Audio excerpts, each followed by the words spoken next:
Now Fred's riding Fred, Fred's riding Fred, Fred's riding Fred, Fred's riding Fred, Fred's riding Fred.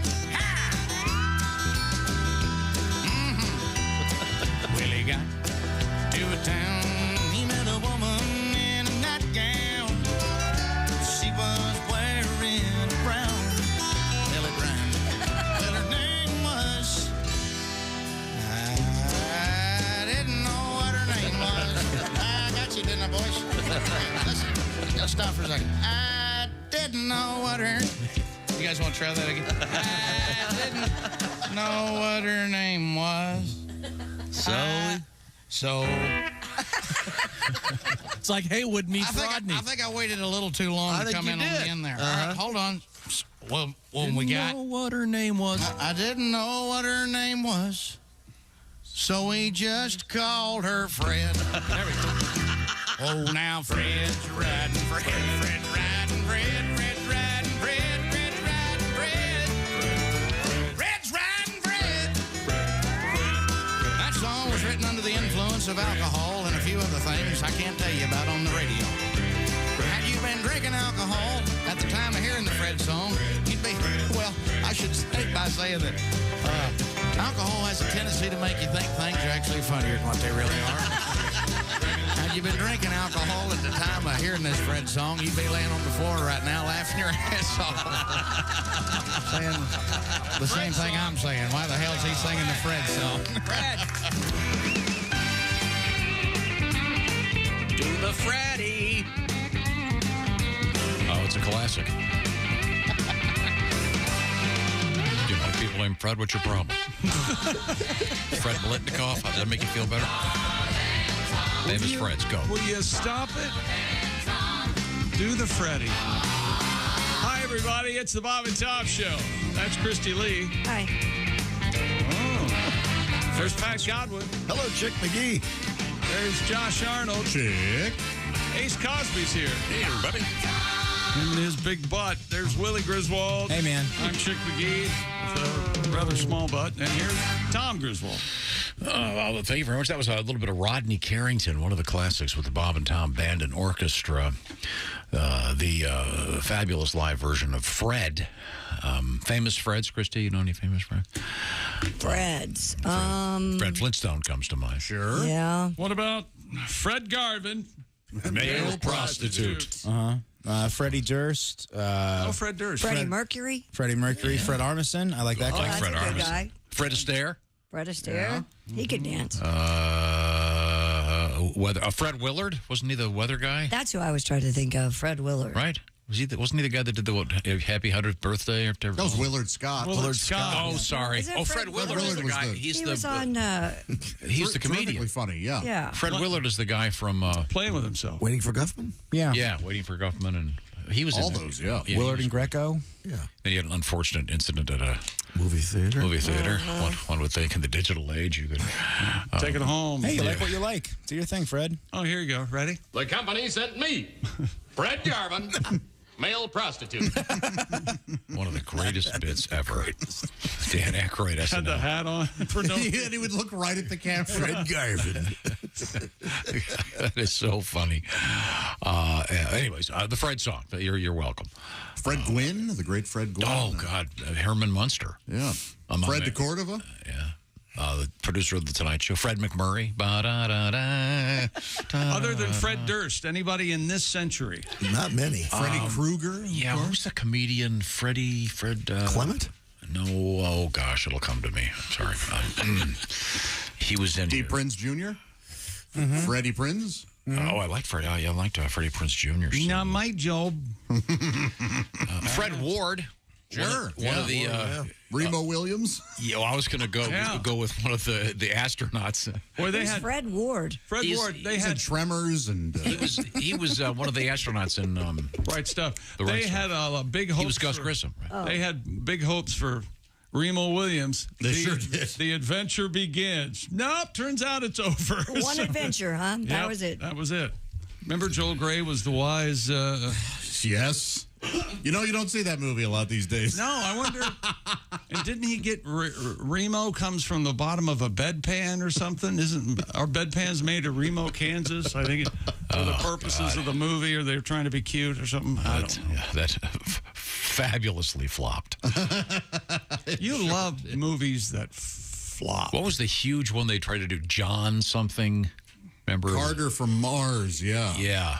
Like 300 million down the drain. Is my boy Taylor Kitchen that? Yeah. He's great. I love that guy. It was fairly entertaining, but Friday Night man, Lights. they really hoped for some kind of super franchise, and it just... I think they made a mistake The with world said the no title, thanks. Yeah, well, they eventually just went with John Carter. Yeah. which says means nothing, yeah. So they... Taylor Kitsch, he's also in True Detective Season 2, Yeah. which I think they also had super high. They were aiming super high, and just it didn't hit. Well, the first one was so remarkable, I think. Hey, Season 3, though, real good time.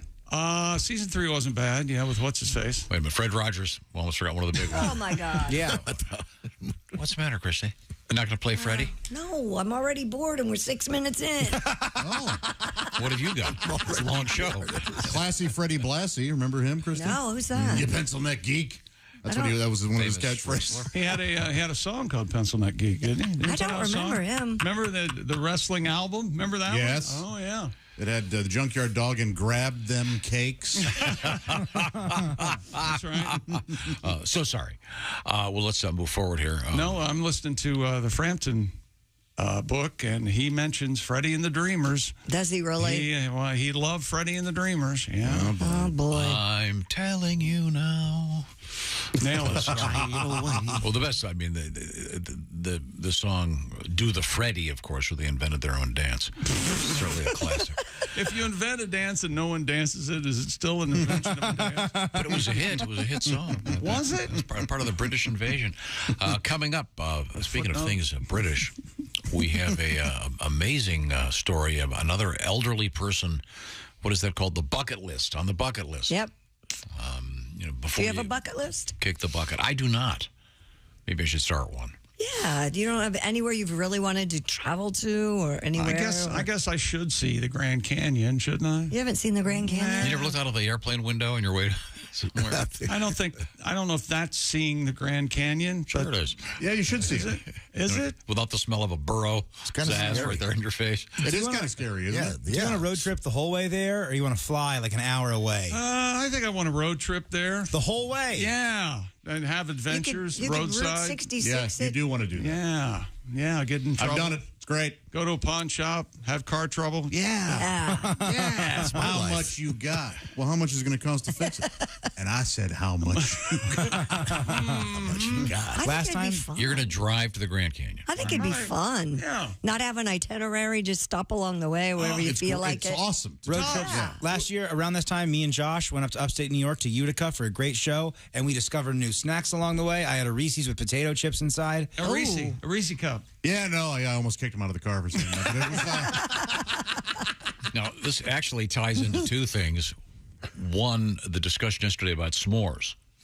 Yeah. And we received several texts saying, use Reese's peanut butter cups instead of chocolate. Yeah, I've heard that, and I am Mr. Peanut Butter Cup, specifically Reese's. I don't care for this. You know, I thought about that, and I had an idea yesterday. At camp, to make it easier, it's a lot of mess. There's hundreds of kids running around, so we used to do just Chips Ahoy cookies instead of Hershey's and the graham cracker. But Warren mentioned that there's some history with the Girl Scouts, and of course the Girl Scouts sell their cookies. And I think, opposed to a Reese, you get a tag-along that has a little crunchy cookie in there. That would be a perfect s'more. So you use that in lieu of the graham cracker? Yes, sir. And no Hershey bar, of course, because the chocolate's already there. I want to try this peanut butter cup with, then you also add the marshmallows. And then we found yesterday the square marshmallows that they make, some kind of designer marshmallow. Yeah. I've got to try all these things. We'll have to get Jess on that. I know this is a bad idea and it's dangerous and probably illegal, but can we put a campfire in the middle of the studio and then we can all get really long s'more sticks? right and there make in the hole. s'mores? Well, the problem's going to be ventilation, fellas. It'll be fine for about 30 seconds. No, somebody will come in here and get us before we alarm pass will out from carbon monoxide. Now, if Somebody you- will hear us. Eddie will figure it out. To go back one topic, if you drive, first of all, coming up in the news, of all things, I don't know, this is just a chance. We have a news story about vacationing And it's amazing how many people would rather go on a spontaneous vacation and how many people would want to go on a vacation they don't even know where they're going. Huh. Okay. Someone will walk up. Mystery trip. Yeah, mystery trip. Have you done those before? No. Oh, That's a big deal at some charity events. You've been on a mystery trip. He couldn't do that. Of course not. Oh, I did it once. It was fun. Ended up at the Fontainebleau in Miami. Oh, Really? great. Yeah. Wow, was it 1958? No, but I Was loved Sinatra it. there? Are you kidding? You would love that place. I've stayed there. But what if you're the guy? Hey, did everybody hear Tom Yeah. heckling because Christy made a reference back to the middle fit? Oh, gee. No, I have actually stayed at the Fontainebleau. I liked it. I had a great time. But did you have to pack for winter and summer? They told you what to pack. Oh, okay, they that's just good. said you're going to be in a warm climate. That was it. Okay. Yeah, that's good. Because what if you took the trip in December and you end up in the Fontainebleau and your buddy ends up in Vancouver Yeah, that'd in be the bad. middle of the mountains in the snow? Yeah. No, it wasn't like that. Well, if you're going to drive to The Grand Canyon. Grand Canyon from here, Josh, there's a little treat for you. Mississippi River, Okay, drives off. Davenport. Corn, corn, corn, corn, corn, corn, corn, corn, corn. What's that smell? Corn, corn, corn, corn, corn. Iowa City. Corn, corn, corn, corn, corn. Look, a tree. Corn, corn, corn. Des Moines. Corn, corn, corn, corn, corn, corn. There's that smell again. Corn, corn, corn. Council Bluffs. Missouri River. Haywood Banks and what it's like to at least part of the journey to the Grand Canyon. No, you and I need to get sickles. Yeah. What's that? What? Motorcycles. Oh. Yeah. Like Bronson. Across the country. Then came Bronson, of course. Yeah. Now, after you get back from your trip to the Grand Canyon, I won't want to see you even more. you're going to be home relaxed, knowing that you're safe because you've got Simply Safe home security installed by yourself. My compound is locked down, Tom. Simply Safe. Enjoy greater peace of mind if you're going on vacay. Simply Safe Home Security. Top-rated app. Stay connected from anywhere, anytime. I could be looking at the Grand Canyon and arming and disarming the system at my compound and looking at my cameras. Simply Safe ships to your door after you design it, and it's easy to set up yourself in about 30 minutes. I've done it many times. And Simply Safe certified technicians are available to install it for you if you want to go that way.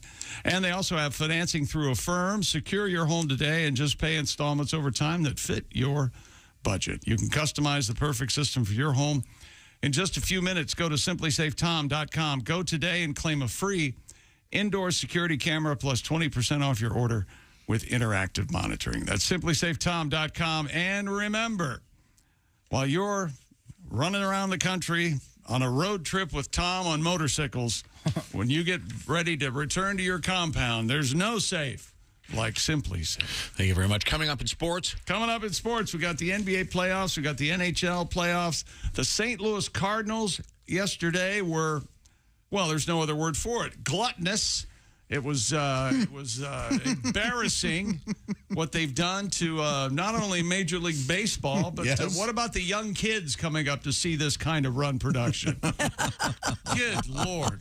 Aren't they on a big streak right now? Like 5 in a row or something, too? Well, that's after losing, 14 in a row or something crazy. Fatty, When you're the worst. They should have a run rule with the pitch clock. It's all coming up. Okay. And the thing about spontaneous vacations, it's very interesting. Oh, and DNA. You'll love this one.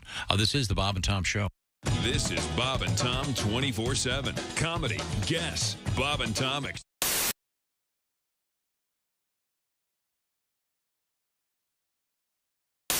Tony Stewart joins us. The head of the team is A.J. Foyt.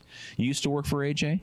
Actually, I had a kind of a tryout with AJ. Let's put it that way. Okay. It was an experience. Yeah, I'm sure it was. Do you want to talk about it? No. I don't know. I'm kind of in a vindictive mood this morning. I don't mind getting back at the old man. You know, you're obviously a very fit guy, and a lot of the racers these days do a lot of weightlifting and really keeping in shape. Being fit is important to being a race car driver these days. He was giving you a real hard time, right? Yeah, we actually there were two of us that went out and had a test with Foyt at Phoenix, and AJ had brought his Craftsman truck and his Winston Cup car to practice with those cars, and brought a gentleman named Frederick Ekblom from Sweden and myself, and Frederick and I couldn't really converse with each other very well. I couldn't understand what he was saying, and he couldn't understand what I was saying. But you know, hanging around with AJ and his background and my background are very similar, and as soon as I got to the track, I mean, he's cracking up jokes and poking jabs at me all day. And so we got back to the hotel that first evening, and his nephew, who's the team manager, Tommy Lamance, I told Tommy, I can't take this much longer. I'm used to giving it right back when I get it. And he goes, that's the quickest way I can think of to go home from this test early. So he's saying, you know, you got to just take it from AJ. You can't give it back. Yeah, that's exactly what he was trying to say. So I'm thinking, well, surely I can do this another 4 days. It's not going to be that bad. So I wake up in the morning and talking about fit drivers, which AJ hasn't seen his shoes for a couple of years now. The biggest thing on his agenda for the day is making sure he's the first one down to the breakfast buffet at the hotel. So I show up in the morning. Boy, are you a dead man? Oh, I know. I know. I'm going to take the long way back to the garage this morning. Man. But I go downstairs early in the morning, and right off the bat, I haven't even sat down and I just eat a bowl of cereal in the morning. My brain cannot digest everything that I try to put down my mouth that early in the morning. But I sit down, and he's right at it again early in the morning, and all the way out to the racetrack, same thing. So I'm sitting here. He's on top of you the whole time, giving you a tough time. He's just killing me, and I'm sitting there thinking, boy, I really don't want to leave this test early, but I really don't want to take this all day either. So first thing he does is he gets dressed, and he's getting ready to get in his Winston Cup car, and he hadn't been in that car the day before. He ran the truck, and the truck has a lot larger window to get in than the Winston Cup car. In a Winston Cup car, the doors don't open. No, there is no door. You have to climb through the window. Okay. So he's getting in feet first, and he's kind of wedging himself into the window, and I look at him, and everybody's kind of working around, and the IndyCar guys are working on the Indy cars, the stock car guys are working on the stock car, and so he's about halfway in there, and I said, hold on a minute. He stops and looks around and says, what? I go, let me get some wheel bearing grease, and I'll help you slide in this thing. And you could have heard a pin drop. Nobody said anything. And the great thing about it, I guess I got lucky there, was that he almost fell out of the car backwards laughing. Good. And from there on, it was open season. I mean, he was twice as bad the rest of the week, and I think more of it, he just wanted to hear what I was going to say back to him. But from then on, we've been really the best of friends. Oh, good.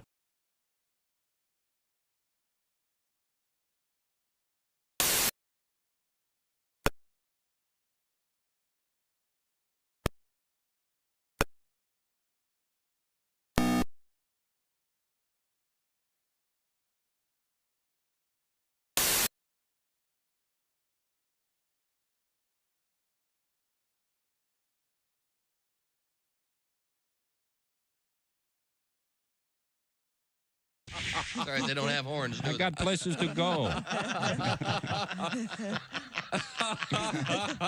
I don't know if you know this or not. If you ever get behind the Amish, those horse-drawn carriages, they usually have that orange triangle sign on the back. I found out if you fire a softball and hit that sign, you dunk the driver. You're just losing. It's a great little highway thing to do. That's a nice little trick. Bob and Tom 24/7. Morning, Bob and Tom show. Good morning. How you guys doing? Fine. We're a little stunned, but we're okay. I got one for you. I was telling him when I was in a service in Germany, I hooked up with another service member, and she said, choke me, you dirty bastard. I'm going to go like a freight train. Wait a minute, hold on. Write that down, chick. Choke me, you dirty bastard. I'm going to go like a freight train. All right. I like the looks of that. Yes, I like that very much. Oh, my. Yeah, she was kind of weird. She used to like me to choke her with that rubber surgical tubing. That takes a little work, doesn't it? Yeah. That takes a little work. Yeah. I think that's probably to stop her from farting, Tom. You're too high when you're eating cereal naked and your girlfriend tells you to put some clothes on. You realize it's not your girlfriend. It's just a woman on a bus. That's how you know you're too high.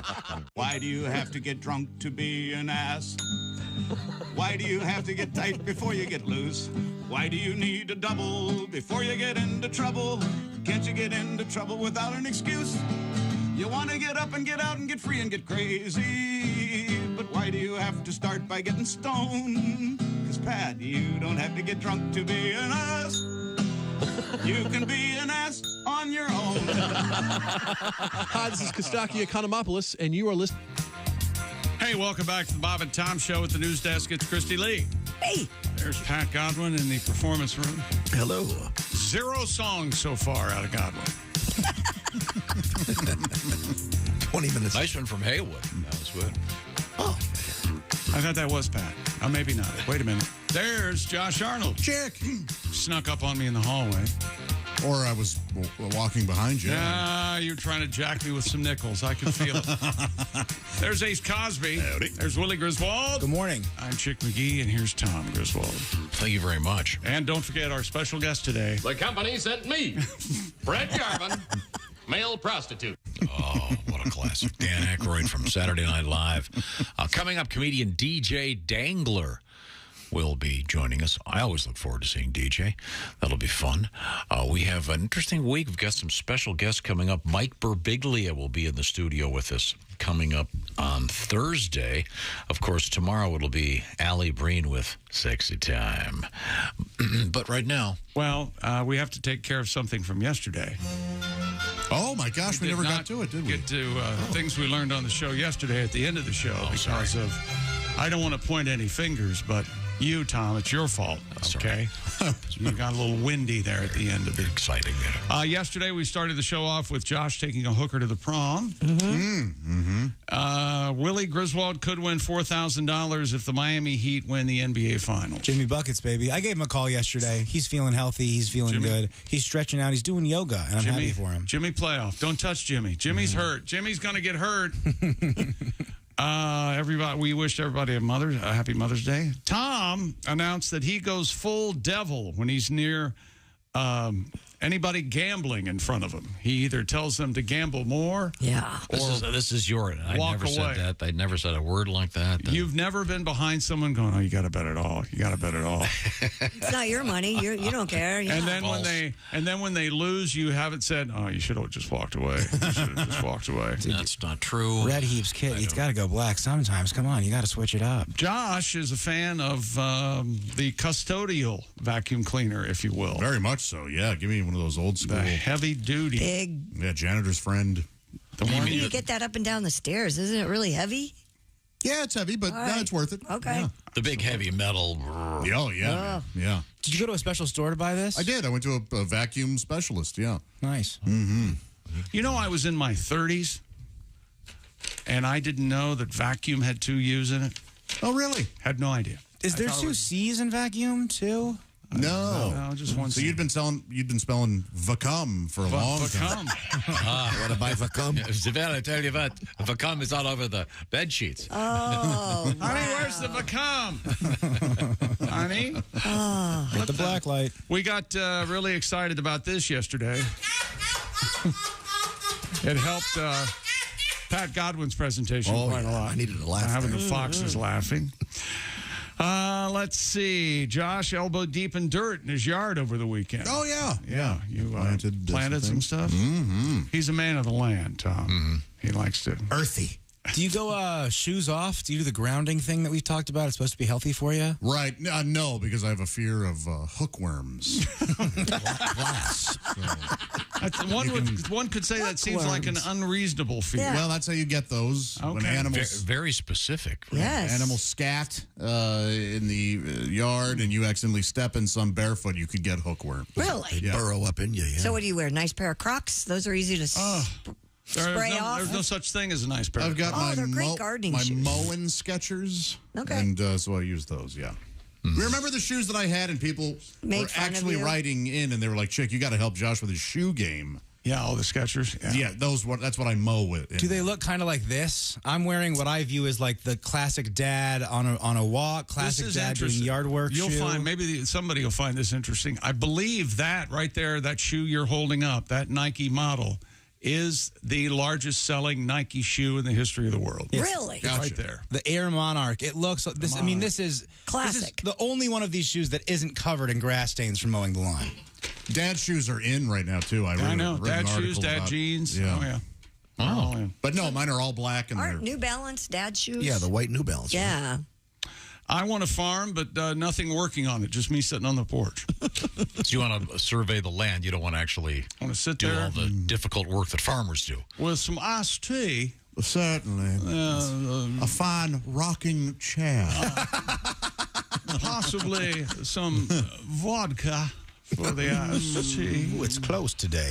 Barbara, is that drink on its way? Barbara. All right. Someone got very excited because they went to Bellefontaine, Ohio, and wanted to tell me that they'd been through my hometown. Well, I'm not from Bellefontaine, Ohio. I'm from London, Ohio. We got that straightened out yesterday. Let's see. Tom must have done something else. A guy is still. Is he alive still? The guy's 74 days underwater, the scuba diver? Yeah, he's still alive. Yeah, he's going 100 He days. still hasn't breathed, right? He's still not breathing? No, He's breathing. He's in like a big diving bell. He's very prolapsed. Pressure, you know. Probably got a hell of a headache, I would think. I've got the story if you want to hear it. Oh, No, that's we're right. good. We just recapped it. Tom, We never did it. yes, yeah, we we did. did. Yes, we did. Did the story? Tom we talked has about to- it at length. Tom announced that he really has to focus when he's playing bingo. Yeah. I can't multitask. He can't play more than one card. Go ahead, do the scuba story. It'll make Well, you guy, it's happy. not scuba. This guy is He's living. just walking around in the house. He's 30 feet below the surface of the water in Key Largo. Wow, that's how But he's in a get there. He's in some kind of underwater room.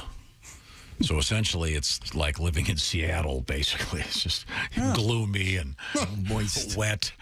But he's not swimming. So I don't know. I'm not sure why this is a big deal.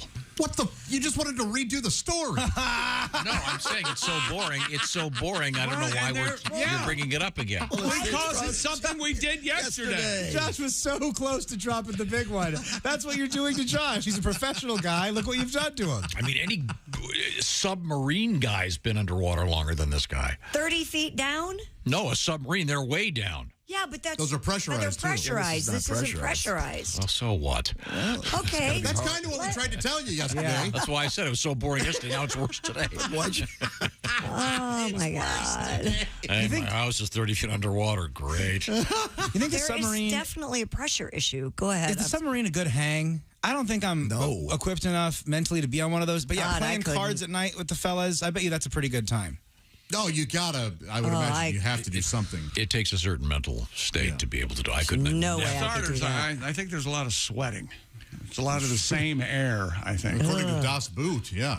Well, no, they've got them down now. They're much more. pretty You still have to be very brave. Sweating. I mean, this guy, hey, it's 30 feet up. Something goes wrong. He opens up the hatch and swims to the roof. Hey, you know what? People on submarines, just like people anywhere else, there are brave people on submarines and there are chickens on submarines. Believe me, they're not all American heroes or Russian heroes. If I were on a submarine, I would wear water wings the whole time. Just Yes. sort of a gag. Just in case. Yeah. No, water wings and goggles. Yeah. Good morning, everybody. I'm prepared, sir. What about scuba fins? Arnold. Can you walk with the big scuba fins? Arnold, get out of the room. Flop, flop, flop, flop. Flip, flop, flop. Could you walk onto a large commercial aircraft wearing a parachute? You have to wonder if that ever happened in the early days of flying. I've got my parachute just in case. Well, is that what we did yesterday? Did we cover everything? Okay. Got you mad? It was great. Hey, it's sports. Here we go from Dallas. They killed our president. Roop. Not my president. What about Roop? Roop Hintz. R-O-O-P-E. R-O-O-P-E. Roop. That's a first name? Yeah, Roopy. Okay, yeah, I like Roopy. He and Wyatt Johnson scored goals, and the Stars advanced. Oh, I love to hear about Dallas teams doing well. They advanced the Western Conference Final, 2-1 win over the Kraken in Game 7. Seattle Kraken, they're out, Tom. See ya. Sorry, Tim Cavanaugh, we won't be calling for that Kraken song. And Dallas moves on to play the Vegas Golden Knights, Game 1 of the West Final Friday night in Las Vegas. They say Las Vegas. Oh, I had a Southwest Airline steward say that one time. They always crack me up. Las Vegas. Oh, wait a minute. You know who we forgot going back 30 minutes? Yes? Fred Travellina. Oh, God. Thank you, Waze. Fred Travellina. Who's that guy? He was a comedian. Sadly, he was really funny. Well, he He was an impressionist. He was great. He was a he TV wasn't. era. What was he? 70s TV. I don't know who his agent was, but that guy worked hard. The agent. So this guy would be like sitting next to winners on Carson or something. He's that kind of guy. Yeah. He'd be on Carson, and he was a game show guy. He was in here. He was great. Really nice. He'd do one of these. You know, I called down for room service, and I said, hey, can you have a room service bring me up a ham sandwich? They go, no, sir, room service is closed. So then I had Henry Fonda call down there. Oh, this guy, he died? Yeah, sadly. Yeah. Wow. Hey, could you send up a ham sandwich? This is Henry Fonda. Well, right away, Mrs. Fonda. Yeah, Mr. Fonda. That may have been the worst impression. I beg your pardon. That's dead on for Hank Fonda. Oh, here he is. That's presumably Jack Nicholson, you see. That screams hilarious. We were talking about famous Freds. I just want to make sure we got him in there. He was such a baby face. I didn't know he was. He was a really nice guy. Let me tell you something. I bet. We have two pictures. Yeah. Fred Travellina, Kip Adada. You can't tell them apart. You can tell Kip Adada's bald. Well, now, maybe. He's During not their no longer heyday. with us. They looked exactly alike. I don't remember seeing Kip Adada. I don't think they made much of an impression on the American public, speaking of impressions. No. Kip Adada? Is Were that they what you're that saying? popular? Yeah. Kip Adada had He one became popular in the song. roasts. Didn't he just have one song? Kip Adada had the famous fish song? The fish Yes. puns that somehow we can't play that, right? There's some. You have to ask Dean. Wasn't there some technical legal? I think we told you that so you wouldn't play it. But yeah, They'll bust right in here. I can get you a Fred Travellina CD here, chick. It's called "We All Need Love Today." Oh, How much? How much it set me back? I'll find out. Okay. This is the song, Christy. It was I know April the 41st. Being a quadruple leap year, I was driving in downtown Atlantis. My Barracuda was in the shop, so I was in a rented Stingray, and it was overheating. Laugh free. So I pulled into a Shell station. A middle schooler to create They said I'd class. blown a seal. Blown a seal. Yeah, blown a seal. This is funny. Well, that's blown a seal's the setup, right? We'll see.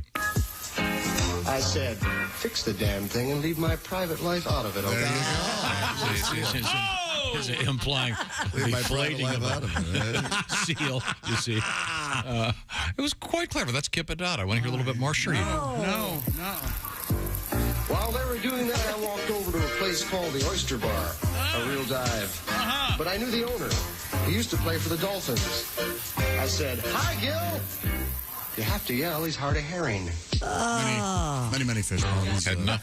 That's the whole song, yeah. Oh, it's funny. Yeah. It's good, sweet stuff. You know, Sweet stuff there. don't you think it's possible that just because you say it's funny, it might not be funny? Yeah. It's amusing to me. Okay, there you go. That's a whole different thing. Okay, he worked hard on it. Well, you know what? So do washing machines, okay? I hadn't thought about the car, the Barracuda, in quite some time. Ah, yes. Mercury Barracuda. And of course, the word Barracuda associated with the great band Heart. Yeah. I saw a Barracuda live underwater. Yeah, I do too. When I was snorkeling, I was scuba diving. There he was. I go, what the hell's that? That is a Barracuda, my friend.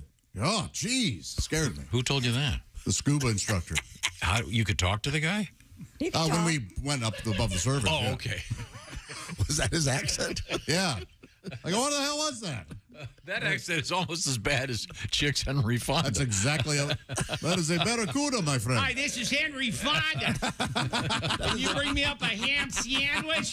That is dead on. Absolutely, Mr. Fonda. Yes, sir, Hank. Right on. If you're new to the show, I'd like to apologize. Well, Henry Fonda's not new to the show. I can tell you that. Okay. You want to hear a little bit more? Jane could be listening. Sure you do. Here we go. No. So this is the chorus. Great hook. Everybody was singing this. Look. Hill was also down on his luck. Fact is, he was barely keeping his head below water.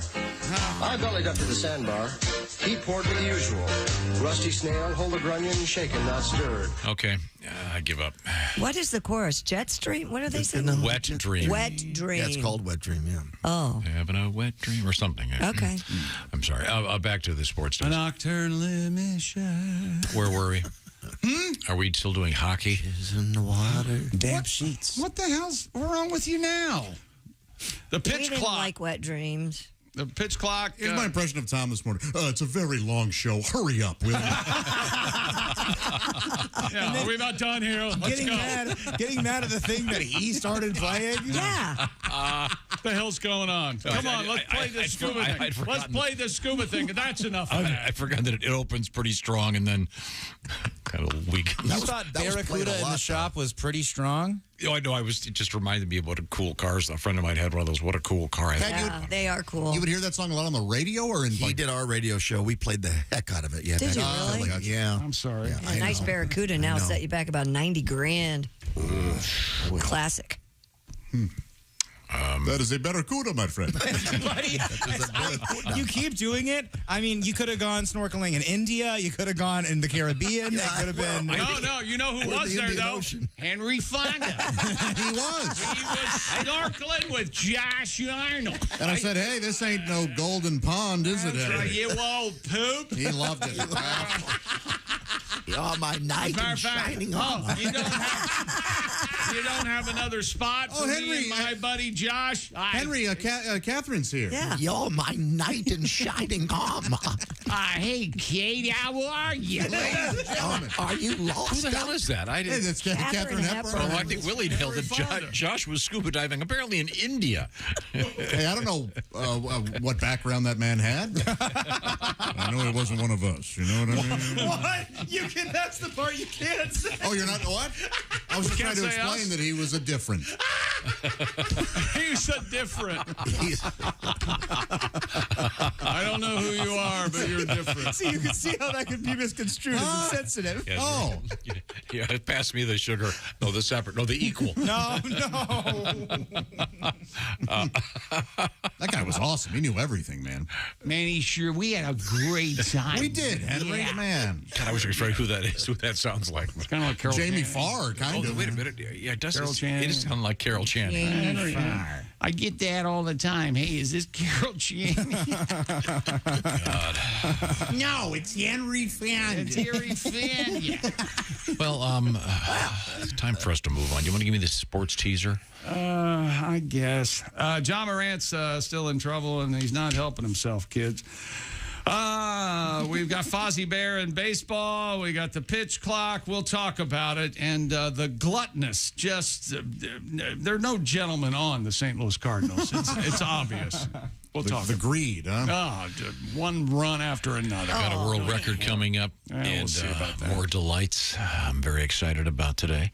Also coming up, DJ Dangler will be joining us. Tom's very excited about this. Right now, the Bob and Tom Show is brought to you by BetterHelp. Now here's Henry Fonda. You tell Right me. now, they shut up. Right now, the Bob and Tom Show is brought to you by BetterHelp. It's easy to get caught up in all the confusion around us, and that's why perhaps talking to someone could be helpful for you. Get some balance in your life. What's interesting about BetterHelp is you are getting connected to a therapist, and all of the therapy will be done online, so it's something that will suit your schedule. Give BetterHelp a try. It's entirely online and designed to be convenient, flexible, and as I said, suited to your schedule. How does it work? We fill out a brief questionnaire, you'll get matched with a licensed therapist. And then if you can switch, if you want, you can switch therapists at any time, and there's no additional charge. It's all about balance. So for more balance in your life, consider going to BetterHelp.com/BT show. That'll get you connected. And by the way, you'll save 10% if you go to BetterHelp.com/BT show. Look for the tools to balance your life. Once again, entirely online. And by the way, it can be done spoken word. It can be done whatever, texting back and forth, or with a camera on, whatever works for you. It's all about your convenience. And they've worked with hundreds of thousands of people to connect them to a therapist. Once again, BetterHelp.com/BT show. 10% off your first month. That's BetterHelp, HELP.com/BT show. Also, coming up in the world of news today, we have many, many exciting things, including a woman whose bucket list involved something incredibly dangerous at an elderly age. That's all I'm saying. This is the Bob and Tom Show. Text us at 888-262-8661.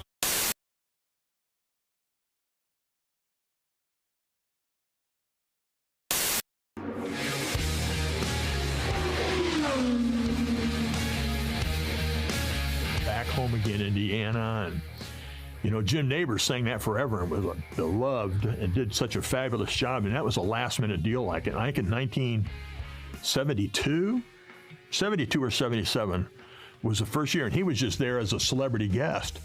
And Tony Homan, it had to have been probably 72. And Tony Homan goes, oh, my gosh, so-and-so was supposed to do this.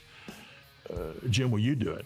And so there's photos of Nabors standing up on a ladder with a microphone in one hand and a 3x5 card in the other with the words, singing Back Home Again, Indy, because he didn't know till race morning. And it went over so well, obviously, that for years, you know, and what a gracious man. He was always a treat to talk with, and what a great tradition he was. It really just added to that place.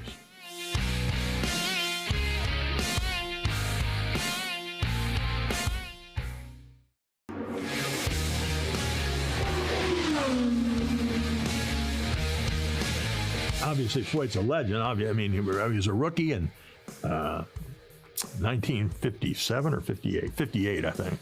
He was a rookie.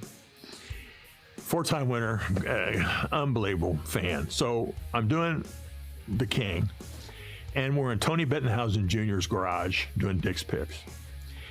And Bob, AJ, was in the garage with us.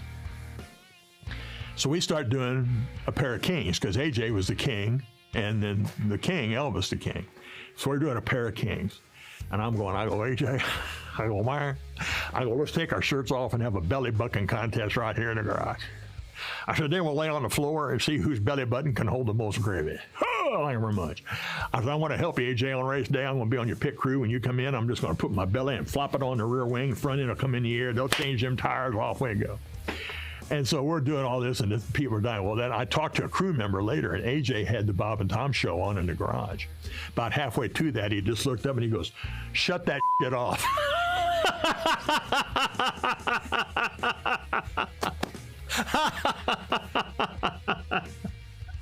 And he was always a little cool to me after that.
And now, new from Amish Bell, the Amish answering machine.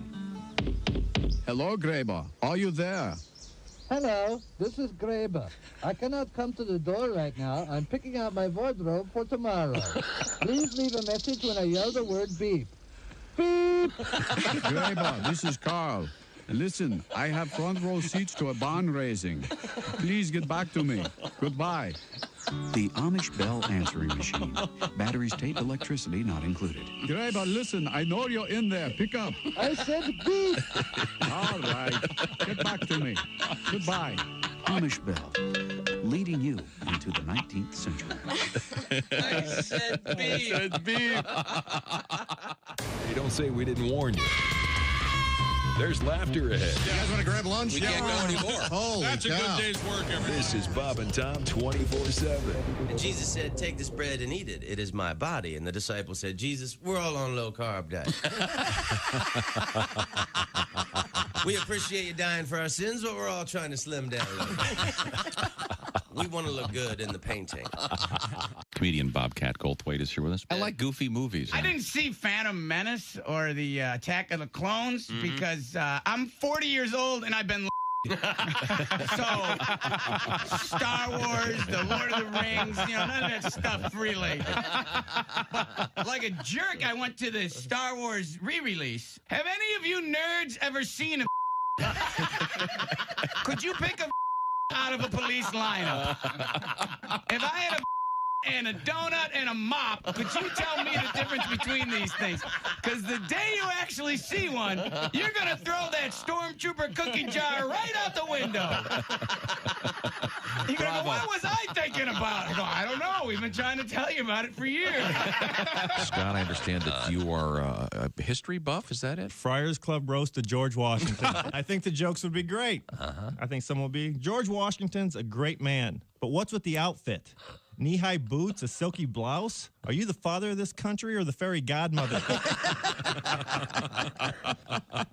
Seriously, if we wanted to be ruled by an old queen, we wouldn't have left England. And a powdered wig? If you start looking any more queer, they're going to put your picture on the $3 bill. Hey, maybe you'd like me to introduce you to Benedict Arnold. Lord knows he'll go both ways. Speaking of flags, Betsy Ross is here tonight. What a frisky woman. Washington invited her to Mount Vernon. She was disappointed to learn it was a place. Bob and Tom, 24/7.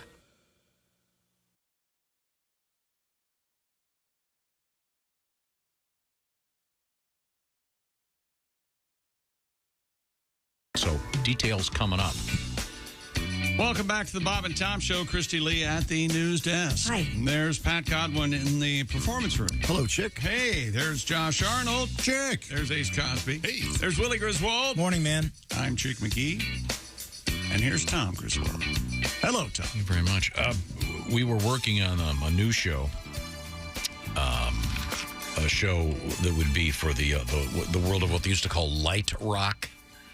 Remember that? Or there's soft rock? Or soft rock Sure. sometimes. The commercials would be more music, less talk. Mm-hmm. And we came up with a bunch of really interesting ideas for it, including mandatory Manilow. Yeah.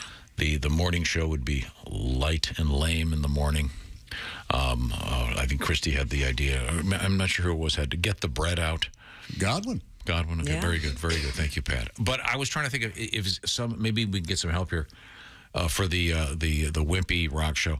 How about a lot of stations have, of course, Rocktober. Mm-hmm. Now we need to think, can we do something for any specific month? It would be, so just start giving it some thought. I'm just putting it out there for you to apply your brains to. All right. Because, you got Rocktober. And then we, of course, developed Proctober, which was the idea of spending a month worried about your various health issues in the behind. Mm-hmm. You could do Glocktober, and it's a month where John Morant is allowed to show guns on his Instagram Live. And that brings us to the sporting news. Trouble. John Morant still has, as I'm reading this, his endorsement deals. His latest gun video on social media is costing him plenty, though, in the PR world. He hasn't lost any money because of it. That could change any day. Morant is in limbo. He's awaiting the outcome of yet another NBA investigation into what could end up becoming a cataclysmic off-court decision. Second time he's been seen with a gun on social media in the last, 3 months, 4 months? And they were talking yesterday on the shows it could be a season-long suspension. We will stay. They mean business. What he's doing isn't illegal, but it's against the NBA regulations. Mm-hmm. Yeah, I understand that. I'm just saying, adding a little bit of fact to the story. Is that right? Yeah, that's right. Commissioner Adam Silver, who has really nothing to relate on this planet to. He's just used to his Venusian ways. We all know it. He's got a nice shiny head. Yeah, that's considered virile on Venus. Did you know that? He's like Robert Redford in Venus. Mm-hmm. So we'll see what happens with John Morant. Once again, what he's doing is not illegal.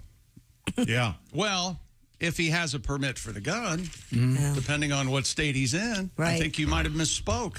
Man, when I saw that, I was like, what the hell kind of gun is that? And my snorkel guide went, that is a Beretta, my friend. I went, oh. If you're just joining us, that was a very clever callback. The accent's so vague that I think it's unoffensive. I think it's just fun. It's a good time for everybody. That's what I was attempting to do in the first place. I think it's offensive to several. Is to be. ethnic groups. Yes, that's offensive. Sophie's playing your game. She said Softtober for September. Oh, I like that. Yeah. What do we do for that? Softtober. Yeah. Well, yeah, but October's already taken, though. Oh, Softember. I'm sorry. I said it wrong. Oh, Softember's better. Yeah. Sorry, everything's Soph. She texted me and I screwed it up. It's the soft rock thing that your dad was talking about. Softember. Got it. Yep, I'm figuring. I thought you meant like we wear like soft clothes, like very comfortable sweaters. And Well, you could. It'd make you talk softer. Yeah. Yeah. That's a nice You want to be sweater you've comfortable. got on today, Josh. You want to be very comfortable, Willie. Well, got this in. We were talking about the Barracuda. Yep. Mentioned, Barracuda! a Plymouth Barracuda, not Mercury. The Plymouth Barracuda. I have been corrected. Mercury, Plymouth, yeah. Well, I mean, whatever. if you look up Mercury Barracuda, it comes up, so. Well, you could look up Tom Hanks pissing on Bigfoot. All right. Come up. What comes up, Asses. Bigfoot or Tom? no, the work, they have a filter on there. You can't look at that. I look it up every day. Oh, at work? Ah, jeez. Sorry about that. I feel like there's Classic an argument Plymouth going on Barracuda. here underneath that I don't know anything about. Somebody's really Underlying. mad at somebody, and I can't decide. What else have you got? Well, if everybody's mad and you can't figure out who it's at. Plymouth. Oh. The NFL's taking another big step into streaming and making my life a living hell by putting one of their playoff games exclusively on a digital platform. Well, how does this hurt you? Well, now let me ask you this. In the world of streaming, Now, will the teams at least locally be able to watch? Will people in Cincinnati? Yes, the local teams will get a regular feed. Oh, they already. I already checked.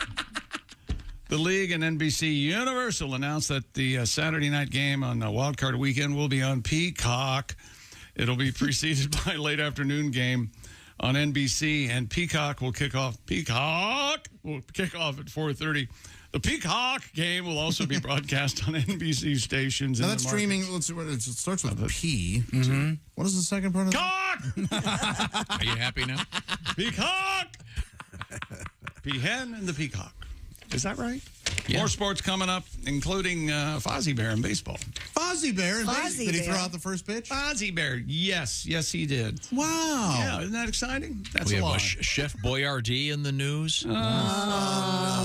Finest ravioli in the market. Josh and I agree on this. Hector went to my grade school. That's not what I said. I said they have the finest ravioli, canned ravioli when it comes to the Chef Boyardee. That's It's just Hector. He delicious. liked it in the can. Better than That's restaurants. Right. Yep. Okay. Were you a beefaroni guy ever? I never had the beefaroni. Oh, I like the beefaroni. Yeah.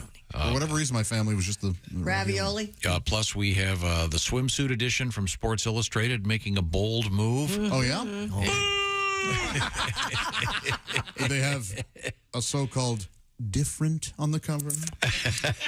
In a way, yes. yeah. In a way. Oh, okay. A conventional different, yes.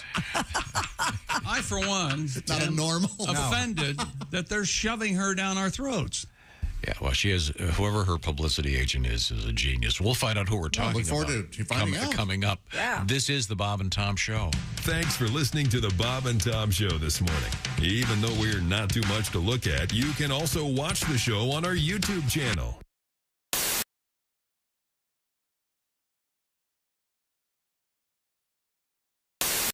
My wife listens to ASMR. I don't know if you guys know what ASMR is or stands for. Autonomous Sensory Meridian Response. And I don't know what that is either. It means whispering. That's all that is. Bob Ross, he's whispering. And he paints on the canvas and it's all scratchy. And he takes the paintbrush and dips it into the water and hits it on the easel to beat the devil out of it. And then sometimes Bob would have his squirrel in studio and the squirrel would be like, that's ASMR. I'm home from school, 3rd grade, just being like, I don't know why I'm so relaxed. But Bob, you're doing it right today. That's what my wife listens to every single night. Her favorite lady, she's got 3-inch fingernails, and this Wolverine woman is always just click-clacking on things with their fingernails, typing on a keyboard, and out of nowhere she'll be like, I'm gonna eat a big pickle.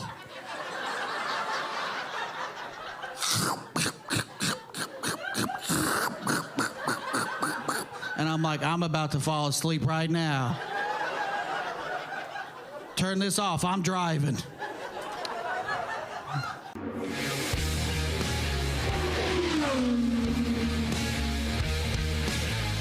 The night before the 500 in the 60s and 70s really made Sodom and Gomorrah look like a retirement community.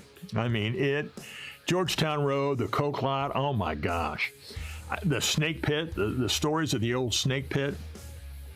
I remember seeing packs of Indiana State Troopers in packs of 15 to 20 walking, trying to regain some sort of semblance of humanity in that first turn snake pit. I mean, throwing girls up on blankets and drinking and motorcycles and setting cars on fire and setting sofas on fire, and it was just unbelievable. How more people didn't get killed in there every year, I have no idea. But that was a lot of people's introduction to the Indianapolis 500, was as you're a young kid going in there and you party, and who won what, there's a race, and then all of a sudden it's like, oh, look at that.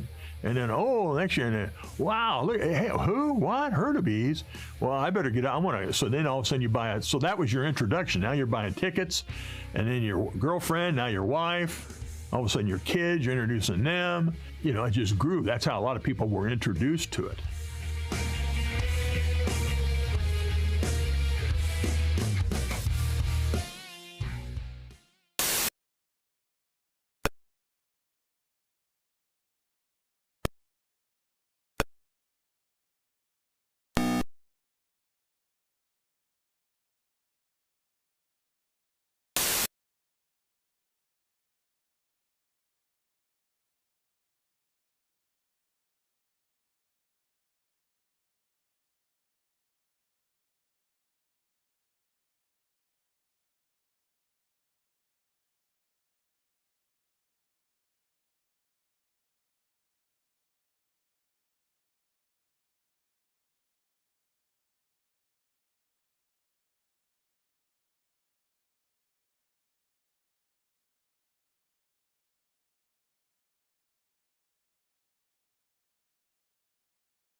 It was a goat. It was a goat. We have the audio from. This is what you wanted to hear. Is this going to make you happy? Meh, meh. As a goat? Meh. Yeah, that's right. I'm a goat. Meh, meh. Josh Arnold is an ass. What the? What is this? Go back to where you came from, Josh. Meh, meh. Bob and Tom in the morning, and highlights all day long. The Bob and Tom Show, weekday mornings at 6 a.m. Eastern on Bob and Tom 24/7. You're listening to Bob and Tom 24/7. That's awful. Awful entertaining. Central Morning Radio.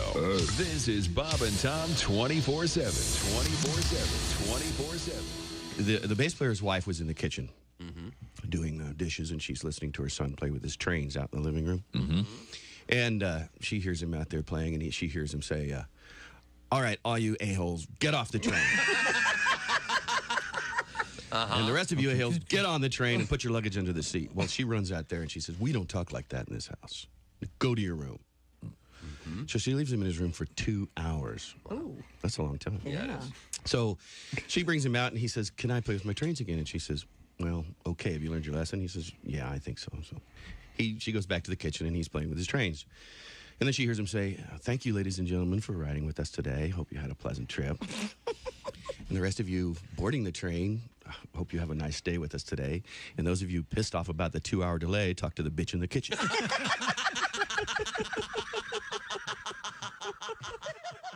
Hey, everybody, this is Jimmy Pardo. You recognize my voice from the show and my face from television. You are listening to Bob and Tom 24/7. But it's strange living back in America, I mean, America's like a foreign country to me in a lot of ways. Why?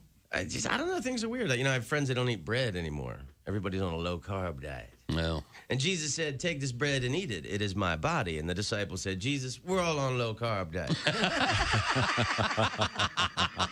We appreciate you dying for our sins, but we're all trying to slim down a little bit. We want to look good in the painting. Vegetarians always want to force feed you their food, of course. I mean, the garden burger. The garden burger, it tastes just like a hamburger. No, it doesn't. A garden burger is to hamburger what a post-op transvestite is to a woman. It looks something like it, but one whiff will tell you that's not tuna fish, it's cat food, and it's not fit for human consumption. Hey, wait a minute. All day, all night, all Bob and Tom. This is Bob and Tom 24/7. Welcome back to the Bob and Tom Show. Christy Lee at the news desk. Hello. There's Pat Godwin in the performance room. Hey, chick. There's Josh Arnold. Chick. Hey, there's Ace Cosby. Hey. There's Willie Griswold. The big man. I'm Chick McGee, and here's Tom Griswold. Thank you very much, Chickster. Welcome. We're going to get back to the sports desk. Coming up, comedian DJ Dangler will be joining us. But right now, what's happening in sports? From San Diego, Michael Waka. Waka, waka, waka. That's what Fozzie Bear says. Waka, waka.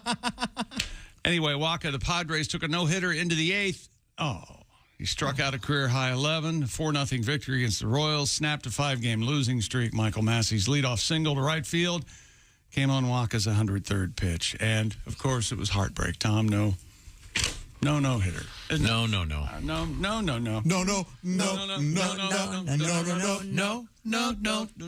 Chick, I remember Fozzie Bear told a joke on Muppet Babies once, and I laughed and laughed. Okay.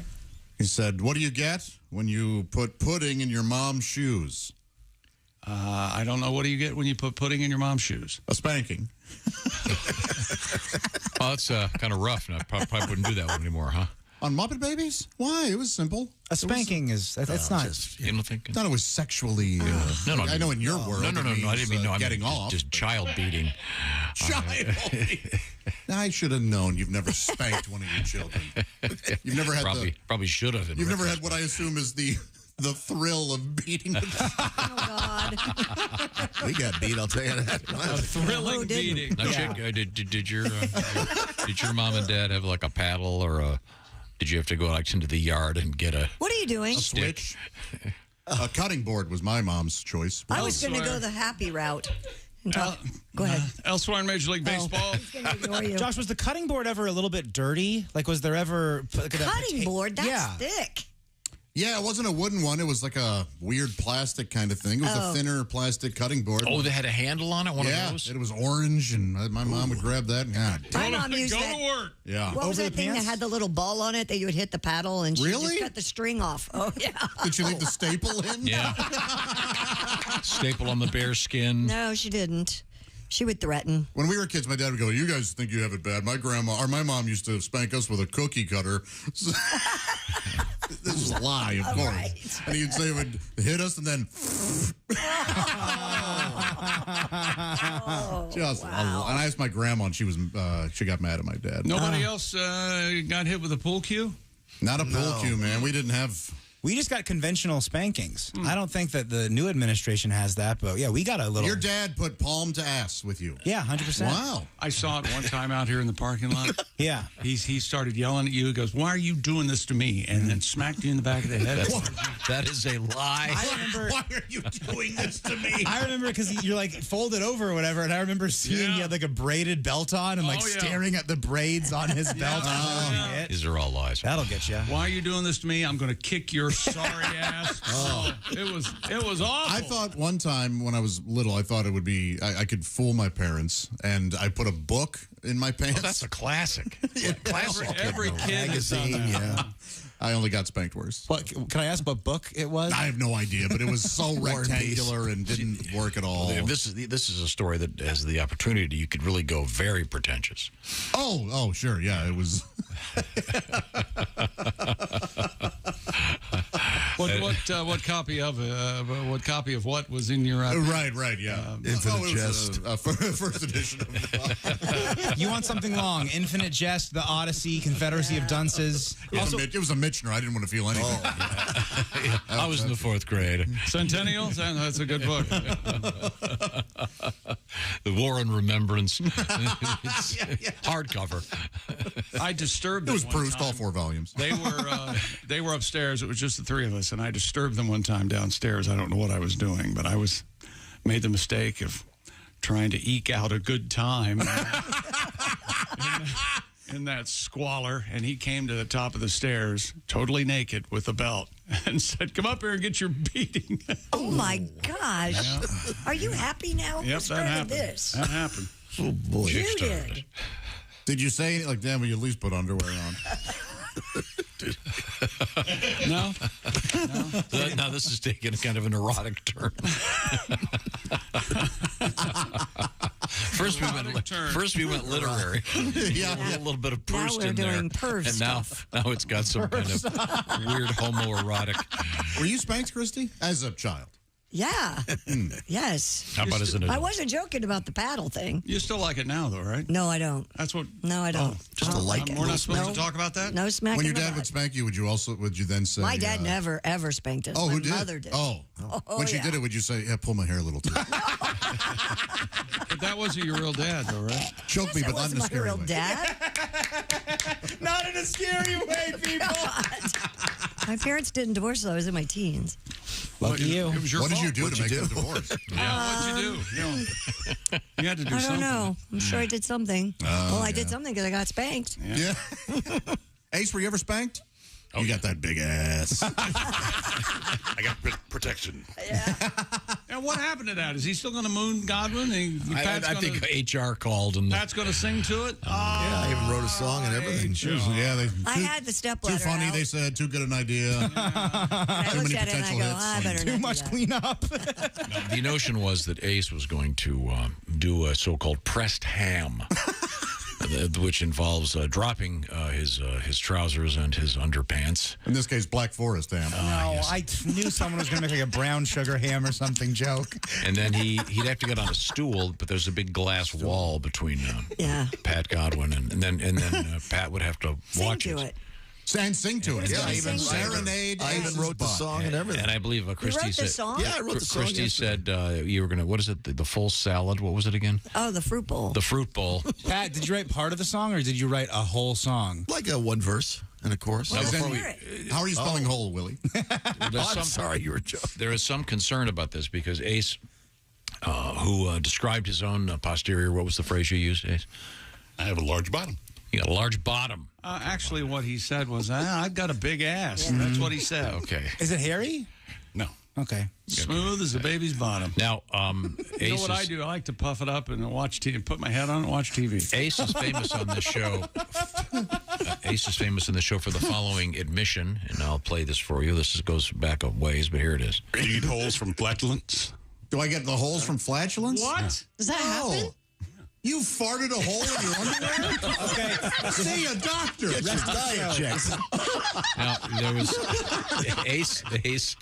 Good Lord. We have to follow it up. We had hundreds of emails saying similar things. That doesn't make it right. Apparently, the chemical compound of flatulence causes, I don't know, certain types of polyester to melt or something. No, but apparently, Ace had farted holes in his underwear.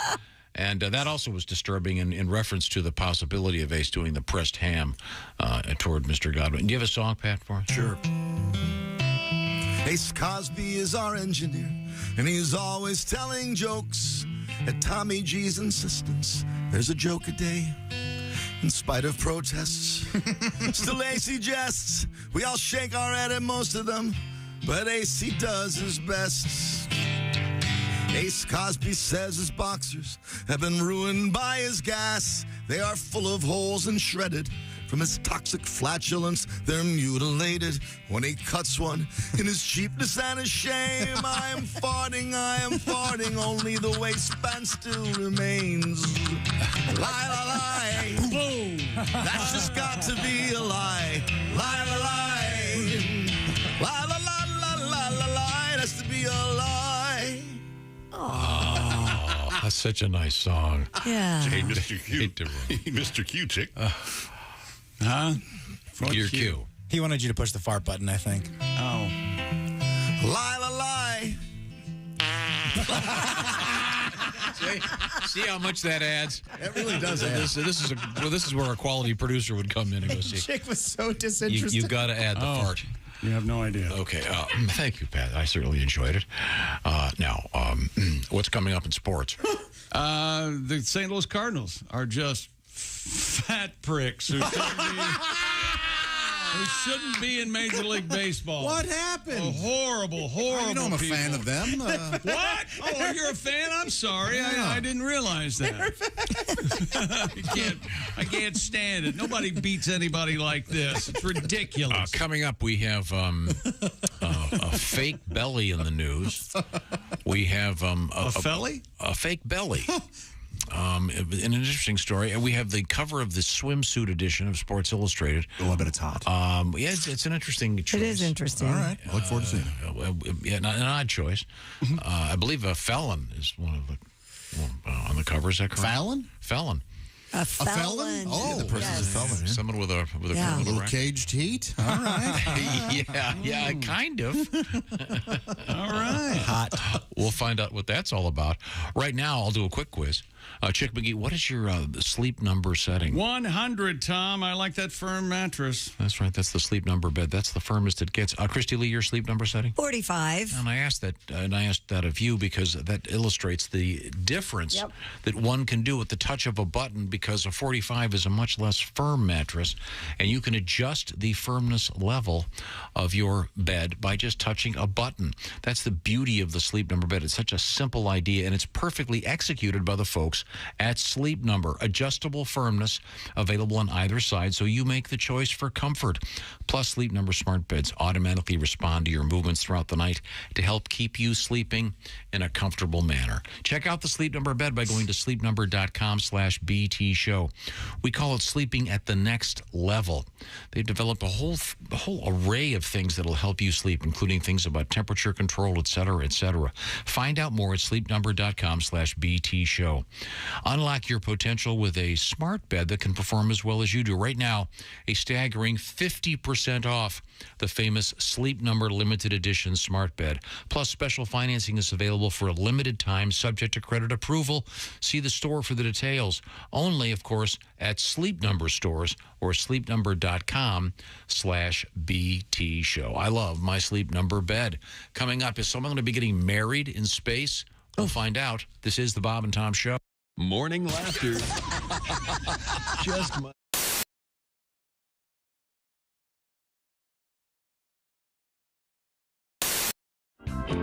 I saw a billboard recently too that was kind of a billboard for a hospital, and then there was a picture of a smiling woman, and the caption read, "They didn't treat me like doctors, they treated me like friends." Like, well, it's great for her. I mean, she must have really good friends. Yeah. Me, when I have to go to the hospital, I want my doctors to treat me like doctors. Okay? Sure. To hell with my friends. Yeah. My friends don't know how to treat me. Yeah. I had sunburn once. You know what my friends did? They slapped it. Yeah. Sure. When I told them it hurt, they just slapped it harder and more frequently. Yeah, All right, absolutely. I want doctors who are going to properly diagnose my condition, not my friends who are going to tell me I have a fatal case of the queers.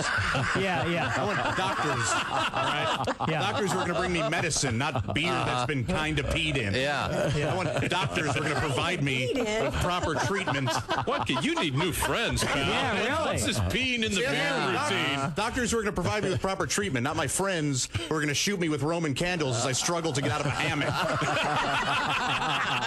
It's always funny on YouTube. Always funny. When do you not struggle to get out of a hammock? I mean, is there an elegant way to get out of a hammock? No, there isn't. No. Especially when you're being pelted with Roman candles that are lit. You gotta love that. You do need better friends. Yeah. And you're weighing in at what, about 2 1/4? Oh, you're very generous. Yeah. That's very kind. About 245. 245, getting out of a hammock with Roman candles. I'd watch. Yeah, I'm in. People did. Yeah, I'm in. Wow. Don't you bottom out on a hammock? Hey, come on. Poor Josh. Josh, we made you sit in the green room all morning. Isn't that considered a picnic blanket at that point? Wow.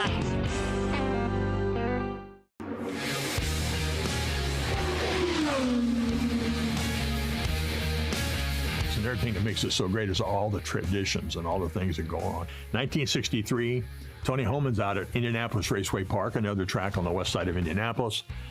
He sees this Scottish band, a bagpipe band with drums, walking around the grounds. He said, people are loving this. And he's thinking, I got all these guys from Europe and Great Britain and Scotland.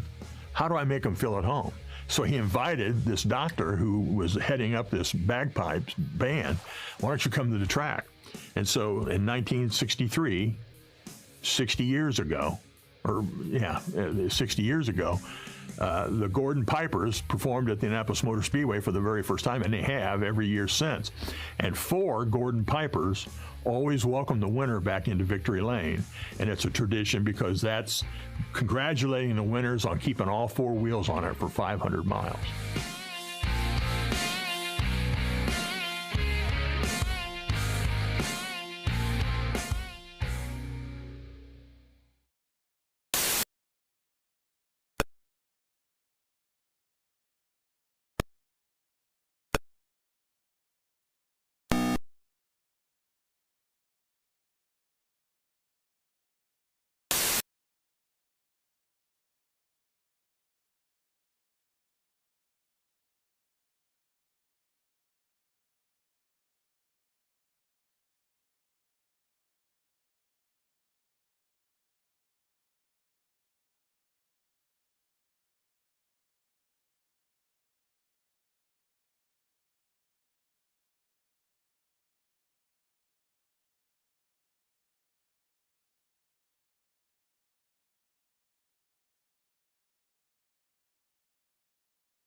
Start with the word probably. Like, we don't even know. Who cares?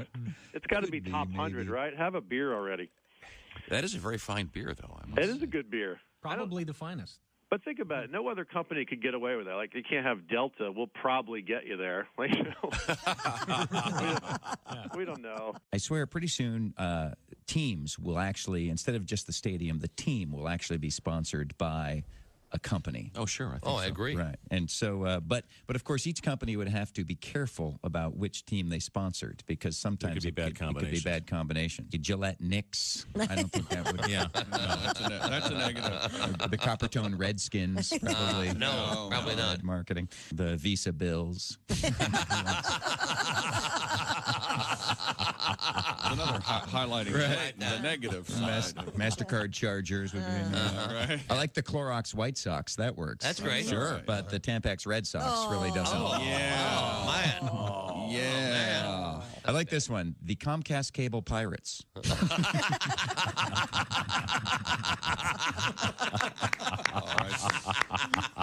I like that. Oh, hello there, Sonny. It's Morgan Freeman. Oh, hey, Morgan. How y'all doing? Good. I'm fine. Thank you very kindly. Oh, nice. I understand you have someone there that was talking about men making noises during sexual encounters. Yeah, uh-huh. I understand you said you've never heard a man make a noise before. Oh. Apparently, you've never been to Shawshank, Sonny. Now, in Shawshank Prison, is there a lot of noise? Yeah. Oh, it's hard to sleep at night. I'll bet. Andy Dufresne came to Shawshank Prison back in 1947. Uh-huh. And he had a nickname that he was known by. What's that? Oh, please stop.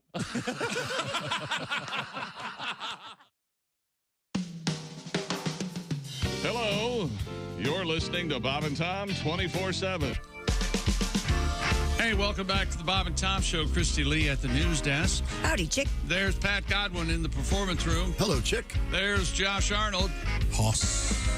There's Ace Cosby. There's Willie Griswold. Chickster. I am Chick McGee, and here's Tom Griswold. Thank you very much. Hello, Tom. A couple things going on. I want to remind you, we talked with Bert Kreischer yesterday, and if you want to find out about his movie, it's called The Machine, and it's going to be coming out just around the corner. It'll be doing a very special premiere the 25th of May, the Thursday, and then general release Friday. All the details can be found at bertbertbert.com. That's B-E-R-T, bertbertbert.com. And also, he's got a huge tour going out there with a bunch of friends of the show, including Dave Attell and Lewis Black and more. He's going to be doing some stadiums, so some cool stuff coming from Bert Kreischer. Also on the road, Thursday night, if I'm getting this right, it's going to be Willie G and Reno Collier at the Summit Comedy Club in Fort Wayne. And then you guys are going to be Reno and Willie in Dayton, Ohio, coming up this Friday and Saturday at the Funny Bone. Yeah, come say hi and bring in some lighters and some papers. Going to be a lot of fun. That's all right. And speaking of lighters and papers, we have marijuana in the news today in a very unusual way. I think you'll be quite surprised. This will involve you, Pat Godwin. Marijuana in the news. I know you don't smoke marijuana. I do not. But it involves a place that you are associated with. Oh, wait a minute. Can you grab that for me? Hello, Bob and Tom Show. Hey, fellas. Oh, hi, Floyd. I've enjoyed your marijuana program. Well, we really haven't gotten to that part yet, but you're welcome. I reckon you've got the Doobie Brothers queued up. I missed y'all on Sunday. I just wanted to call and wish Miss Christy Lee a happy Mother's Day. Well, thank you, Floyd. Appreciate that. Well, my week's kindly off to a rocky start. Uh-oh. Had a whore make off with my wallet, Christy. No, man. Luckily, I didn't have much in it, but what I lost, I'd like to get back if you can get the word out. Had my Super Saver card to the Piggly Wiggly and signed ticket stub from all three of the Mandrell sisters. And hate to admit I lost a few naked Polaroids of Big D I had saved in there, of course. If the whore uses my Super Saver card, all the points will go to my account, so I reckon it'll kind of look like what was a reverse mortgage when you think about it, but Big D is going to be happy knowing there's pictures of her in her negligee in circulation. I still remember back in '79 when she threw me out of the house for submitting some naughties over to that Hustler magazine beaver hunt. Really? That's back when we tried swinging for a spell. I'm not sure if she was more upset that I sent the pictures of her or the fact Hustler mailed the nudes back in an open envelope that said return to sender. Even to this day, if Emily sings that song on the radio, she gets all choked up. Makes me sleep on the cot in the mud room. Oh.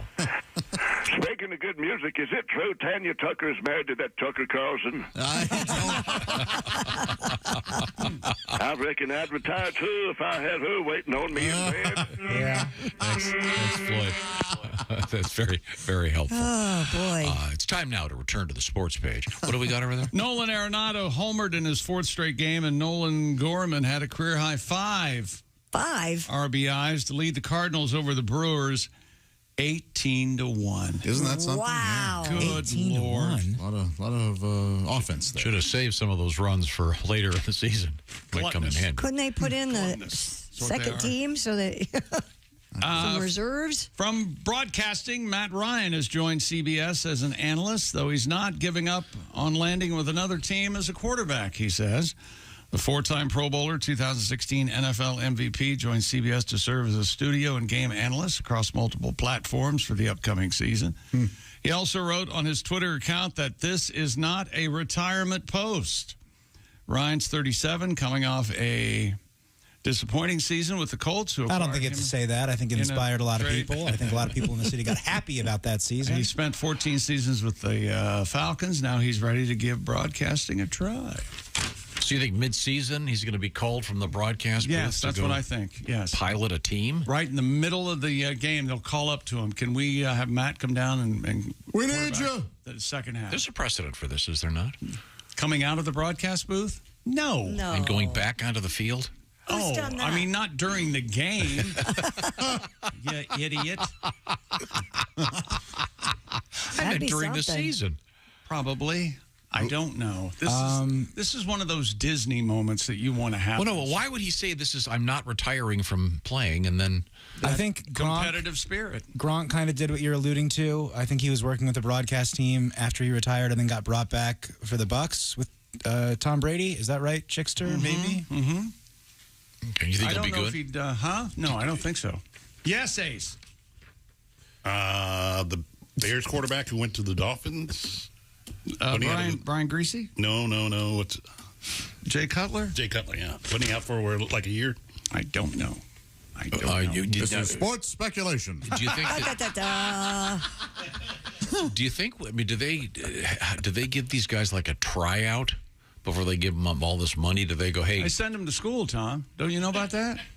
Oh, okay. No, they do. Yeah, broadcast. I'm not making. It sounds like I'm making a joke, but I'm not. They send them to and they do mock-up games and the whole thing. Yeah. So we'll See how they do. They get notes. And there's kind of a history of guys not doing well that were great on the field. Wouldn't you agree? Yes, I would, but I'm not going to point anybody out like I did off the air because we're on the air now. And So you're not going to mention Johnny Unitas? You just threw him under the bus. I consider them broadcasting brethren, and I'd rather not say that Joe Montana blew in the He doesn't want to say that. in the broadcasting booth. I will not say that. Okay, sorry. I refuse. Zeke Bratkowski was horrible in the broadcast booth. No, I don't know if he was. What quarterback was he with, Tom? Zeke Bratkowski. I have no idea. Really? Zeke Bratkowski. Great name. I love it. Yeah, it is a great name. He was pretty much a lifetime backup quarterback. Zeke Bratkowski. He played Anybody? for the Jets. That's exactly wrong. He was a backup quarterback to Bart Starr. Ah, gosh, actually in Green Bay. The Green Bay Packers. Oh. Nice. Or as Ray Scott would say, Starr, Dowler, touchdown. That was broadcasting. Do we have any organ music? Sad, down tempo organ music? I can find some. Give me a Possibly. minute. Like dead stuff? Let's see now. No, not like Grateful Dead. If we say What dead, country will be this taking place in? Brazil. So not Carnival. That's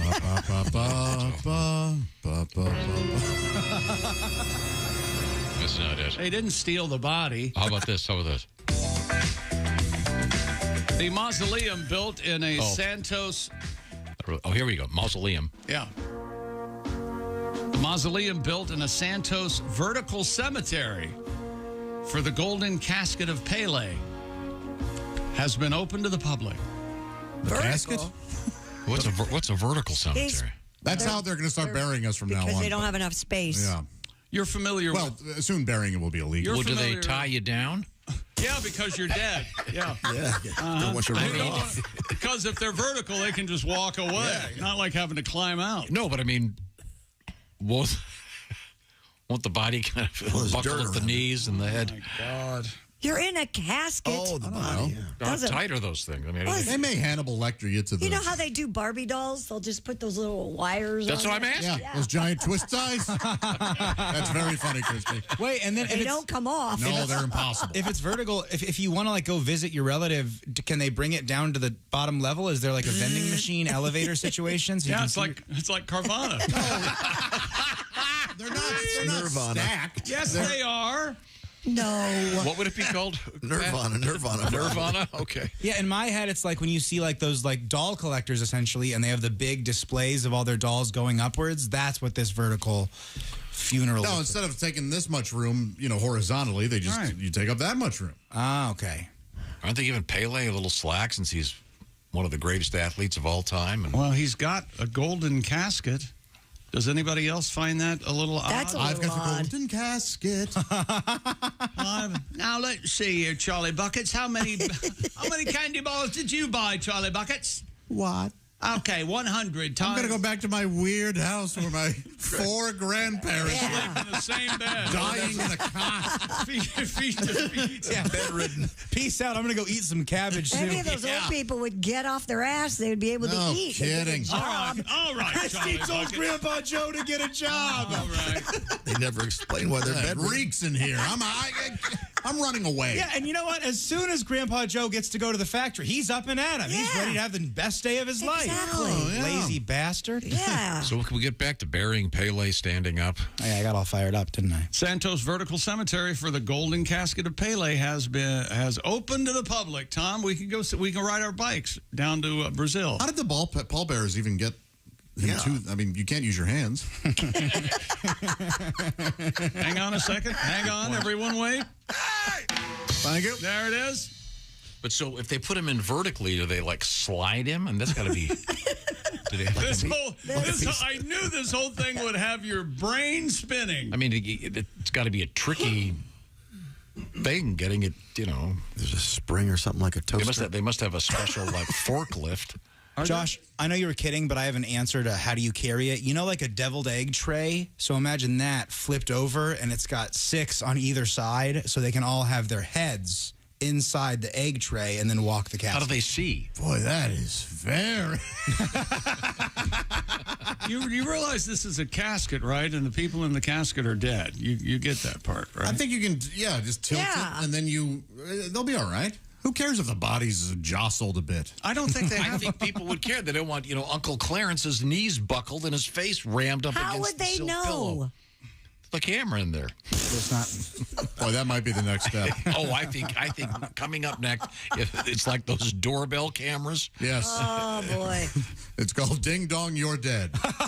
And when you press the button, it puts a light on, and you get to view the decedent. There aren't any vertical. Geez. Are there vertical grave here cemeteries? I don't think so. Not yet. If you do it vertical that way, then you have to dig a 12-foot grave because the 6 feet it has to be at the head. Does that make sense? Oh, yeah. I see what you're saying. You'll have a dog digging up ahead before you know it. So you probably have like a huge drill bit. Because you can't do that with a shovel. No, you'd have to have you can do it with an excavator, and you... It's just a lot of fill dirt. And then you fill it back in. No, you like a 5-foot wide drill bit? Is that what you're saying? 5, maybe 3 feet wide. Oh, that makes sense. Drill a hole and then take it over there with the aforementioned forklift that I'm designing. He takes the casket, flips it 90 degrees, and then drops her in. But now people can go visit Pele's mausoleum. Oh, nice. The mausoleum is on the 2nd floor of a vertical cemetery in Santos outside Sao Paulo. Oh, so it's not buried then? Yeah, you're right. Now this adds a whole new wrinkle. It welcomes You know what? We should have listened to the whole story before discussing. We've never done that in our lives. Why start now? So it's a vertical mausoleum. Shut up. It welcomes fans with 2 golden statues of Pele. More gold. The floor is artificial grass. The walls are images of fans in a stadium, and there's an endless soundtrack of cheers as if Pele was still playing. The ceiling above the casket of the 3-time World Cup champion is disco ball. Is that right? Pele was laid to rest. Well, stood to rest? Stood to rest. On January 3rd, 5 days after he died, one of Pele's son, Milai. You really want to go with that? No, maybe not. Nice choice. Pele's son, Edson. Edson? Is that really his name? Help me, Eddie. Yes, what was Edson. Pele's last name? Or is that his last name? Farquhar. Pele Farquhar. So this is Edson Farquhar, who's... Cholby di Nascimento. Mentos. The fresh maker. That's right. Here he comes, the goal maker. Can we go to Pele's grave? Please. No. Come on, we can broadcast live from there. I doubt it. Josh, do you have any interest how Pele has it, like moments in his career? Would you want your grave to look kind of like a comedy club? It's got the crowd on the outside laughing. No, I've died enough in those. Because he has the artificial grass. You could have that sticky comedy club carpet where there's gum and beer spilled on it. Okay, well. And the coffin could be in front of a mic stand. Oh, yeah, there you go. Yeah.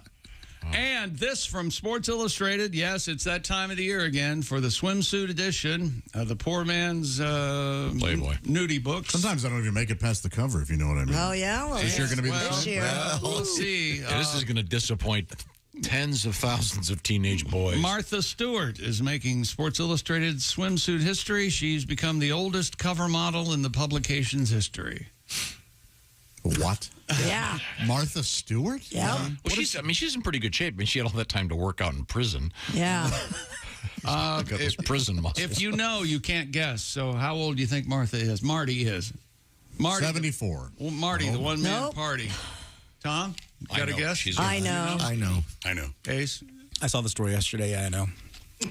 The answer is 80. 1. 81. 81. Oh, wow. Wow. She looks good. Oh, here you go. She's one of 4 cover models on this year's swimsuit issue. Oh, Oh, so you Soon can... to be the least purchase cover.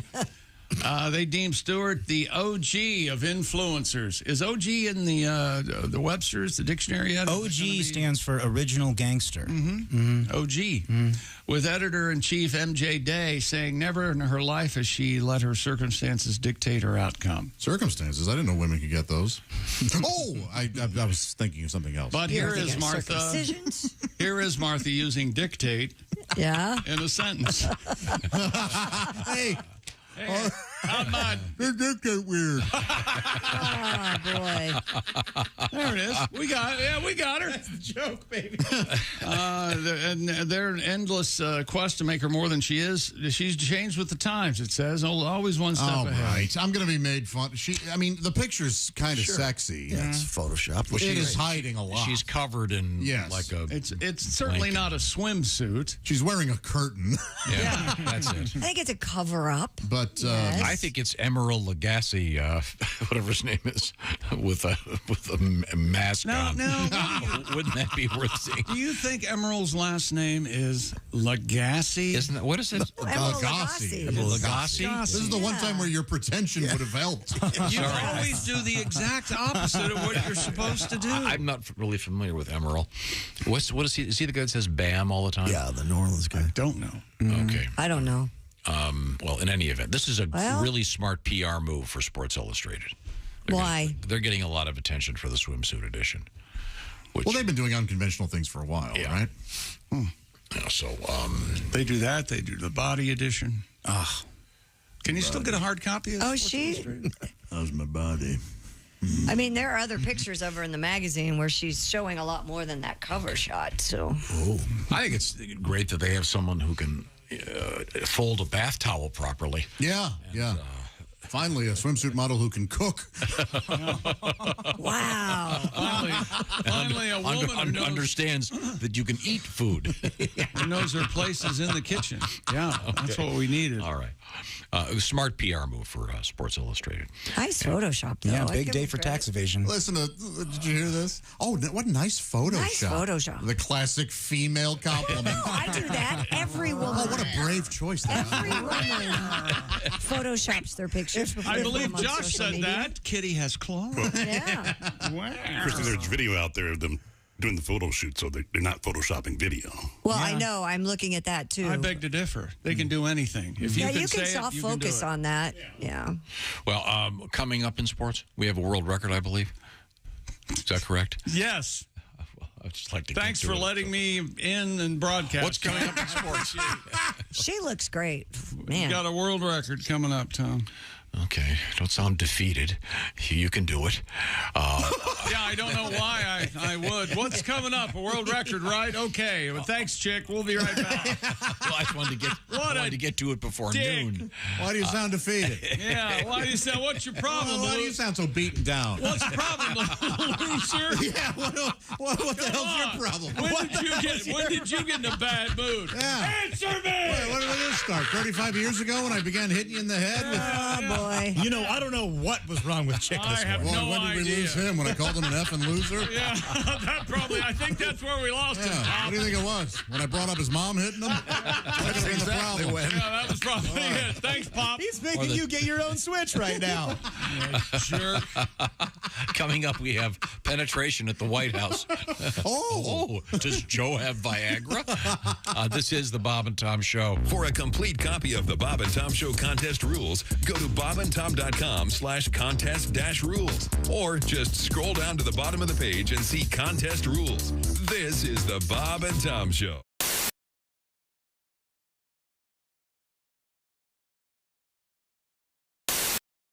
Any bugs come out, it's not my fault. I know. I'm just going to cover just the edge of your nostril. Breathe through your mouth. That's freaking out. A little bit. I thought you said you were a mouth breather. I am. I did not expect to be attacked, though. I didn't expect what just happened right there. I'll be honest, that freaked me out. I don't know how the wax stays on the stick when she yanks the it sticks. out. The sticks just how long does the wax take to dry? Just a couple minutes. It's not long, yeah. So Pat has a stick sticking out of his nose. Oh, boy. And the wax is coating the hairs in his nose. But now you notice his hands were in fists, his legs are crossed, he's all tensed up. Gotta relax. Paper towel, though. Yeah, gotta relax. It's okay. gotta relax. I have a stick sticking out of my face. That is pretty funny. I have to admit. Now the wax is drying, and You want to make sure this is really good and dry. Oh, I would hope. Yeah. Sure. And I want people to know, I'm a firm believer that you need hair in your ears and your nostrils, but we're just getting just the stuff that's sort of visible, yeah. So, like that gross guy at the store at the clerk. Yeah, where it's hanging out. Hanging out. That guy. Yeah, the guy who's making your sandwich. Yeah. Yeah, you don't want the nose hairs. I kind of feel like I'm drowning. Drowning? Can't Being breathe out. waterboarded kind of thing? You can't breathe out your nostril. No, you're fine. Don't breathe out of my nostril? No, you don't want to suck it up into your nostril. No, then we got a problem. Then we have a major problem. It's a whole The different NFL will ban us from all broadcasts. And, yeah. Oh! We did it! We did it! I didn't know we were doing it. I did not know she attacked it. She set me up there. Oh, boy. That's the key. But you have to see this. Can you see those hairs? Holy moly, look at where'd that thing come from? That's wax. That was in your nostril. That was from my mustache. No, it wasn't. How much hair is it? Let me see. Oh, is it bleeding? No, it looks great. How much hair is it? If anybody ever checks out the inside of my nose. Oh, man. Oh, man. Wow. Better? Do you guys understand? She was setting it up, like patting it down, you know, like checking on me. And then all of a sudden, one pat down, wham, stick out. That's the key. That way you're not messed up. I'm not going to fall for it next time. Oh, boy. Okay. Well.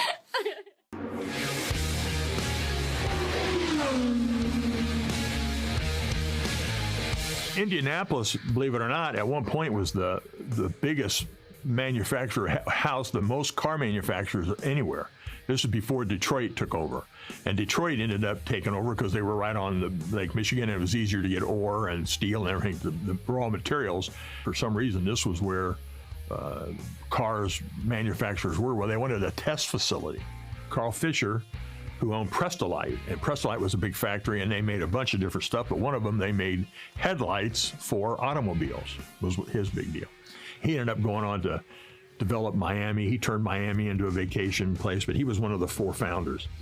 And they go, we need a place. Well, Speedway at that time, that was out in the country. And so they bought this property. How big are we going to make the track? And they're kicking it around. And they made the track 2.5 miles because that's what fit in the property they had bought. That's how that became, the property they had, it became 2.5 miles. And it was a test track. And they just started promoting it as the biggest and the best and da-da-da-da-da-da-da. But that's where the Indianapolis 500 is where a lot of innovation took place for years, like brakes and shocks and tires and safety. Indianapolis Motor Speedway and the IndyCar Series have pioneered safety in automobiles. So how did it become the biggest and the best? I mean, just the daringness of the drivers, the innovation that took place, and again, the purses were always the biggest, and it was just where everybody from all over the world wanted to come.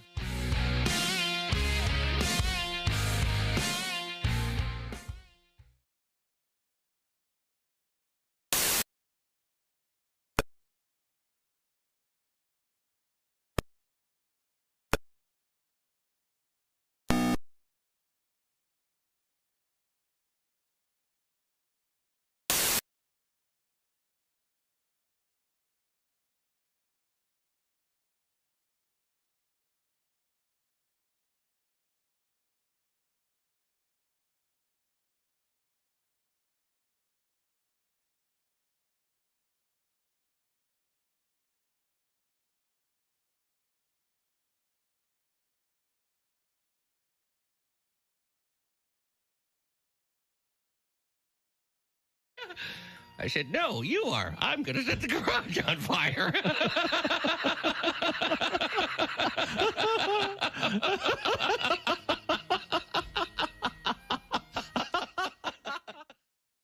Essential Morning Radio.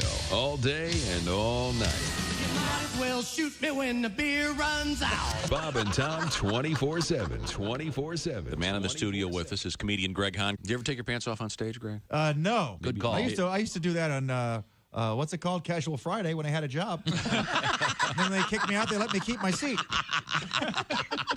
My chair. Don't you have people giving you tours of offices and things? I never liked the tourist chick. No. You know that. No, I know. They walk around the office. They throw in the little small talk. Oh, this is Janice. She's hard to keep up with. Yeah, she's hard to look at. Let's keep walking. She's making me sick. This is Larry. He's an original. You got that right. I've never seen a toupee with dandruff. Get me out of here. Hey, Larry, your pants waterproof? That shirt's a real pisser. Hey, how are you? I'm the new guy. Hey. Nice shoes. What'd you bowl? Hey, Larry, I'm the new guy. That's a great suit. Do they make it for men? Hey. Comedian Nathan Trenholm in the studio with us. Now, Nathan, where are you living now? I'm living in Los Angeles now, and I live with a guy and a girl. And actually, the last time I was in town, I had some cookies, and I offered some of the cookies to my roommates, and the girl just got all mad at me. She's like, Nathan, I'm an actress. Actresses can't have carbohydrates. I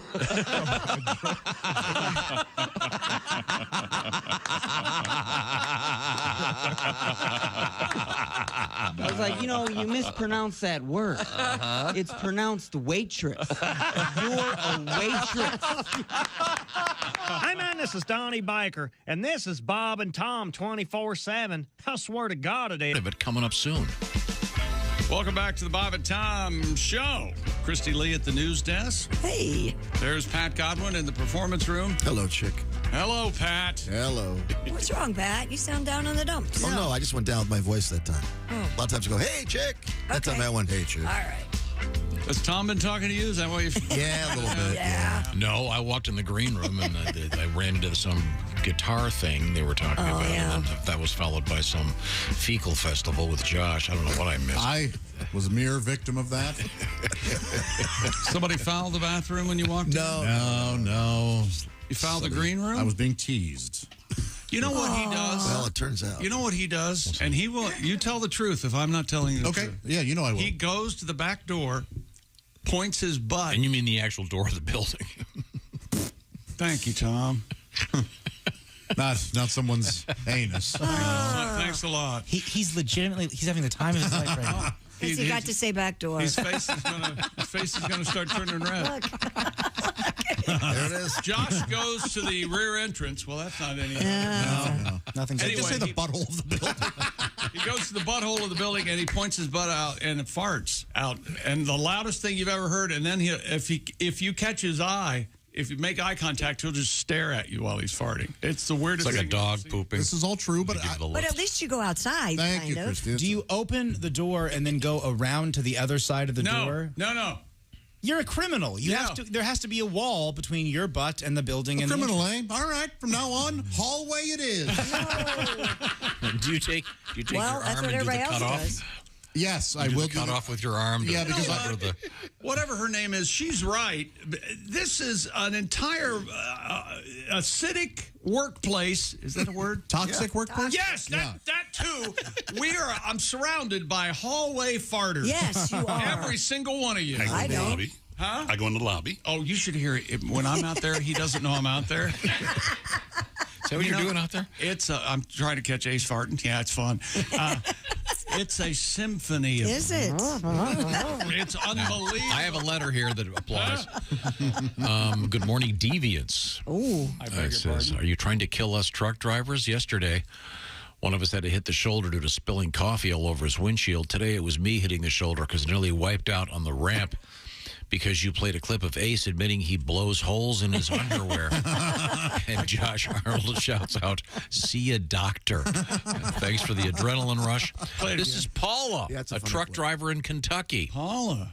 Well, large Paula, Hey, right? Paula. Or is it Large Marge? I forget. That's which Large one. Marge. Paula, let's hear that again. It's a short little blast from the past, and I do mean blast. Do you eat holes from flatulence? Do I get the holes from flatulence? What? Does that happen? You farted a hole in your underwear? Okay. See a doctor. Rest diet checks. There you go. No, that's what happened. I'm sorry. So that leads us back to the sports page with Chick McGee. And that leads us over to here. They were back this morning. My Weird Al's at the compound. 2 owls and a crow. Weird Al, what's your favorite Weird Al song? Weird Al song. Oh man, you're gonna make me choose? Yeah. I'm gonna go with something edgy like "Eat It." My Bologna. Did you ever hear this song is just 6 words long? You know what that's a parody of? This song is just 6 words long. This song is just 6. Oh, really giving George Harrison the business there. Oh yeah, yeah, he is. Tom, you didn't care for that parody that he did? That's fine. How about My Bologna? That's what I just said. That's what he said. You like that? Well, I was too busy singing this song is just 6 words long. You know, after, according to Dave Grohl, after Nirvana performed Smells Like Teen Spirit on Saturday Night Live, Weird Al was a friend with one of the cast people, and he called backstage and asked them if he could do a parody of Smells Like Teen Spirit. Yes, and apparently Kurt Cobain said, is it about food? Yeah. And, he was like, no, it's actually about how no one can understand you guys. Yeah. And they were like, yeah, sure. Yeah, sure, go ahead. That's what they said, Tom. Interesting. World record, Sherpa scaled Mount Everest for the 26th time to match the record set by a fellow Nepalese guy. Now, I would love to do this if they could somehow carry me up Mount Everest like Homer Simpson on Mount Springfield. You'd die. Would I? You wouldn't be able to breathe. How do you know? Would you die? Yep, absolutely. No, you guys wouldn't. Yeah. You'd kill each other if you both went together. No. There's no way. I could make it look like there is so little oxygen up there. You would be.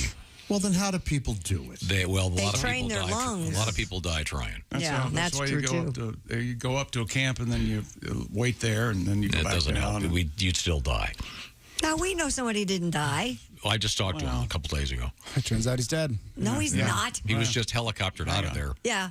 He almost died, but he didn't. He's dying. He went back? Yeah. No, I'm serious. Yeah, he was just helicoptered out a couple weeks ago. He went back. Is he trying to do it again?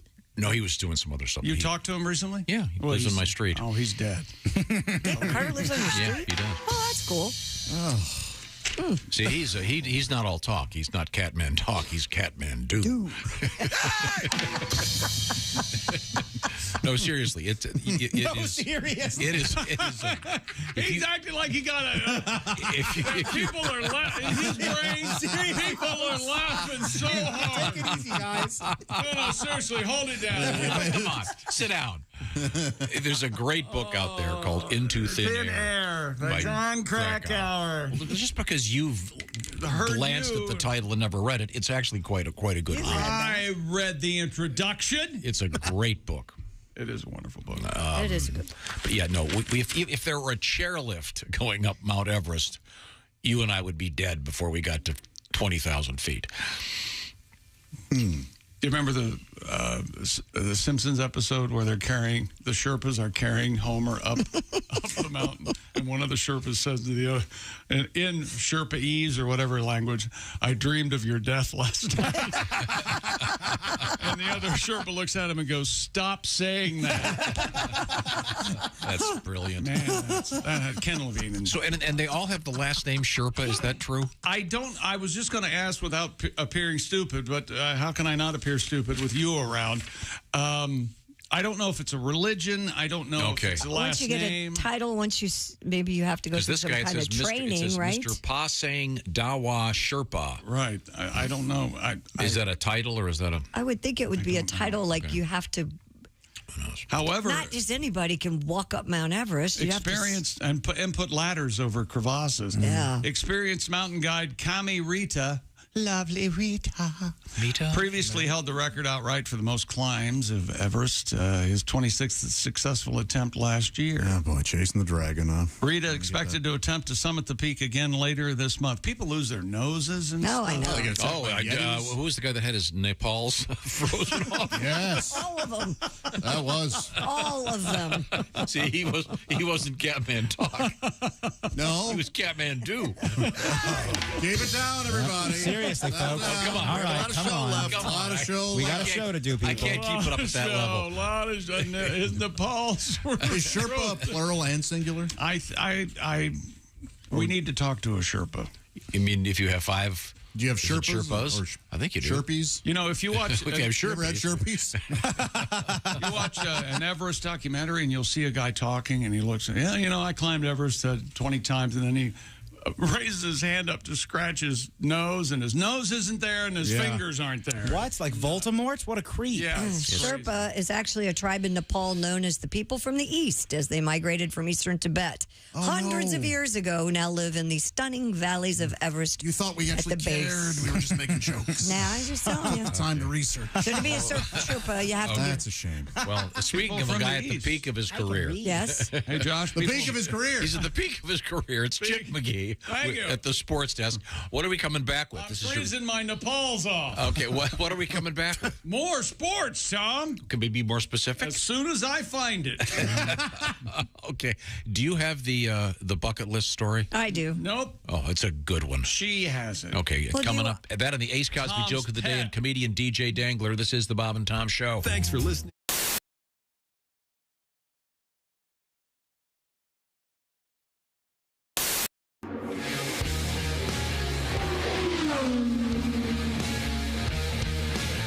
When the Beatles played at the Indiana State Fair on September 3rd, 1964, they stayed at the Indianapolis Motor Speedway Motel because at that time that was the neatest, newest hotel, believe it or not. And John Lennon wasn't feeling well, and so Dr. Henry Bach, who was the chief medical guy at the Speedway, lived on 15th Street, but they called him, and so he went to the motel and gave John Lennon a shot with a hypodermic needle. And the next day, his daughter took it to school, at the Speedway schools, and was showing everybody the needle that had given John Lennon a shot. Ringo got hungry at 2 o'clock in the morning, and was asking a state trooper who was kind of, they had a detail of troopers that were keeping everybody away from the motel. And he goes, where can I get something to eat? And the trooper goes, get in the car. And this trooper at 2 in the morning drove Ringo Starr to Noblesville, had his wife get out of bed, cook Ringo Starr breakfast, and then drove him back to the track. There's pictures of them doing things around the golf course and messing around. But when they went to go to the track, they came out of the Speedway onto 16th Street, turned right, came down to Georgetown Road, and drove right past the American Legion where I work now. Well, word had gotten out they were doing that. Well, I grew up at 30th and Georgetown, and word had gotten out that the Beatles were going to be coming down Georgetown Road. So the streets were lined like it was a parade with people. This on the west side. And all of a sudden, here comes this motorcade and these limos. And I look, and there's Ringo Starr messing with, I saw Ringo Starr as they went past. And they went to the fairgrounds and did a show at the Coliseum in the afternoon where Jerry Baker introduced them, and to hear Bake talk about that, and then there's a pirated recording of that show, and you hear Bake introduce them, and they walk on stage and they have to plug in and set up and boom, hello, setting up. It's not like today where it's all pre-produced and all set up. And then that night, they did a show at the grandstand, and Bouncing Bill Baker from WIBC was the host. So, but they drove right down Georgetown Road, right by the track, because that was the neatest, newest motel in Indianapolis, and having the Beatles there.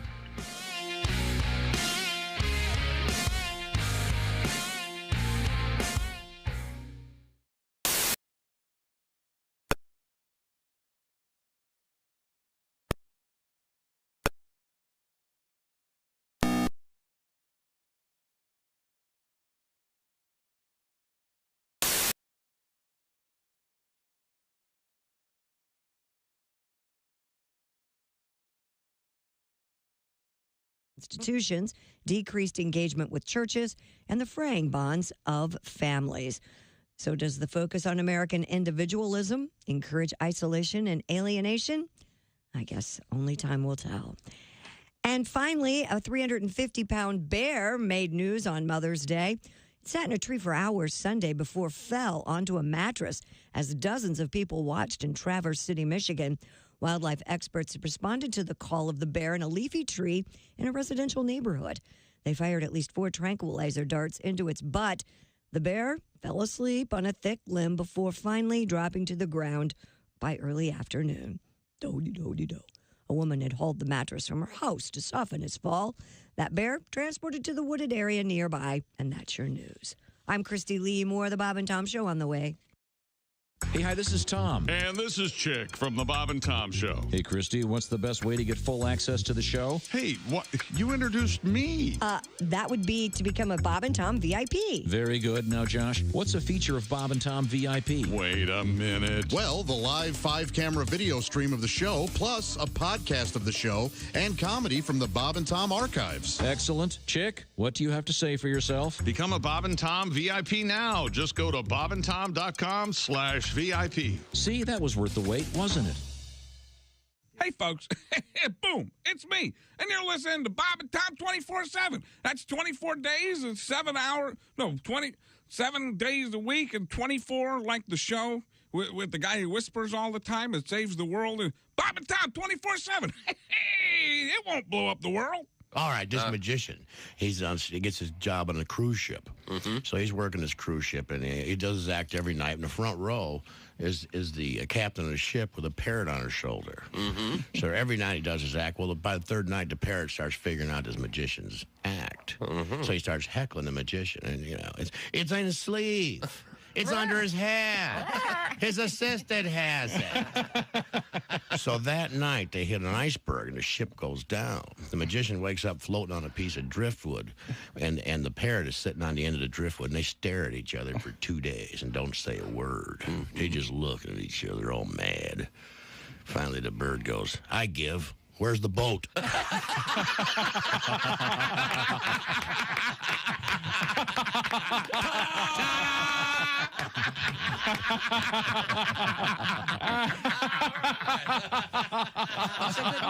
Oh, yeah.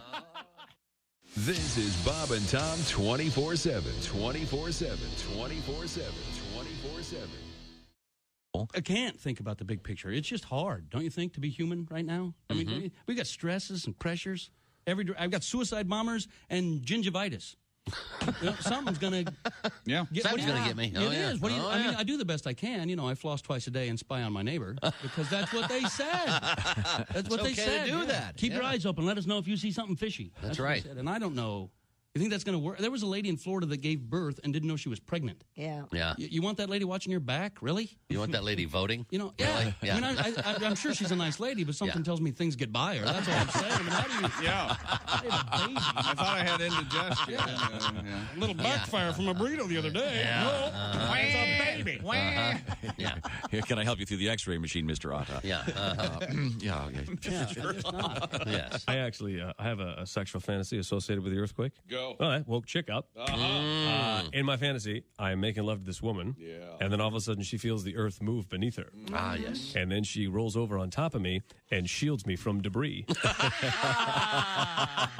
Safety first, everybody. Safety first. Hi, fellas. This is Floyd Tucker, the over-the-road trucker.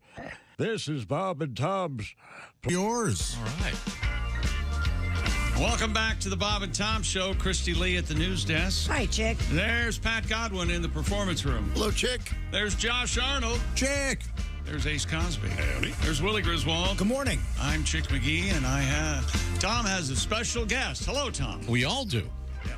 He's joining us in the studio. He's fully clothed. It's our guest, comedian DJ Dangler. I'm not fully clothed. I'm always commando. Thanks for that. Yeah, it's important people know. Were you itching it down there? What was going on? He was getting a pan out. I saw I was proving it. digging in the back there. And Josh was saying, I don't believe him. I'm digging in the back there. Well, now yesterday we spoke with Bert Kreischer, who, of course, had no shirt on. It was kind of his trademark.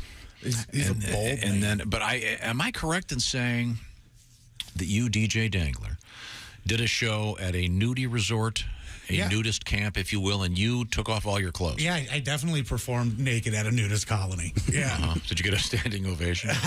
Well, they stood up afterwards. Yeah, not during.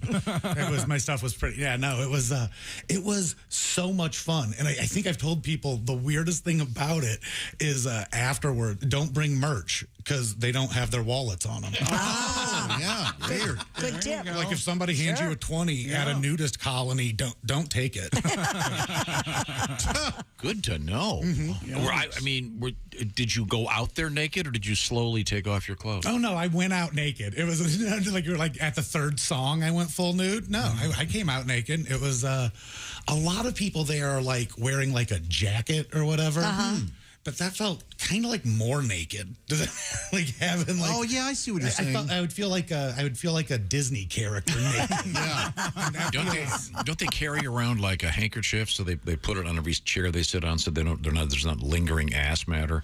It wasn't. It was way cleaner than like. It was as clean as you would want. Yeah. I mean, like they were above board. I bet. On that. There was all kind of like sanitizer and everything. People like didn't have their own, but I never felt grubby. The only thing that felt kind of grubby was they had like a pool.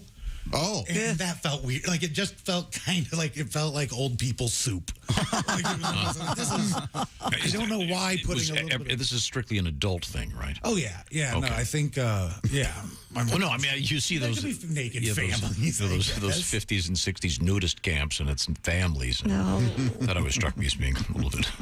No, these were all adults. Did you do any specific jokes about being naked? I'll tell you what I did do. I didn't do any of my animated stuff.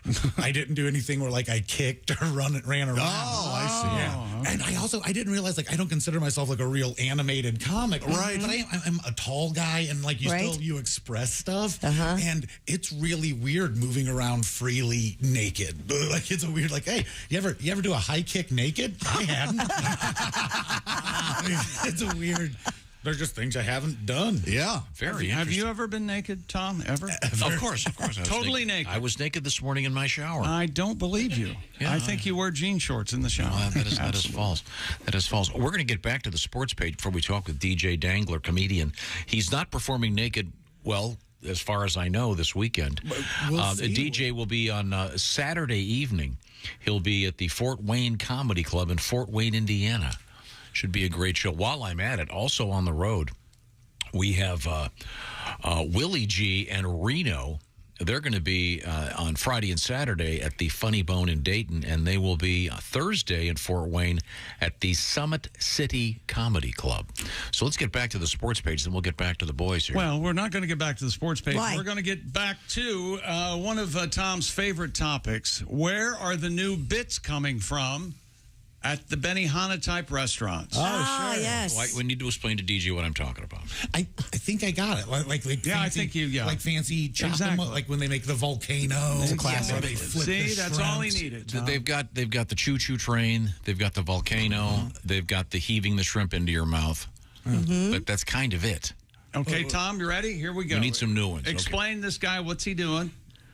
He's got his chef's hat on. He's standing at the seam table, right? Okay. What is that? I can't tell. Is that an egg? It's an egg, okay? So there he's flipping it up. He juggles. Oh, the egg lands on it, cutting the egg, and then he makes a heart with the egg dropping. Out of the egg white. So the guy picks up the egg with his spatula, heaves the egg in the air, and then juggles the spatulas, and then catches the egg again. That guy's an artist. I've seen that. Oh, have you? You've seen this in person? Yes. That's a great bit. He keeps the yolk out because it's better for the heart.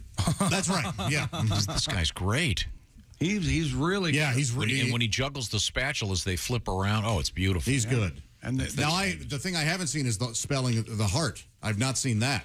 I've just seen him juggle the things, catch the egg like that on its side. He writes love upside down, and I don't know how he caught the egg, if you follow me here, on the side of the spatula, so it cracks. But doesn't split and fall. Split, it's amazing. So the yolk doesn't fall It's a lot of practice. Yeah. That actually leads to one of our stories.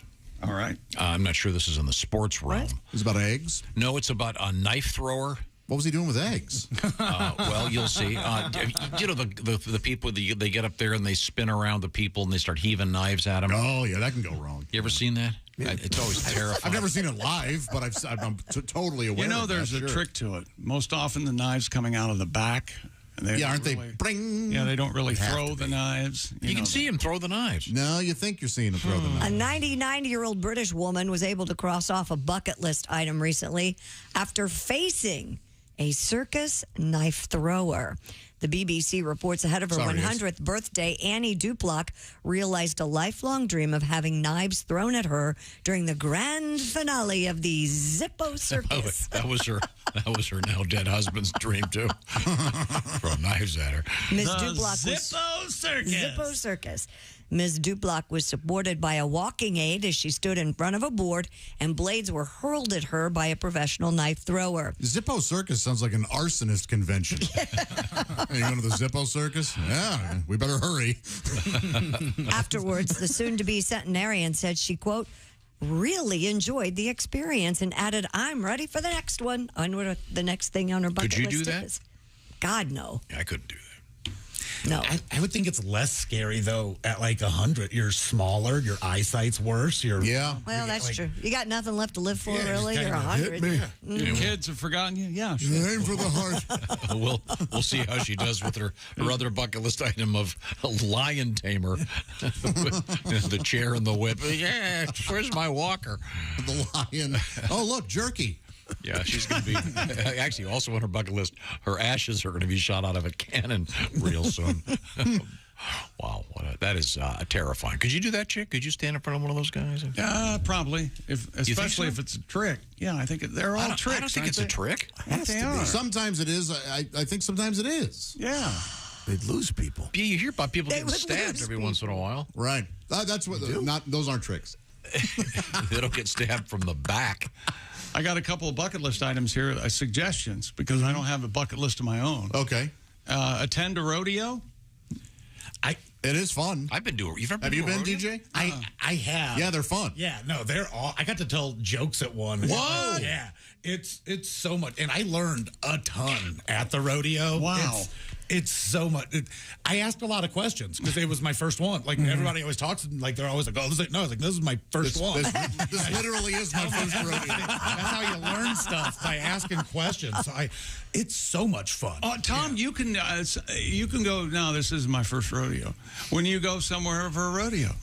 I've been to a rodeo. I know, so you can say this isn't my first rodeo. Oh, this isn't my first rodeo. Right. Very good. I think it's this isn't my first rodeo is a little too. They'll catch you on that if you say this isn't. Oh, what do we got here? Look at it. A grammarian. Certified. This ain't my first I've told you, like, my favorite thing about the rodeo that's 100% true. There's a rule that you have to either wear a helmet unless you're wearing a cowboy hat. Oh. And, like, that's the real rule. Like, you have to either be safe or look awesome. Like, that's their whole, like, even if you think that's cool, we can agree that, like, bull riders shouldn't be in charge of anything else. Like, they shouldn't give you, if a bull rider's giving me advice at a bar, like, DJ, you shouldn't talk to that girl. I mean, if you are, you better be careful. You better wear a condom or a mustache. That should do the trick. Yeah, that'll help. Yeah. I'm like, you're not in charge anymore. DJ Dangler with some rock solid advice. That's pretty good. That's great. Once again, we still haven't finished sports, have we? No, more bucket list items that are sportsy. This is very exciting. Yeah. Do you have a bucket list, Josh? No, I don't. A friend of mine used to, if he followed me at an open mic in St. Louis, he would go up and go, Josh was just telling me about his bucket list. It's just food he wants to eat out of a bucket. Popcorn chicken. Yeah, and he started listing some. Okay. Thanks, Joe. Potato wedges. Ace, do you have a bucket list? When I was younger, I wanted to skydive and go to Tokyo. Would you skydive? Well, the skydiving you see these days, people tandem jumping. I want to do it myself. I'm sure we can set that up. You got to start as a tandem. You can't just jump out by yourself. Let's send him to Tokyo. I want to see his big ass in one of those tiny Japanese chairs. That's going to be fun. I think he should skydive over Tokyo. Oh, yeah. Yeah. You ever heard of the great movie 30 Seconds Over Tokyo? Yes. 30 Seconds Over Tokyo. Remember that movie? Okay. That's a really short movie, right? Yeah, well, they have a... They do some of the preliminary stuff before the planes got there, explaining the situation, you see. They barely have time for the credits. If you really want to skydive, Ace, we can set that up for you. I used to want to do that, and I don't anymore. Yeah, like I said, when I was younger, I would have really wanted to do it. Also, hold on to the bucket list, though. You're supposed to do it before you kick the bucket, right? Yep. Is that what it's for? Well, yeah. Christy, your bucket list? I don't have one either. Never. Really? Nothing you want to do? Not You know really. what my bucket list is? I'd like to be happy. Oh. Aw. Well, you- Never going to happen. What else? Hey, Chick, you choose to be happy. You can be happy right now. No, I don't think so. I don't think so. Fool's errand. I'm trying. All right. How about if I tickle you? Tickle Josh. It's his birthday. If you want to get Do tickled. you know it's Josh's birthday? birthday. I was holding back. I'm aware of that. We should have announced it when we're way over late here. Do we have a fondant coming? I'm afraid that it's because it's so late in our break, Josh. Happy birthday, but that's all you're getting. If there's not office cake, I'm leaving. The Bob and Tom Show right now. The Bob and Tom Show is brought to you by BetterHelp. It's easy to get caught up in what's going on right now. It's so confusing out there, and it's perfectly acceptable to maybe get a little help. That's where therapy comes in. Get some balance in your life, and BetterHelp is an interesting idea. The idea is to connect you with a licensed therapist, and then everything is done. This journal of self-discovery, wherever you are, is done online. So it's designed to be very convenient, very flexible, and suited to your schedule. The way BetterHelp works is you'll fill out a brief questionnaire. You'll get matched with a licensed therapist. And by the way, you can switch therapists at any time for no additional charge. And then the work begins, and it's done, as I mentioned, online. It can be done speaking. It can be done with a video camera. It can be done just texting back and forth. It's your option. That's the idea, flexibility. Visit BetterHelp.com/BT Show, and they'll knock 10% off your first month. That's BetterHelp, H-E-L-P, BetterHelp.com/BT Show. Now, when we come back, we will once again visit the sports page. We also have, what is the word? An invasion of the White House. Oh, yeah. Penetration at the White House, I'm telling you. And the weekend is no longer going to be the weekend. He's pulling a Prince on us. We'll find out about that when we come back. This is the Bob and Tom Show. Hey, it's Roy Wood Jr. You're listening to Bob and Tom.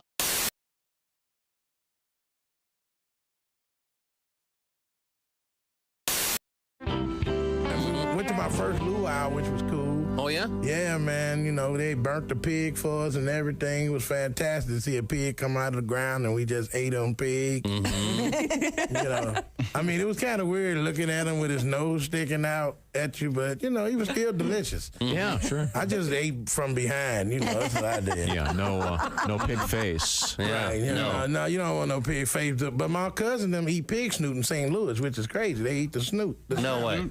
Yeah. They do, really? Heck yeah, they put barbecue sauce on it and eat it. They eat the feet. Some black Yeah, you will not lead us astray, I guarantee. Because I hate restaurants that have those, you know, named best barbecue ever, you know, and then you go in, it's some old burnt barbecue, and it don't taste good. I mean, they only have what you want because, you know, I'm from St. Louis. We eat rib tips, you know. And rib tips is like the top part of the rib, and you cut delicious. it in little. Oh, my good Lord.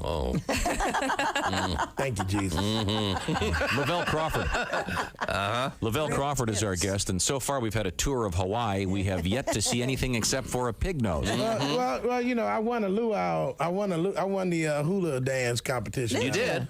Yeah. Wow. You can move it, huh? One thing I know about Paradise for black folks is just it's something black people want to do that we see white folks do that we shouldn't do. Like, you know, go on the catamaran. That's just like being out on a raft with a motor. It ain't safe. and my wife went, let's go out on the catamaran. I said, have you ever seen a catamaran? You don't even know what it is. She's from Chicago. You don't know nothing about no catamaran. And then she can't swim. She ain't never been to a YMCA, learn how to float or nothing. But she want to go out in the middle of the ocean. See, I learned my lesson with that jet ski. They flying around on that jet ski, jumping up on the water. And I realized that water's hard as hell. It is. Because every time you hit a wave, man, my junk was hitting me in the chin.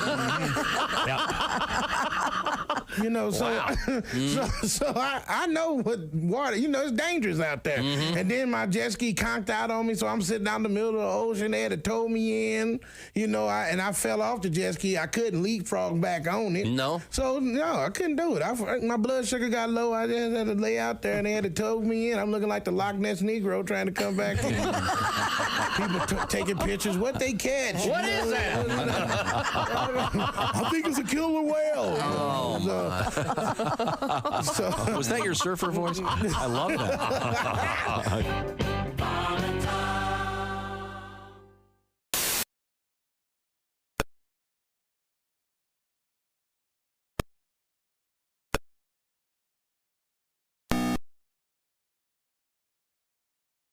Guy, my foot's asleep. Got matching silverware for the plate in my head. I think I can fly. I collect ointment. What can you bring to our company? Head lice.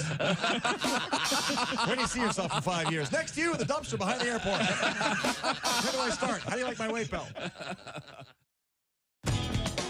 Bob and Tom 24/7. Not on air, online, all the time. Bob and Tom 24/7.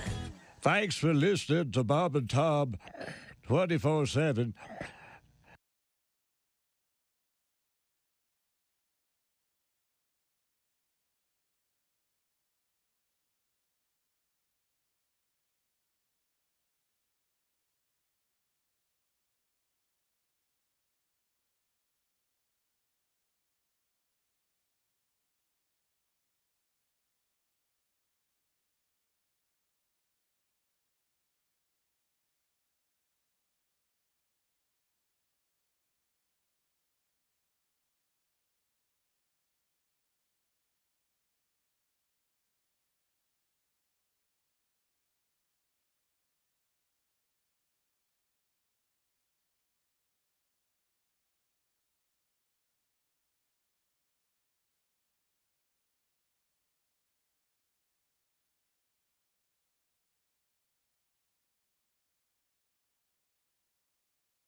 Up.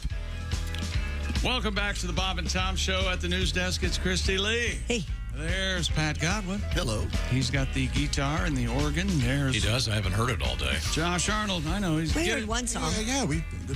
Get a ticket, Godwin. I'm enjoying the show today. There's Ace Cosby. The boxer song. Hi. There's Willie Griswold. Good morning. I'm Chick McGee, and here's Tom with our special guest. Our special guest is comedian DJ Dangler. Hey, everybody. And I got to correct myself. DJ is going to be at the Fort Wayne Comedy Club Saturday, May 27th. Sorry if I had the wrong date there. So it's not this Saturday. It's a week from Saturday. Yeah. Okay. Is that officially Memorial Day weekend? Yes. I believe It is, pretty much It universally is. in the United States of America. Okay. Thank you very much. DJ's a great comedian, and he's hanging out with us this morning. We're going to talk again with DJ in just a couple seconds. We'll once again defer to Mr. McGee at the sports desk. What have you got over there? More bucket list items. I think I'd like to do this. Arrive by seaplane. Oh, yes. Wouldn't that be cool? I'd like to do that too. That's That fun. in Dark Knight when they're on the yacht with all the models, and then the plane lands, and then he dives into the water. It's a Hawkeye move. Yeah. You ever see the movie? Not the song, but the movie called Night Moves. With Gene Hackman? With Gene Hackman. I've never seen it. It's a great movie, and Mr. Hackman was in here. And by the way, incredibly nice guy. And I asked Gene Hackman, is it that movie Night Moves? What the hell happened at the end? He goes, I have no idea. I couldn't figure it out either. There's a great seaplane sequence in that. There's a great Jimmy Buffett song about a seaplane. You ever hear that one? Where he's getting shot at?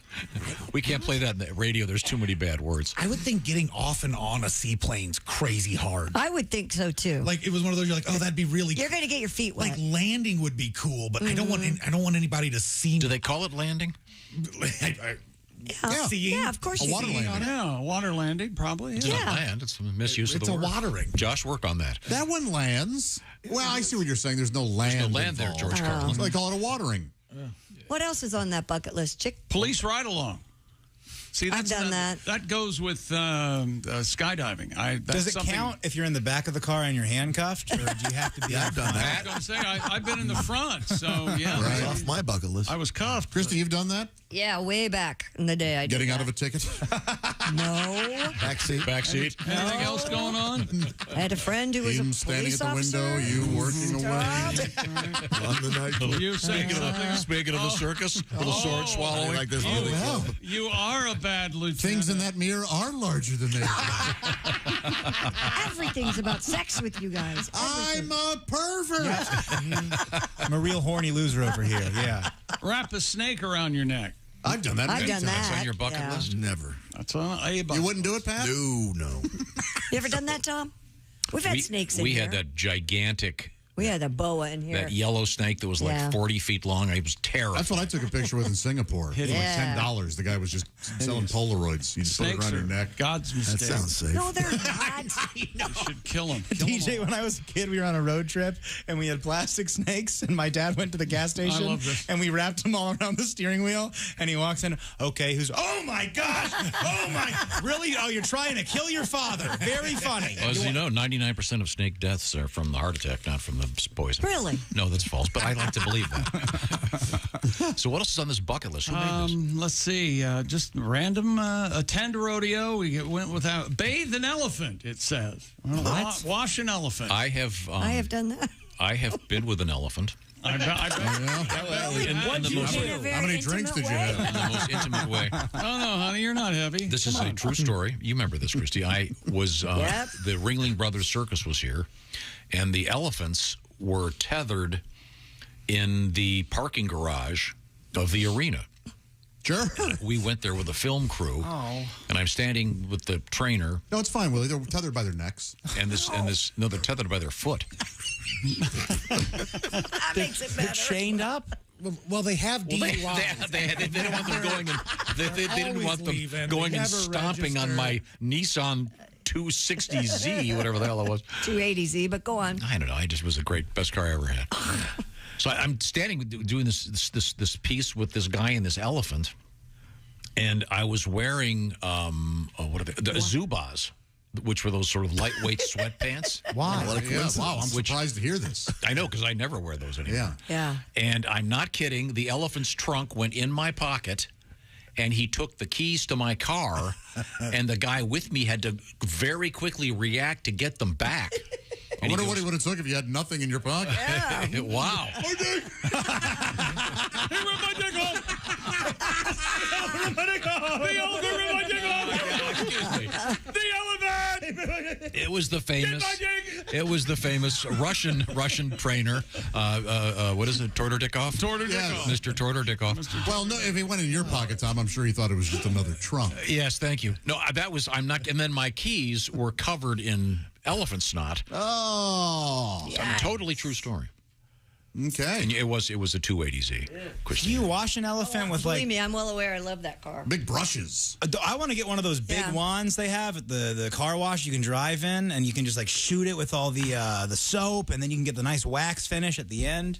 Yeah. That must be genetic. I love power washer. I'm about to buy a new one. Can I have your old one? Yeah, sure. Thanks. I love power, but I need to get a really serious one. It's like a therapeutic thing, power washing something. Like it feels good. You know, look, she'll get this. Yeah.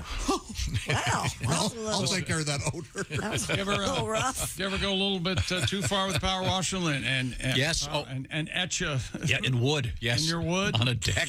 Oh. Yes. Yeah. You can also cut your toe off with a power washer. yeah. Oh, they're the best. Oh, here's something from the bucket list. Yeah. Tell your dad you love him. All right, next question. What's on there next? What's the next I one? love you, Willie. You're my son. Don't You're make the a best. show out of it. Let's- I love you. You're my son. No. Social norms. No, he said, Dictate, I must love you. What he said was, I love you. You're my son. He's you said it like it's a math proof. So, therefore, father, son equals love. What do these 3 dots mean? I see them in math I don't understand, but I think You're it like an means- alien who sees how dads act on TV, and you're like, well, this is how it's done. I got to say I love him. He's my son. Write a love note with lipstick on a bathroom mirror. I've never done that. I have never done that. Have you ever had one written for you? No. Have you ever? Do it here. Is anyone here? And I'm going to everyone in this room. Yes. Has anyone here ever been in a situation in which dawn is arriving and you cannot find your underwear? Yeah. And you were at someone else's abode. Oh, I have. Yeah. I couldn't Probably. I couldn't find my wallet. I left without it. And I had to go back. and get that's my wallet. rough. Yeah, that was rough. Was it a professional encounter or? A professional. Well, his wallet was out. Are you asking? You had to go back to the brothel. Are you asking if it was a prostitute? Is that what you're I think asking? that's the implication. No, you Chick take your has- pants off, your wallet falls out, and I didn't know it did. Yeah. Was it someone that you knew well? No. Oh. No. Ooh, you had to go back. Yeah. Oh, that's rough. boy. Was he upset? You're gay. He was so upset. Gay as the day is long. Ace, have you ever left your, as we know, holy underwear? Have you ever? No. No, really? Very organized on road trips. Road trips. Sure you are. That's not true. DJ, no. You had to have made a mistake at some point in your life. Choosing this career. By the way, DJ, I don't know if you've heard this or not, but Ace Cosby has a problem. He farts a hole in his underwear. Over time. That's remarkable. That's why I go with none. Like I So said, you are commando at this age. Huh? A lot. At this Often. age? At this age. Well, things What can does go that wrong. mean? You're just more I comfortable? hate getting older. I mean, I'm only 42, but I'm aging back. The other night, I farted for so long, I fell asleep in the middle of it. Oh, that is old. That's old. Yeah, that's gross. I woke up. I asked my girlfriend how it ended, and she was like, "Not good." Better than Lost, but There worse are than many. Game of There, as you Thrones. age, there are many new records that you will set. The length is really weirding me out. All Not the things you laughed at when you were a kid, and all of a sudden, that was me. Yeah, as your hearing goes, you have no idea that it's audible. Yeah, that happened 2 weeks ago in here, didn't it, Chick? Yeah. He came, he was standing right next to you, farted right next to you. Farted as loud as anything And you've what ever did he heard. say? Yeah, you weren't supposed to hear that. Yeah. He wanted to cry. He just wanted to. You wanted to come over and fart next to me, which I guess is kind of endearing. It was a crop dusting. That's how abusive this relationship is. Oh, it's when you so- take him farting in your face as endearing. Hey, Yeah. any attention is good attention. Everybody in here, we all have Shaker Heights syndrome. We've all been tricked into thinking that we're actually, you know what I'm saying? Yep. We're relating to the kidnapper finally. That's right. Stockholm Syndrome. Thank you very much. Another a bucket list, blow glass. Oh. No. Who wants to do that? Yeah, who's glass? I'd love to blow glass. I thought you were just talking lines. I know a guy. Oh, You know a guy who blows glass? Absolutely. There's it's really scary because it's So hot. Super hot. Yeah, Very hot. You're my friend. You know him. His son's an expert at it. Okay. If you want to do it, I can get it done for you. I bet I could probably get it done, but okay. I'll tell you. Where's the class? Oh my God. You didn't have to ask me before Over I tell in you. the neighborhood. I know where. Yeah, there's one in that neighborhood. Now, what would you yes. make? No, let me go. Willie, if you. I know Watch what this. Willie would make. Willie, if you were. I would make a nice flower vase that doubles as a bong. Thank you very much. Yes. You'd make it for your grandma. And then, and by the way, Grandma, it also makes a very nice bong. I will say my grandma does, at her place, she's got this little like chest with a bunch of, there's, just little trinkets. Sure. There's a little rooster. Curios. And there's a little vase. And there's just little things that she's collected through the years. And I gave her my Willie Griswold rolling papers, and she has them displayed next to all of her little grandma trinkets. It's very cute. I was going to make my grandma a vase, but then I remembered that the cemetery just has a pipe right there in front of the tombstone. Really? Yeah. Mr. Sexy back to death, huh? Thank you very much. Did you say your grandmother has a chicken, a rooster? Yeah, she grew up on a farm. She misses me, doesn't she? No, it's not because of you. She grew up on a farm. She loves roosters. She calls them cocks. She thinks she's being very sneaky, but she's always texting me, "Hey, look at this cock." And she knows what she's doing. She knows exactly what she's doing. And didn't she have a recipe for cocks? She sent me the other day. Let me pull this up. Sorry, someone talk while I pull this up. Any fool can cook a cock or something. She sent me a recipe. It takes a genius to. What is it? I don't know where we're going with this. She sent me a cookbook called 50 Ways to Eat Cock. Healthy chicken recipes with balls. There it is. Oh, okay. You know, see, I wouldn't want to get that book. No. Oh, that is right up your alley. No. And she does it, and you don't. You feel like you're already an expert? No, she is your ex-mother-in-law. I see the problem there. No, not at all. No, I wish she'd run for office again and she could get some laws changed that are antiquated in this country. She drove this city into the ground. It was That's what I heard. Remember when she wanted? Keep going, Josh. You're already on Christie's list. Hang on. Oh, my Christie's list. I don't know. Oh, I know. I'll tell you later. Don't remind her of the things I said. You mean the beginning of the end is what we refer to it. Yeah. Okay, let's talk to our guest, shall we? Oh, we're out of time. No, we're not. I'm sorry. DJ Dangler joins us. DJ is one of my favorites. DJ is going to be, and I had this wrong before, so I apologize. DJ is on Saturday, May 27th, Memorial Day weekend, at the Fort Wayne Comedy Club, of course, in Fort Wayne, Indiana. And you'll be there. And now you mentioned girlfriend because you were married. That didn't work out. Is that correct? No, not even a little bit. Is this someone new? Yeah, this is someone new. This is so nice. It's What is this someone new? Is he dating his ex-wife? It's happened before. That's happened, but I look kind of dumb. I get it. One of the most brilliant comedians of all time, in my mind, Robert Schimmel. Oh, yeah. He married the same woman, what, 3 times? Yeah. That's awesome. Hilarious. But you're with a new girlfriend. Yeah. How long have you been together? 3 years. Oh, wow. Yeah, long time. Okay. Does she live in your house? Yeah. Or do you live in hers? No, she lives. She lives in mine. Yeah. We live together. It's great. She's beautiful. Oh, I bet. I know that's a dumb. She has like a little flaw that I love. Okay. She has like a little crossed eye, just like a little crooked eye, nothing like crazy. And her glasses fix it right away, and like her contacts. It's like the only time I ever notice it is if I'm like getting laid in the morning. Yeah. So like every now and then it'll happen, and I'll think I am just crushing it. I'll see that crooked eye. Yeah. I'm like, I'm King Kong. Then I wrap up and I see the eye still crooked, and I was like, oh, I should go mow the lawn or something. That was some stolen valor on my end. That wasn't me even a little bit. So good he made her eyes cross. That's some great like cartoon physics and biology. All that stuff you see in cartoons. That's great. DJ Dangler is our guest. And am I correct in saying you have a brother? I do. And his name is? I just got to see him over Mother's Day. I got to see my big brother, Peter Dangler. Oh. And that really is his name? It's his real name, Peter Dangler. Yeah. Does he go by Pete? Yeah, he goes by Pete. Yeah, calm down. Okay. Yeah. I mean, obviously, that would be the greatest porno name. It would be, but... Didn't your dad know what he was doing? I honestly don't think he did. Yeah, got it right. Oh, wait a minute. I'm sorry. Yeah. I don't know. You mean his dad, Dick Dangler? Yeah. And I know that DJ is Dick Jr., so he's covering all his bases. All of us. Is your real name Dick? No, my full name is just DJ. Like that's all I have. Like that's like I'll show you. It? Yeah, I'll show you my license if you're laying out lines. No, that's all I've got. All right. Let's see now. What did I want to tell you here? A couple things. That seems kind of lazy on your parents. No, people always talk like I'm the youngest in a family, and people are like, oh, you're spoiled. And I'm like, you forget how lazy parents of 6 can be. Like, oh, sure. DJ Dank, does that sound like they really did their heart? Like, they were by 6 kids. They were like, your name's DJ. One of the other ones will show you the kitchen.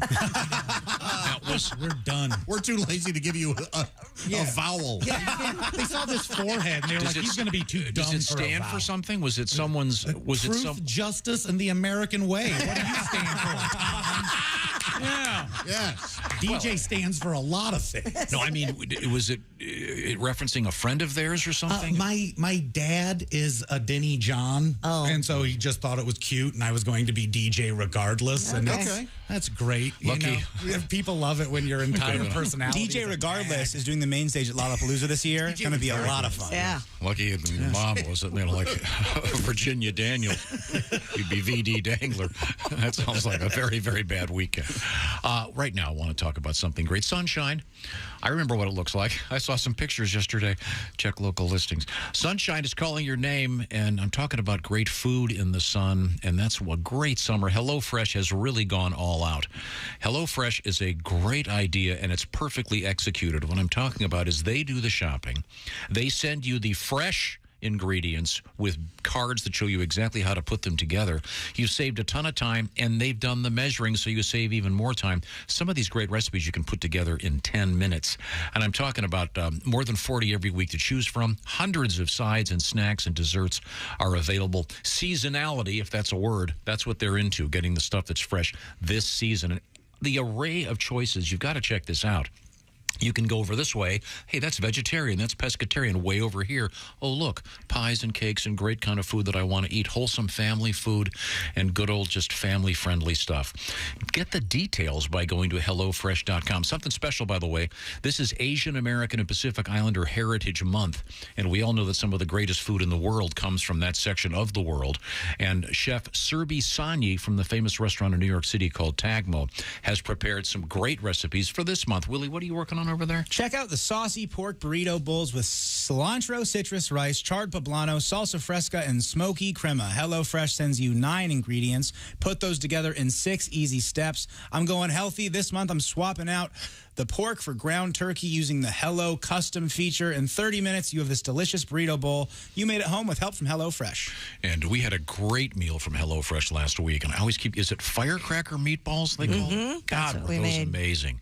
Just made them. They were great. And Jess was telling me yesterday she just made some other stuff. So it's terrific, and I'm urging you to give it a shot. And why not when you get 16 free meals as part of a special program? It's HelloFresh.com/BT Show 16. That's HelloFresh.com/BT Show 16. Coming right back with DJ Dangler. And this may be one of those shows where it's all sportscasts and virtually no sports. I love that. This is the Bob and Tom Show. Got something to say? Send us an email. BobandTom@BobandTom.com.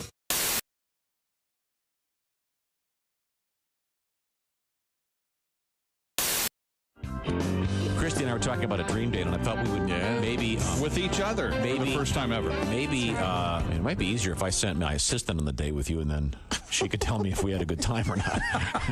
And then that's exactly what I see that coming. Never mind. Now, do you turn your phone off? I put it on vibrate. And where is it? It's in my purse usually. Okay. I mean, I don't look at it. I wouldn't. Okay. But you have to keep your phone on. Oh, yeah, come on. No, not only answer it. He's wearing the Bluetooth during dinner. No, that's completely false. Absolutely. This is important. Hold on. Completely false. I almost never answer my phone. All right. Very, very rarely. Yeah, I don't. No. All right. So you got that, unless, of course, it's one of your kids, right? Well, that's the thing. I look at it. Yeah, but you got 5. 4 of them could call at any time. Yeah, 6 out of 10 calls are from your kids. You know that. 6 out of 10. Which happens 7 out of 10 times. Yeah. 9 out of 10. The other 4 are wrong dials. And chances are you're going to have to go pick up one of them, so that means I'm going to be sitting there by myself for a while. You're bitching at me already? I haven't even answered the phone. So there you go. What would be your opening salvo conversationally? What would you open with if you... I've known you all half my life. What do you do for a living? Mm-hmm. Say you didn't. What would you? Would you ask me something, or would you start telling me about your life? No, let's not do that. No, let's just approach this like the two people that you are. What would you talk to? Let's stay in reality. So we go. About? You know, I've never thought of you romantically. Well, we have 2 hours to kill. Let's talk about what's wrong with chick. Wow. Let's talk about how you sex, baby. Yes, sex. How you like it? How do you approach it? Well, see, now we had how you going to approach it, Tom? See, now we had the list of first date turnoffs. How you going to crack this code? Come on. Here we go. How are you going to get those ankles on your shoulders? That's what I want. Yeah, because see, not on this list from USA Today. Mismatched clothes, 36% first date turnoff, and you go up the list, and body odor, 94%. I'm clean. I have no body odor. But my pet peeve of first date turnoffs: women who don't put out. Wow.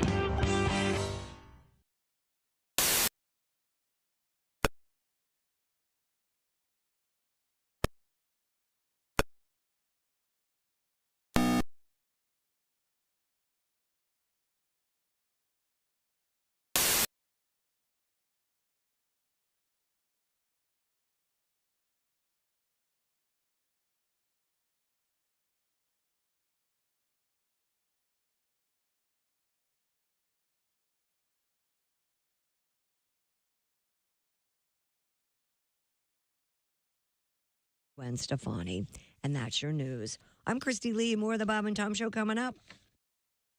Hey man, it's Donnie Baker, and the fact remains there's nothing better than being a VIP. And I don't mean like his dudes on Pervert Row at Xanadu's. I'm talking about a Bob and Tom VIP. Best thing, you'll never miss another minute of the show. I swear to God, you can hear the show here in the morning, and then because you're a Bob and Tom VIP, you'll get the podcast of the entire show, a 12-month library of podcasts, hundreds of Bob and Tom comedy tapes, and a 60-day video archive of the show. Bob and Tom VIP. You have to get it. It's state law.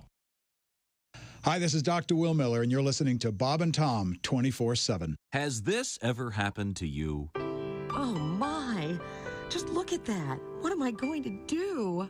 What's wrong, honey? Look in the mirror, all that gray. Boy, did it sneak up on me. No, it didn't. You mean it's been gray for a long time? Only all of your life. Sweetie, your brain matter is supposed to be gray. Now close up your cranium and come to bed. All right, dear. Oh, I'm so lucky to have you. I totally agree. Ha, ha, ha, ha. If the top of your head is bushy and gray, hair color is not your problem. Remove that hatchet from your skull. Say hello to your cerebellum. Oh, dear, you've got a little gravy on your blouse from dinner. Oh, honey, that's not gravy. That's part of my frontal lobe. Ha, ha, ha, ha. Just for morons. From Frigamo Industries. Ask for it by name. Hey, guy, it's Kid Tarmac. You're listening to Bob and Tom 24/7. Take that to the bank. 24/7. I know. We are joined in the studio by Tiffany. Hello. Hey, Good Tiffany, morning. how are you? Hi, how Pull are that you? thing right up in front. There you go. Now, we spoke not too long ago when you were featured in the pages of Playboy magazine. Yes. You were naked, right? We all Yes, noticed she that was. right away. Yeah, That happens. Bob thinks that you're his old neighbor. I think you're from my neighborhood. What neighborhood is that? Beautiful Norwalk, Ohio. California. Yeah. Didn't you live right off of Studebaker Road where D.D. Johnson Elementary School? Yes, definitely. Yeah, it was right around the corner for me. Oh, yeah. I think I was we've born made in a Norwalk, love actually. connection. Right there, South Coast Plaza. Let me ask you this now, Bob. You might. Bob is your father. No, I'm not her father. By the way, the first school I ever, cut from was D.D. Johnson Elementary School. Oh, really? Yes. I had my first kiss there. Did you really? Yeah, great.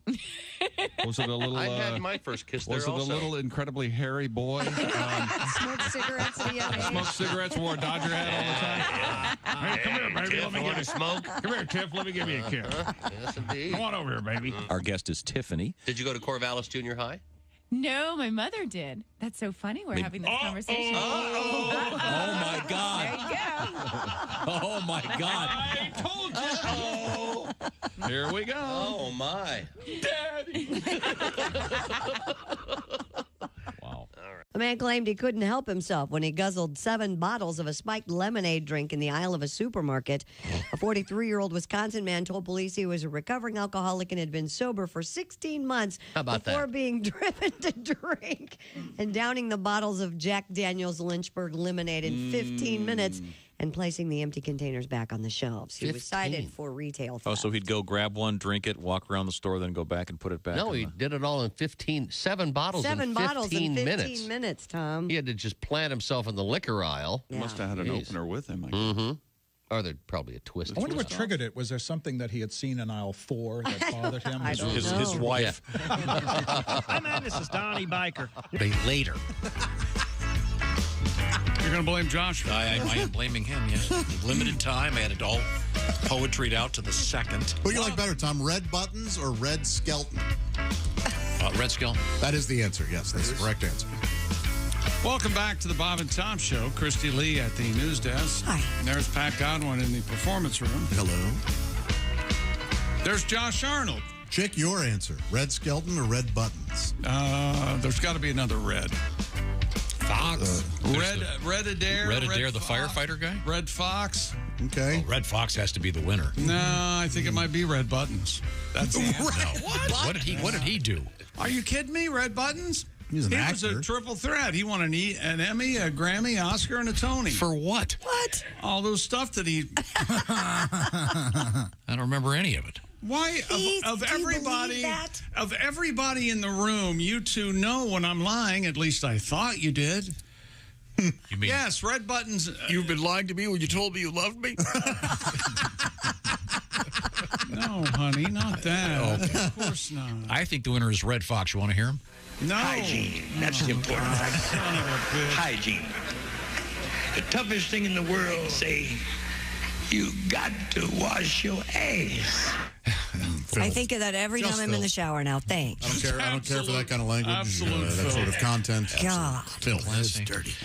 Are we still doing bucket list stuff with our guest DJ Dangler on his way to Fort Wayne, Indiana, Saturday, May 27th, Memorial Day weekend? That's going to be a great show that Saturday night, and DJ will be wearing clothing. DJ is famous on this show for performing at a nudie resort, a so-called nudist colony. You ever notice the one time you ever see the word colony? It's leper colony and nudist colony. Yeah, it's really off. I guess ants also. Sure, like the bugs, not your family. Yeah. Colonial Williamsburg. You hear about that one? Swiss. Everybody's naked in Colonial Williamsburg. That's why they died off. Cold. Yeah. Oh, boy. You know, Colonial Williamsburg, those places, it gives them their shoes, give them away. Always. They're all wearing Air Jordans. Bucket list suggestion. Okay. Walk a suspension bridge. Oh, boy. Yikes. I've done a couple of those. Like a footbridge? Oh, I bet they had one on Royal, right? No, they had one in the beautiful campus of Cornell University, Ithaca. That is a beautiful campus. The gorges, it is terrifying. Okay. You've been there, right, Jay? Even when they're safe, they're scary. Yeah. Like they have like that like menacing vibe. Well, wait. Are we talking, are suspension bridges also swinging bridges? Or are we just talking? Well, because isn't the Golden Gate a suspension bridge? No, we're talking a suspension footbridge. Okay, all right. so they Over a kind of ravine swing. or something. So they do swing or they don't? Do we have to be? Yeah, they'll sway in the wind, yeah. Well, all bridges do for structural reasons. Oh, God, you got to shut this guy up. I'm trying. It's like arguing with my dog.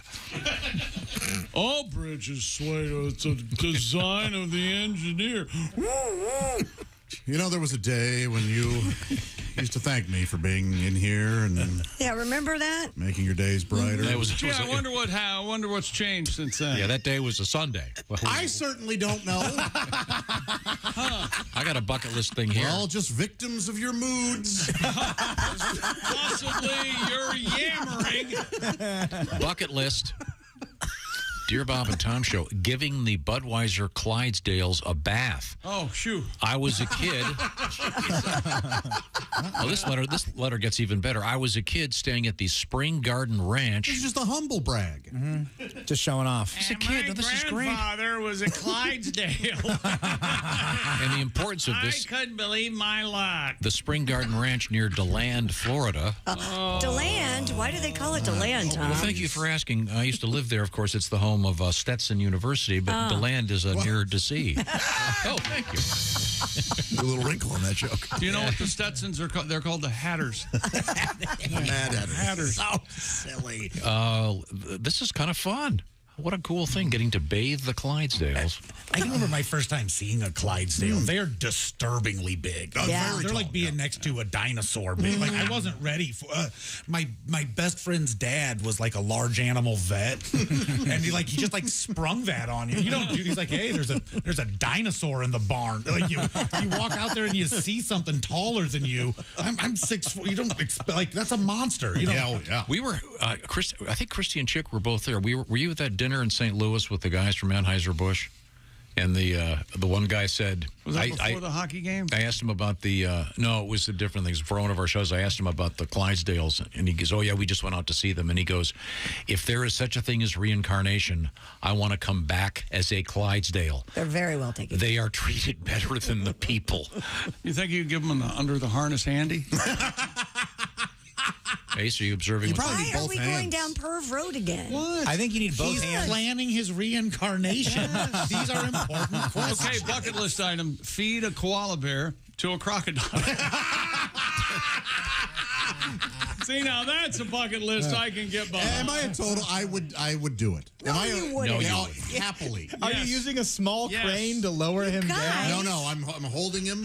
Yes, I'm right there. And I wait for the croc to open. I just toss him. Yeah. No. I'm holding the koala. I'm at one last snuggle, and then right in the And I whisper into its ear, "See you." And then I just throw it. Can't the koala bite monsters. back? No, they can claw. Don't koalas bite or claw? All the time, real lazily. It's like fighting. It's like fighting a junkie. Dude, forget a Clydesdale.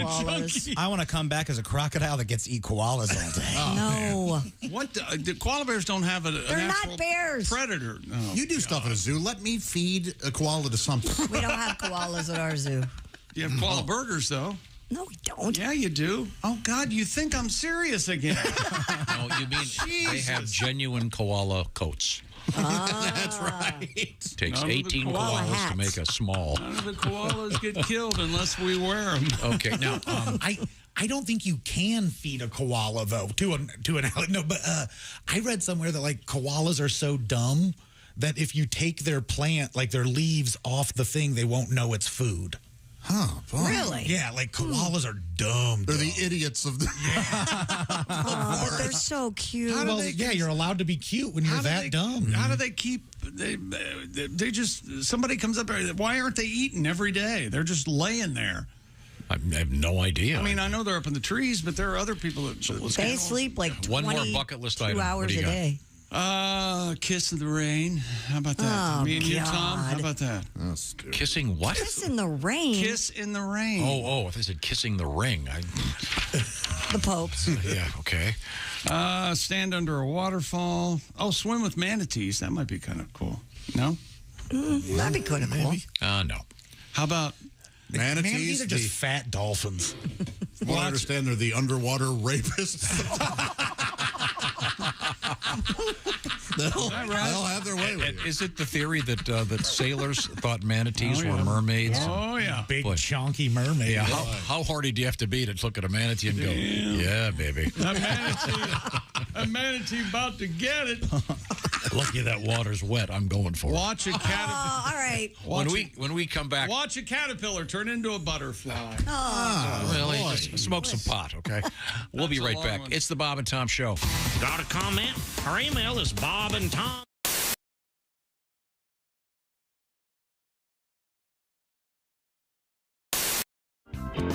So we have invited Leslie and Lindsay, two beautiful young women, to volunteer to get a tan. And I believe Leslie, is Leslie ready to come? Oh, okay, here we go. Leslie is, how can I word this? It appears that you have not been in the sun at all. I'm fair-skinned. Mm-hmm. But I mean, but you have virtually no tan No, lines. I haven't been in the sun in a couple No weeks. swimming, no, okay. Very light complected with dark hair. So, Leslie, this is a semi-personal question. When you go on a regular basis, do you go with the bikini on, or do you go I do not. I wear the paper panties. Paper panties. We were discussing earlier. So everybody likes the no tan line look, huh? It's like a It map. has a tan line, it's just not up top. I'm a tan line fan. But now, Noted. now presumably, then you're going to have a tan line now. You know, even she's caught on to you. Yeah. Even Angie, our guest. Even our guests are like, yeah, Noted. whatever, Move on. Tom, Let's bring in Tim Cavanaugh.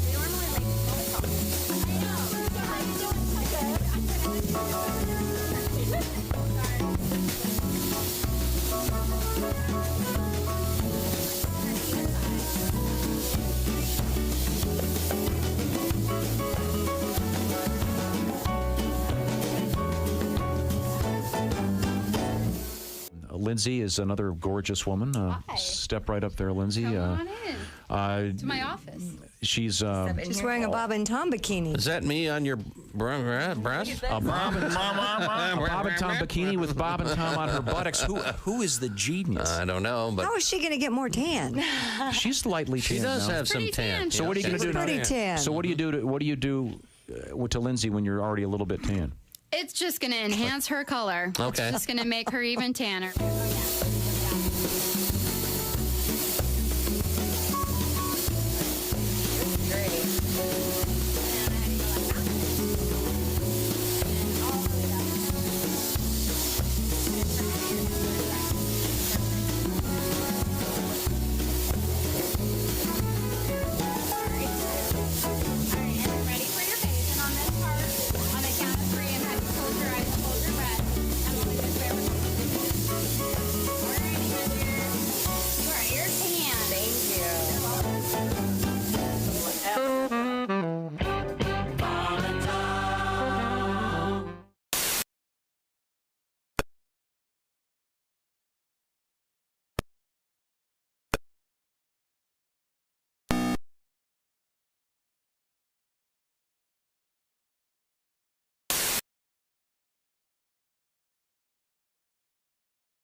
Ladies and gentlemen, Bob and Tom. There was a story out of Oklahoma City. Police were called because they thought there was somebody screaming in the woods, and they went looking for him. And They thought it was a human being. It was a Yes, goat. it was a goat. We have the audio from. This is what you wanted to hear. Is this going to Yes. make you happy? Meh, meh.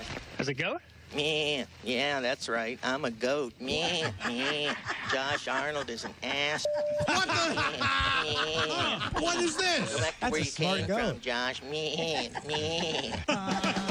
Bob and Tom in the morning and highlights all day long. The Bob and Tom Show, weekday mornings at 6 a.m. Eastern on Bob and Tom 24/7. Morning laughter just might be the best medicine. If you want to turn your daddy parts orange, eat some Cheetos and watch some porn. Bob and Tom 24/7.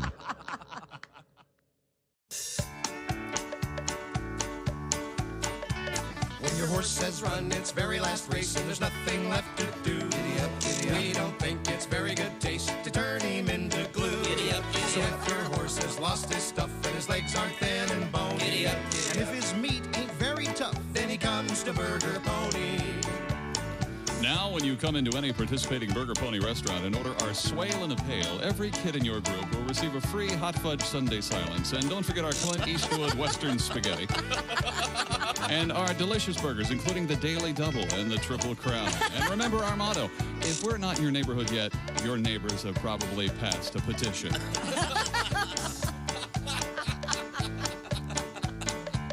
So if your horse has lost his stuff and his legs aren't thin and bony, and if his meat ain't very tough, then he comes to Burger Pony.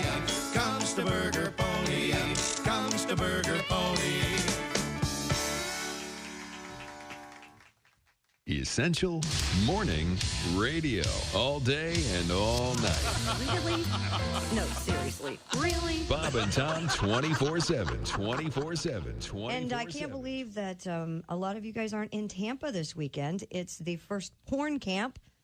Porn camp? A weekend-long $4,000 a head seminar that'll cover everything from porn star pay scales to set design to proper web set design, Bob. I went to one of those porn camps. Oh, really? Yeah, China was there. You know, China, the actress? The wrestler? The wrestler. Oh, the wrestler. You ever seen her naked? No, I haven't. think she used to be a man. Yeah, no, she looks like well, yeah, it's not to begin with, and she actually makes it worse. You know that area down A lot there? of scarring from the surgery? Not, that's but just by itself, Bob, not for me. Okay. Not for me. I mean, it'd be like chewing on a couple of pig lips. At last, someone's put a label on it.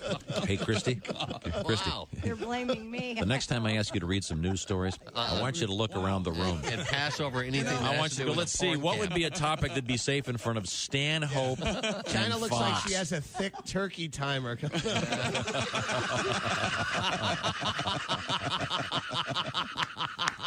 Hey, she's done. Jimmy Schubert is our guest. Any other interesting news headlines, Christy? The FBI has identified the source of the virus-like blaster infection on the internet. The suspect, an 18-year-old who has not been identified but is expected to be arrested today. Now, can we execute 18-year-olds in our society? Yes, we can. Okay, I'm there. I'm voting for it. Yeah. You know, you can tell the kid's not getting laid. Any kid that's getting laid on a regular basis is not creating computer viruses. How true. So it's basically, that's a sex education in high school. All they talk about are diseases and things you can catch, and the girls stop putting out, and kids hole up in the room and create a virus. He's going to be receiving a different kind of sex education, I'm hoping. Yeah, his baseball hat and his dirt button are going to be the same size once I get done with him. This kid's going to be able to do deep knee bends over a fire hydrant. Hey, it's Roy Wood Jr. You're listening. Details on that coming up. Hey, welcome back to the Bob and Tom Show. Christy Lee at the news desk. Hi, Chick. Hey, there's Pat Godwin in the performance room. Hello, Chick. Hey, man. There's Josh Arnold. Chick. There's Ace Cosby. Hey. Willie Griswold's there. Morning, dude. I'm Chick McGee, and here's Tom with our very special guest. A lot of handsome faces in this room. Thank you, Tom. I feel handsome. Day to be in here. You look handsome. Well, thank you very much. I appreciate your line. We have DJ Dangler hanging with us. Off the air, we've had this really bizarre discussion about the fact that DJ's name really is just letter D, letter J, no periods. And you have trouble, certain computer forms, you fill it out and the computer won't take you. Yeah, it refuses to acknowledge my existence. Oh, that's annoying. Have you tried D-E-E-J-A-Y? Yeah, I have bastardized my name. Yeah, right. I have. Have you considered, and if you have, it's a two-parter. Have you considered actually giving yourself a name, going to a judge, and having it legal? And then if so, what name would you choose? Because you've got an opportunity to be very cool here. I feel like picking your own name is so much pressure. Can we pick it for you? Oh, boy. Seriously, no. Seriously, if you let us do this. No. Yeah. I got a cool one. Yeah. Dante Jefferson. I used to make up fake names all through college. Just like whenever I was like, no, I'm totally Donatello Jordan. Or I'm totally Dodge Jesse if it's an American history class. Yeah. Dominic. I like the name Dominic. I make them up Dick just all the time. Giant. Yeah, all the time. What? Well, that sounds. They believe Spell it. giant with a J. It makes it more exotic. Right. Classier. Classier. Dick Giant. Seriously, Subtle. would you let us do a promotion on this radio show? Not on this radio show, no. Where we get to pick a name and you have to do it. Why would he allow that? Yeah, because we'd give him money. Yeah, I would have to make so much money. We're talking to a guy who, am I correct in saying you once, with Bert Kreischer, allowed yourself to be tased for money? Oh yeah, I totally did, and I would do it if he was here right now. I would do it again. That's a great living. Did he pay you, or did you guys get tased together? No, it was after a show, and like he was just hanging out with people, and like somebody and it came up that somebody had a taser. Like it was a cop that was there. Oh, and like he had a taser, and somebody was like, "Oh, I've always wanted to tase somebody," and Bert, being Bert, was like, "Well, I'll bet DJ'd let you tase." And as soon as I heard like somebody say, I was making a figure in my head. I was like, "I'll do this for money." Yeah. Like, I was like, I'm gonna get. So like I already had it, and then like they all started kind of bidding how much it was, and they went way over what I would have done it for. Oh, nice. Yeah, I made more getting tased than I did telling jokes that week. How did it feel? Not as bad as I thought it would. Really? I would have thought the opposite. Nope. Like I explained it to people. It was so not that bad. I let him do it twice because I didn't think the first one took, and I wanted him to get his money's worth. And, So when I said, "Would you let us name you?" What figure flew into your head? It would have to be. I would have to get a new car out of it. Oh, okay. Now by It would have to be a life-changing. new to you. How about that? Yeah, no, it would have to be a life-changing amount. Because see, if you took my advice and changed your name to say Dick Giant Dangler, that way because you could do it legally. Yeah. And then when you filled out these computer forms, you wouldn't have a problem. You'd be thanking me the rest of your life. It would be kind of a nice victory over the California changing my license, whatever. Be like, no, you give Dick Giant his license right now. And you could say it's French. Yeah. Giant. Giant. I'm sorry. So any more things on the bucket list over there, Chick McGee? Let's see. Create an ice sculpture? Oh, yeah. That seems like that'd be You do get to use a chainsaw. That aspect of it seems fun. But you could also just chainsaw ice, and that sounds way more fun. Does sound cool. Yeah. Especially if you do the thing where you stand in an icy lake and do a circle around yourself. Like the cartoons? Yeah, try not to lose a leg when you get to the... You won't fall into the water until you notice you're... How about ice fishing? You and me, Tom. We'll go out ice fishing. I just watched...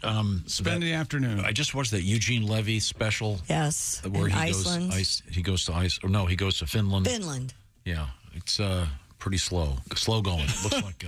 Looks cold. It looks cold and boring. Yeah. It's crazy they give Eugene Levy a travel show and they didn't call it Eyebrows. That is such a missed opportunity. He does have... the best. Yeah, he does.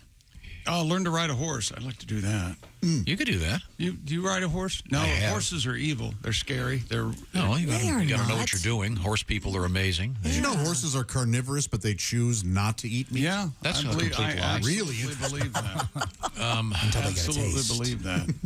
No, any bucket list items for you, Ace? There must be something besides parachute jumping. He's done it all. Go to Tokyo. Go to Tokyo. Why Tokyo? Why Tokyo? Back in the 80s when my friends in bands would go over there and they send me pictures of, oh, you can buy beer out of a vending machine. And you can do this. See, wait a minute. You want to go to... I know a place in the United States where you can get beer booze out of a vending machine. You don't have to go all the way to Tokyo. And just the people watching, you know. Okay, all right. Okay, well, we could probably work that out. All the people over. What's the... what time is it in Tokyo? This is really confusing. What did Geechee guy say about it? Didn't he go to Tokyo? Yeah, he saw Connie Chung 10,000 times. I would really prefer we not do that, Joe. That was Geechee Guy. We're just perpetuating it. Yep. Okay. In Tokyo, it is 10:09 p.m. right now. Oh, there you go. I wonder what happened today. They know, don't they, in Tokyo? They know what happened today. They do. That's where they went on the stock market. They've already seen it. Swim with manatees. Did I already say that? Yeah, but would you want to do that, I think I would, yeah. Wait a minute. You and I did the swimming with dolphins, and we came away depressed. And Yeah, but I think manatees are nicer. He wants to do it twice. Once to scout and once to seal the deal. Oh. Hey, last time I did it, I started baby, I'm carving letters into the manatee, and the guy got really mad at me and yelled at me, said, "You can't do that." He really didn't like it. they usually do that with propellers from boats. No, that's on here, an airboat across an alligator-infested swamp. I would like to do that. I would too. Really? I've done I thought that. you've done an airboat, Tom. I have never done I've an done the airboat. airboat in the Everglades. It's fun. That looks cool. They look made up. Like, I know they're real, but like every time I see one, I'm like, those aren't real. Oh, man. That's a G.I. Joe toy. I'd like to do those sailboats they have in the Bonneville Salt Flats with wheels. Yeah, that looks fun. That looks really cool. Of course, if you fall in, it's a little bit more difficult than falling off of a boat, I'm guessing. No, you float. It's all that salt. No, I'm in the salt. I mean the salt flats. They do. Oh. They do it with the wheels. It's the worst road I thought it was rash. in the lake. Yeah. Well, let's talk more to our guest, DJ Dangler. Once again, DJ, Saturday, May 27th, the Fort Wayne Comedy Club. While I'm at it, it would appear that this Thursday, am I getting this right, Willie? This Thursday, you're going to be at a different place in Fort Wayne called the Summit City Comedy Club with Reno Collier, and then you guys are heading to Dayton to the Funny Bone. Yes, sir. Come hang out, grab a lighter, come say hi to Reno. All right. Now, DJ, we've learned that you have a female cohabitant, if you will, who apparently is very attractive. She's so good looking. She's so good looking. Like when the two of us go jogging together, people just think I'm chasing her. Yeah, like it's disturbing. Like you can tell people are nervous. Like this is not okay. Then they see me doubled over sucking wind. And they're like, she's gonna make it home. Yeah. We might have to call an ambulance for Fat Ted Bundy. Jeez. Oh, yeah. Hi, there's a guy in a Tweety Bird shirt wheezing in my driveway. Can you come pick him up? He's struggling. Now, you don't have any children with her? No. Pets, dogs, cats? I have two cats that I absolutely adore. Oh, nice. Yeah, I catch a lot of flack, like being a dude with cats. Sure. And I think that's not like it's such. My cats are so. My cats kill everything. Like there's so much more macho than I. The one of them killed a bat. Whoa! The one of them caught a snake. I'm pretty sure I saw the two of them messing up a leprechaun. Oh man! I love watching my. We're cats gonna mess you up. my girlfriend doesn't like it because she's like, oh, they're too aggressive. but I think it's so cool. She's like, no, take it to the vet. You need to get them fixed. That'll change. But I took him to the vet. I had him put extra balls and claws on. I was like, rig them up. Let's top these out. Like, I want to see. Yeah, I want to give one of them a teardrop tattoo. Let them know she's the mean one. I love watching my cats kill shit. Sounds good. Now, coming up in sports, more sports, more bucket list items. All right, and do we have a world record? We had a world record. Like, do we have another one? Seemed like yesterday. Okay. Right now, a little quiz. I'll start with you, Miss Christy Lee. Yes, sir. Sleep number bed. 45. What is your sleep number setting? 45. What does that mean? It means it's on the softer side of the bed. We like to say less firm of a mattress. And then conversely, Mr. Chick McGee, what is your sleep number setting? Hard. 100. I like a nice firm mattress. Thank you very That's the way I much. sleep more. I appreciate it if you wouldn't make fun of me. I'm not making fun of you. I I have recently switched to a 100 setting on my sleep number bed. Yes, I did. Oh, nice. And I am back in my sleep number bed now that I'm living in my new house. And this is, I believe, year 17 or 18 of my sleep number bed. You moved? I hadn't heard anything about it. Yeah, I did. The point is, the sleep number bed is adjustable. And it's a simple idea, perfectly executed, and it makes perfect sense. Either side of the bed at the touch of a button can be adjusted to the level of firmness that you want. So you don't have to go to a mattress store and lie in 15 different beds and go, I guess I like this one. Then you get home and don't like it anymore, because the sleep number bed, you just go bzzzt.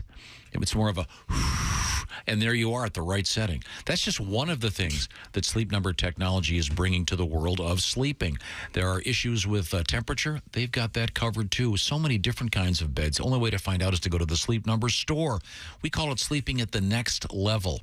Unlock your very special, unique potential with a smart bed that can perform as well as you. And now, this is very unusual, 50% off the famous Sleep Number limited edition smart bed. Get the details at sleepnumber.com/BT show. Only place you can get it is the Sleep Number store. Absolutely worth a visit, and visit them first at sleepnumber.com/BT show. One more thing, special financing is available for a limited time, including today, subject to credit approval. See the store for all the details. Coming back with more sports, really? And DJ Dangler, comedian. This is the Bob and Tom Show.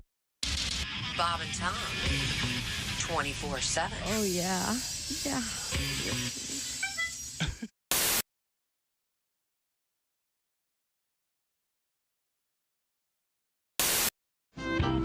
You are live in the studio with your guitar. You said you wanted to play something solo. What do you have in mind? Well, I just did something solo. I feel like kind of throwing in a curveball. I don't know. Sure. I don't know if people feel like hearing the blues. Sure. I wrote a pretty cool little blues song on this new record. It's called My Baby Don't Love Me Blues. I think I'm all set. You ready? Ready. Let it roll.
awesome. Nice job, man. That was fantastic. Brian Setzer live in the studio.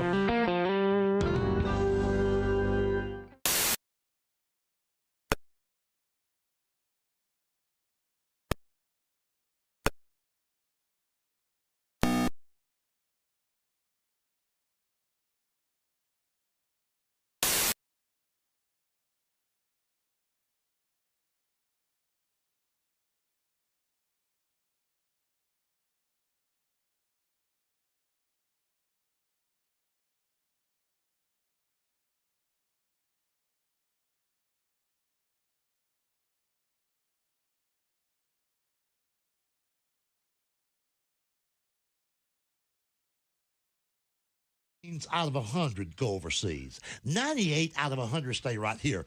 So if you want to make me happy, you show me a seat that's going to bounce out of a cornfield. That's what I want. They got everything just confused like that. James Gregory is our guest. He's not a flyer, apparently. It's time once again for people who suck at small talk. Hey, nice weather we're having today, don't you think? Yeah, it is rather amazing the cyclical manner in which meteorological trends manifest themselves. Jeez, sorry I asked. Join us again next time for people who suck at small talk. You don't say we didn't warn you. There's laughter ahead. You guys want to grab lunch? We can't go anymore. Holy That's cow. a good day's work, everybody. Welcome back to the Bob and Tom Show. Why does the room look so extra handsome? Oh, I know. It's because I only can see Willie Ace and our guest comedian DJ Dangler. I guess everybody else is. They're eating biscuits and gravy. Really? Yeah. In honor of Josh's birthday. Birthday party back there. Yeah, Jason brought in biscuits and gravy. Happy birthday to Josh. No joke, right? I kind It's of a like great this. gift. I like this new format. It's I don't know what is It's so peaceful and quiet. Yeah, it seems so nice. What the hell's going on? Let's get back to the action. Welcome back to the Bob and Tom Show. Our guest is comedian DJ Dangler. Hi, everybody. Mr. Dangler. That's him. We'll be at the Fort Wayne, Indiana Comedy Club Saturday, May 27th, so a week from this coming Saturday. Now, DJ, I know that you are a professional comedian. Yep. You have been working in this field for many years. Long time. And I want you to take this the right way. Okay. I often say the same thing. I say there was a time, even at the peak of his career, Tiger Woods would take golf lessons, even though the man, quite literally a master. But he would have someone help him work on his swing. Similarly, when we have comedians such as yourself in the studio, we like to say, look, there's many things you do well, but perhaps you can take some pointers from this man. Who's that sexy man with a deep voice? Ace Cosby, here he is with his joke of the day. I was watching that movie Cleopatra this weekend. Yeah. What did the one pharaoh say to the other pharaoh when they both farted at the same time? What? We have Tutankhamun. That was Ace Cosby's joke of the day. That's a good one. I like that one. Oh, yeah. Yeah. King Toot. And you liked it because he said Pharaoh. I did like it because he said Pharaoh. Didn't you say you were watching the movie American Graffiti? I did watch the American Graffiti movie. I'm sorry. The Pharaohs? Yeah, I sure do. Okay, that's very nice. Oh, hi, Josh. Yeah, that doesn't hold up as well as I thought it would. Happy birthday, Josh. Oh, thank you. No cake, though. You're having biscuits and gravy. Huh? Yeah, it's nice, isn't it? Yeah, very nice. Did you blow out the candles? There were no candles, but that's fine. Yeah, The gravy's pretty wet. You can't. Yeah, you can't put 45 The candles biscuits in were one covered biscuit. with fondant, right? Yeah, they were. Yes, yeah, because I am. I'm not proud of this, but I like to tell people the best biscuits and gravy I've had in my entire life was at a vegan restaurant in Minnesota. Oh, no kidding. And I'm mad about it. Like, I don't want it to be true, but it was amazing. It came with broccoli on top of it. I was mad. Now, wait. I was Wait a outraged. minute. Like, they brought it to me, and I was like, this isn't. And then I ate it, and I was like, I was wrong. Oh. I don't know about that. Interesting. The B and B&G does not stand for broccoli. Get that. I like broccoli, but get that dumb green stuff out of there. Hey, my friend. this isn't. I got drafted into this war. I didn't volunteer, man. Oh, your gal's vegan? No. Oh, no. Oh, God, no. Oh. No. You ever had a raw pizza? I think I have. Is What's that a like raw pizza? It's not really. It looks like a pizza. and it's made of nothing but uncooked vegetables. Oh, yeah. Oh, really? They're actually pretty good, Josh. You might want to try one. Add to your repertoire. Birthday. Yes, out of the clear blue sky, we're talking about food, Josh. Oh, Maybe my you'd like gosh. to have a bite. No, I'm serious. I've been at plenty of vegan restaurants that are always delicious. I've never had a vegan meal I didn't like. So I will try that. Yeah, they're good. Now, we have to get back to our bucket list with Chick McGee. What's going on over there? Bucket list. How would you, Tom, like to tame a lion? Not at all. No. Why not? I have been in the room. You were there. We had a fully grown tiger in here. Oh, come on. Remember? No, the tiger wasn't fully, it was like a teen tiger. It wasn't even fully grown. He was the size of 8 dogs, Yeah. and he had a bowling pin as his toy. He wasn't that much bigger than my He tore up one of our stools, and then a couple months later, he attacked another disc jockey. I believe it was in Pittsburgh. Back when Cecil Fielder was drinking. Scary. Not that kind of tiger. That's right. Norm Cash. Save cash with cash. No, I would not want to tame a lion. No, thank you. Oh, here's one. Ride in a luge. Oh, yeah. Yeah. That would be terrifying. Why? Is the luge the one you do by yourself? Yeah. Well, that would be. You steer with your feet? That's scary because like people who are good at that die. Yeah. You're going unbelievably fast, and your balls are like 3 Can I be inches like the 4th guy in a bobsled team? So there's 3 dudes that know what they're doing. I just That's get more to my ride along. speed. Yeah, I want to be like a I've done a bobsled street passenger. luge. Have you done that? No. Oh, boy, that's scary. Let me look here, Willie. Ride in a Luge. No, that's not bobsled. Hey, in Willie's defense, you asked about lions, and Tom started telling a story about a tiger. Well, they're similar, Josh. We can much the same way. Much the same way, Josh.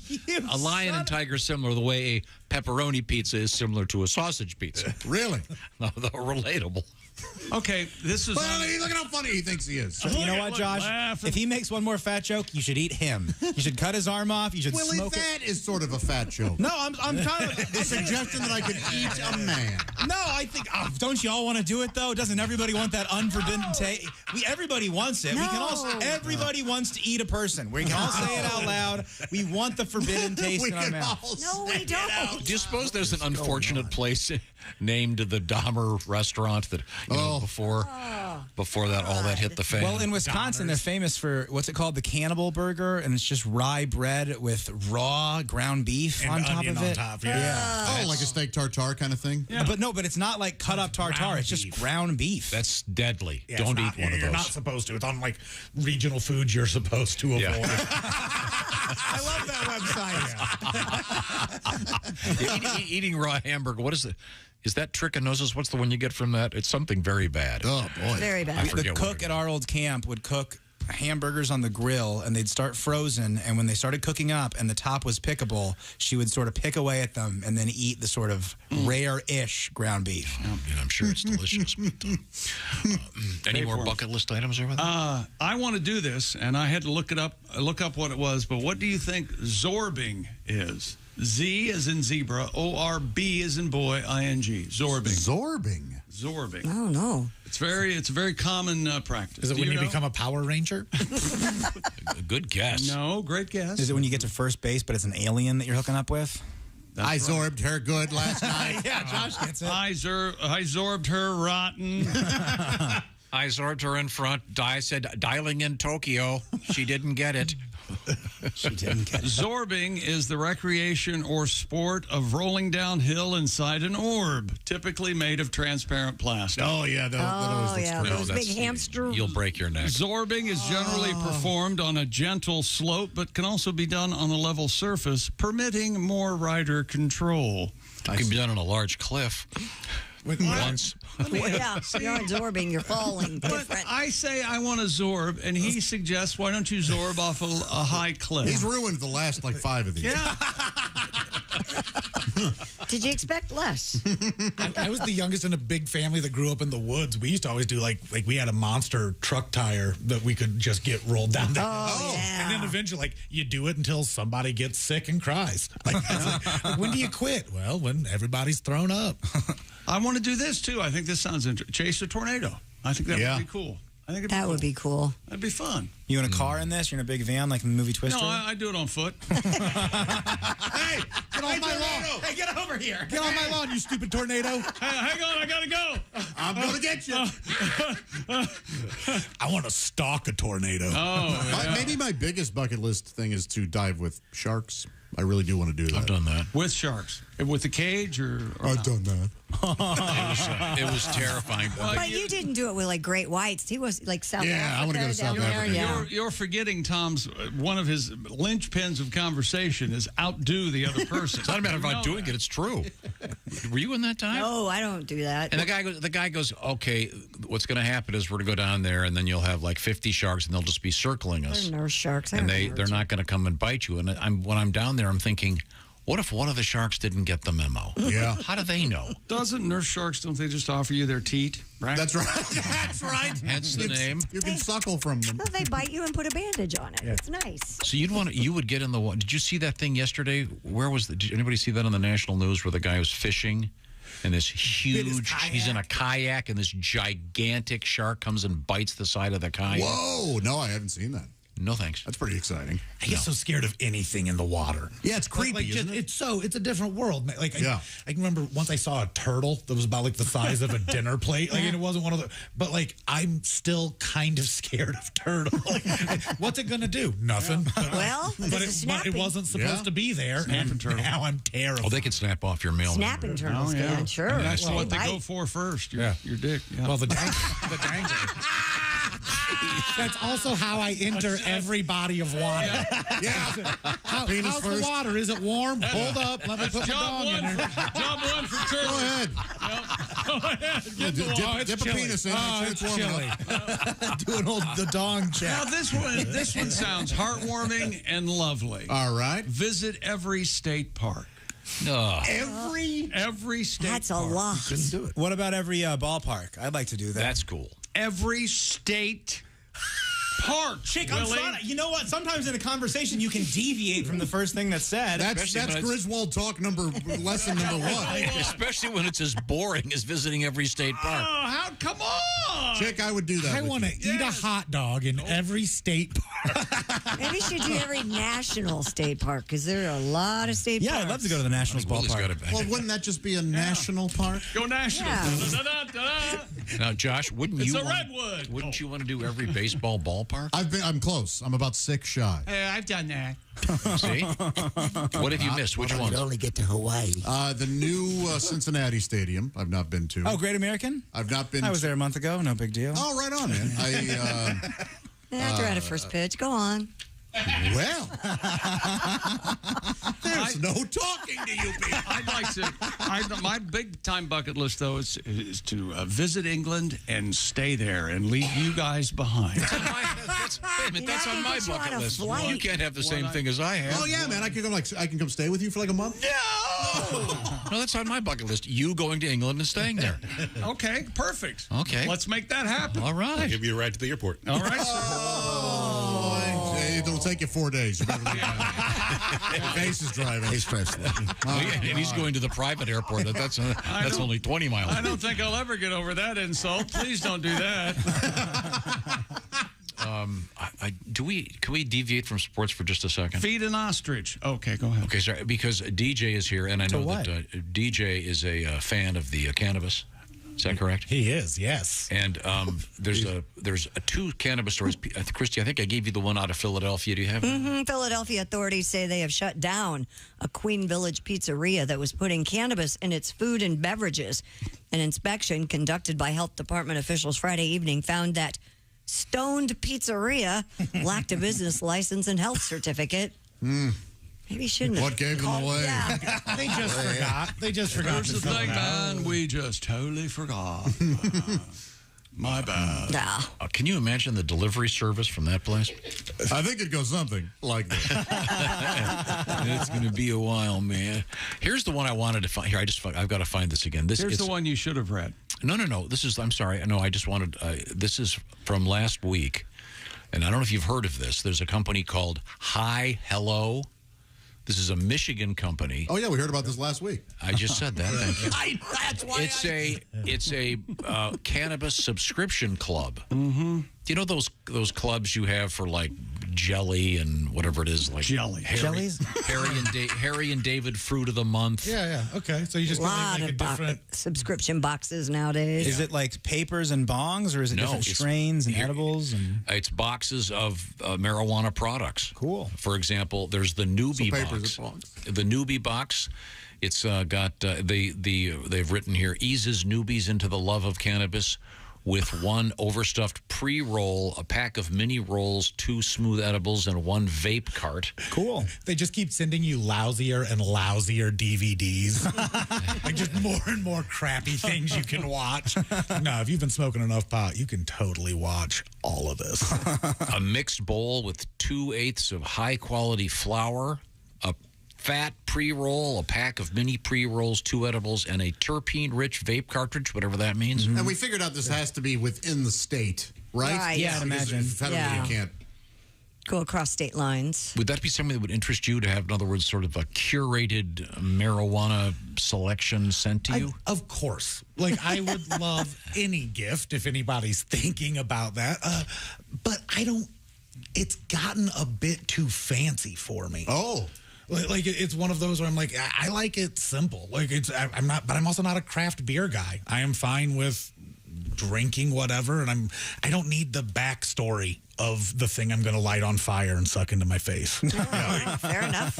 Yeah, you never saw Smog talking to each hobbit and like, ooh, where did he? No, you just eat it when you're the dragon. You don't care what shire he grew up in. Eat that hobbit. When you go to the marijuana store, the so-called dispensary, what do you get? I usually get. I usually look around and The dispensary. I usually get I get an extract. Like I get something that like the junkies do the dab off that makes weed look like a real drug. It's very scary. What does that mean, an extract? Is it liquid? Yeah, or a solid. It can be both. Like it can be like a wax It's waxy. or tar. It's like earwax. Or it can be like a sand, like a grainy. Do you whatever. light it? Yeah, you need a real hot torch to light it. So I buy some of that, and then I usually buy some flour, and then I'll buy some edible. They've got everything now. Like I just bought weed coffee. Oh, I love pot. Like it's it's great for like when you need to not get stuff done in a hurry. Like what are you doing? Nothing. Aggressively. Like I love that. I used to take shatter, which is very waxy, and I'd lay it down, and I'd put a bubble hash that's more powdery on top, and then I would roll it, and I'd make what's called sushi dabs, and then cut it up, and then you put it on. It's the best time of your life. I feel like you're talking in tongues. Yeah, me too. I don't know what they're doing. Well, they're just druggies. Is it a good idea to have a blowtorch with a stoner? No, it's not. It seems But like it's probably better than having a blowtorch with a drunk or an old person. Yeah, I would say stoner might be better than a drunk. I'm going to ruin my brain. The other guy's going to commit arson. My dad's 84, and I would trust me super baked over him lighting anything. Fair enough. Come 4th of July, ask old pothead uncle, not Grandpa No Fingers. Has your dad ever smoked the weed? He did recently. Oh, and it was he's in a lot of pain. Like he's an 84-year-old man. Oh, sure. Yeah, no, I had the conversation with the family. I was like, hey, we're gonna see, and it went so badly. Oh no! Like he lost his mom, like talking to his dead mom. Was not strong. I'm not gonna lie to you. Like it was like it was. I'm kind of glad knowing my dad's kind of a punk. My dad's kind of a sissy. I would have had to have died not knowing. You know, my dad can't hang. DJ Dangler is our guest. DJ, once again, it will be a week from Saturday. Mr. Dangler will be at the Fort Wayne Comedy Club, Fort Wayne, Indiana. On that topic, by the way, on a slightly different place, Willie G coming up this week with Reno Collier. You're going to be at the Summit City Comedy Club in Fort Wayne, Indiana. And then all weekend, Friday and Saturday, I should say, of this weekend, you'll be in Dayton, Ohio with the Funny Bone. We're coming right back with some history for you. This is the Bob and Tom Show. Thanks for listening to the Bob and Tom Show this morning. Catch any part of the show you missed later today on our YouTube channel.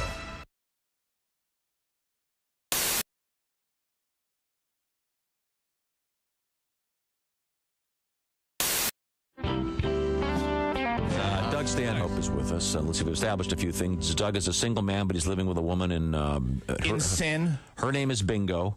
Her nickname, yeah. They live in, is it Bisbee? Christy felt the need to.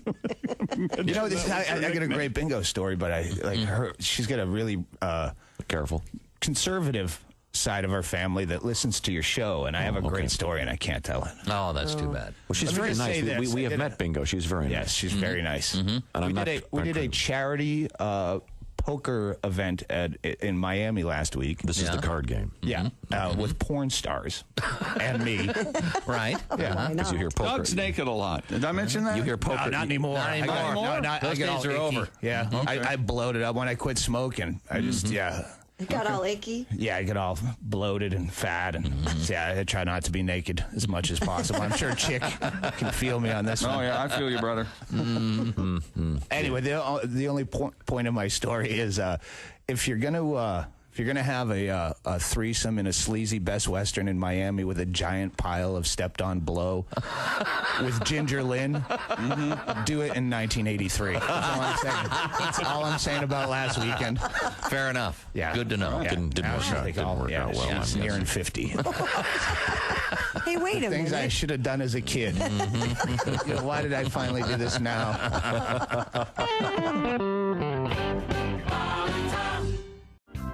The Venice Beach, though, that's the real people watching plays. Oh, yeah. Oh, my God. Guys with like snakes on their shoulders, like living in their mom's basement. That's the parade of weirdos? Parade of weirdos. Oh, man, just a parade of delusion, just this boardwalk where the only thing stronger than the smell of weed is the smell of horrible business ideas put into action. It's amazing what people have dedicated their lives to selling. Like one guy, he's like 40 years old. He had his posters, cash box, little booth, selling magic sticks for $10. Magic sticks? Magic sticks. Pieces of wood glued to polished rocks. Really? I know. Surprisingly, not a huge line. No? In his booth. Really? You shouldn't be allowed to sell something that stupid, like maybe for one day, just so the government can videotape it and then show that footage to junior high kids across the country as part of like a Scared Straight anti-drug program. You know, you want to try acid? Yeah, look at Magic Stick guys. Is that where you want to end up?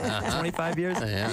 But that guy, it really is crazy. I wanted to, with my 4-year-old, I got my son Kyler, I wanted to go up to his booth when I saw him and just maybe like buy a magic stick and be like, oh man, I can't wait to use this, be really happy, and then take off. And then show up like a half an hour later really distraught and just kind of out of it without my son. And maybe take like a little lizard out of my pocket and set it down right in front of me. Shh, it's okay, sweetie. And then take a gun out of another pocket, put it right to his head and be like, I want my kid back, Warlock.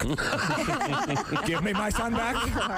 Wow, that is a good magic stick. It really is. Yeah, that'd blow what little is left of his mind. Yeah. Yeah. I'd like to actually walk, if I could do anything, walk up to him in an actual wizard suit, like a Hollywood wizard costume. And then be like, you know not what you dally with there, sorcerer. Leave these realms for a real wizard. Point like a wand at him and be like, Electrico. And then right when I say that, a friend I had sneak up behind him earlier tasers him from behind.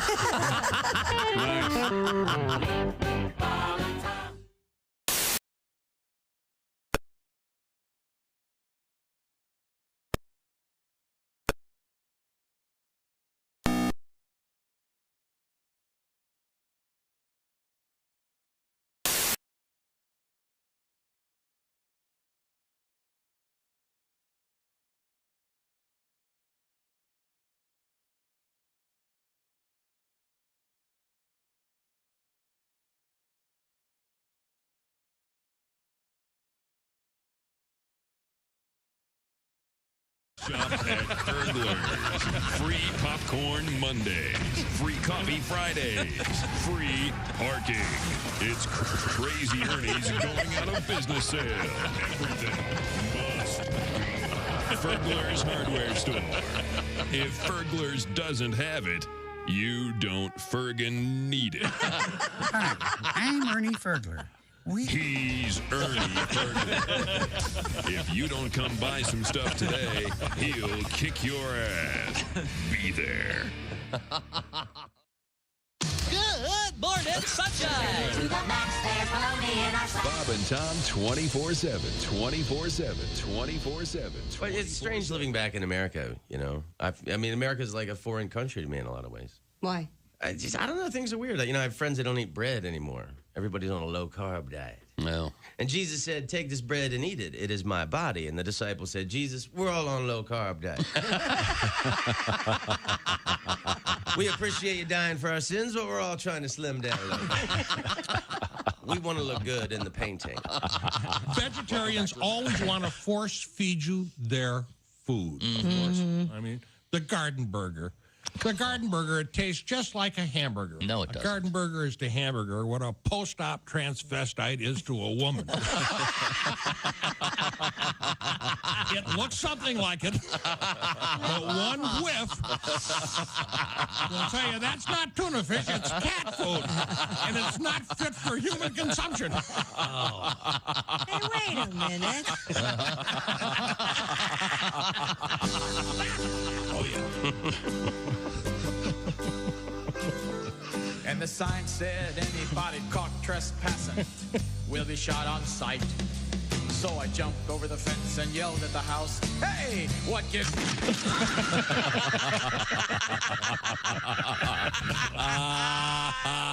Jeff Rothband is our guest. Jeff is a fine comedian. I actually had to do that once. What?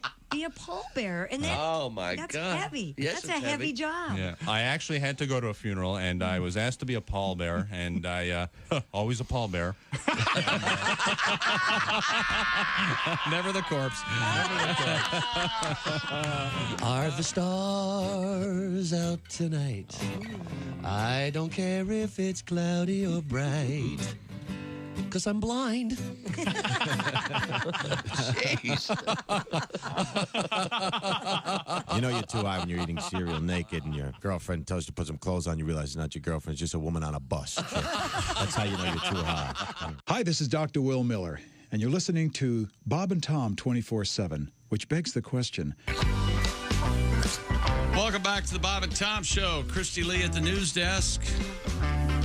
There's Pat Godwin in the performance room. Hey, chick. There's Josh Arnold. Chick. There's Ace Cosby. Hey. There's Willie Griswold. Yo. I'm Chick McGee, and here's Tom with our special guest. He is DJ Dangler. Hey, everybody. American. Favorites. Have you ever been overseas, DJ? No, I've been to Canada, but that's not over. No, it's over. Beautiful country. Border, yeah. Over lakes. Do they have the legal weed in Canada? It is over They lakes. do. They do. At least, yeah. Now, can an American go to Canada and smoke the weed legally? Yep, they can. They can.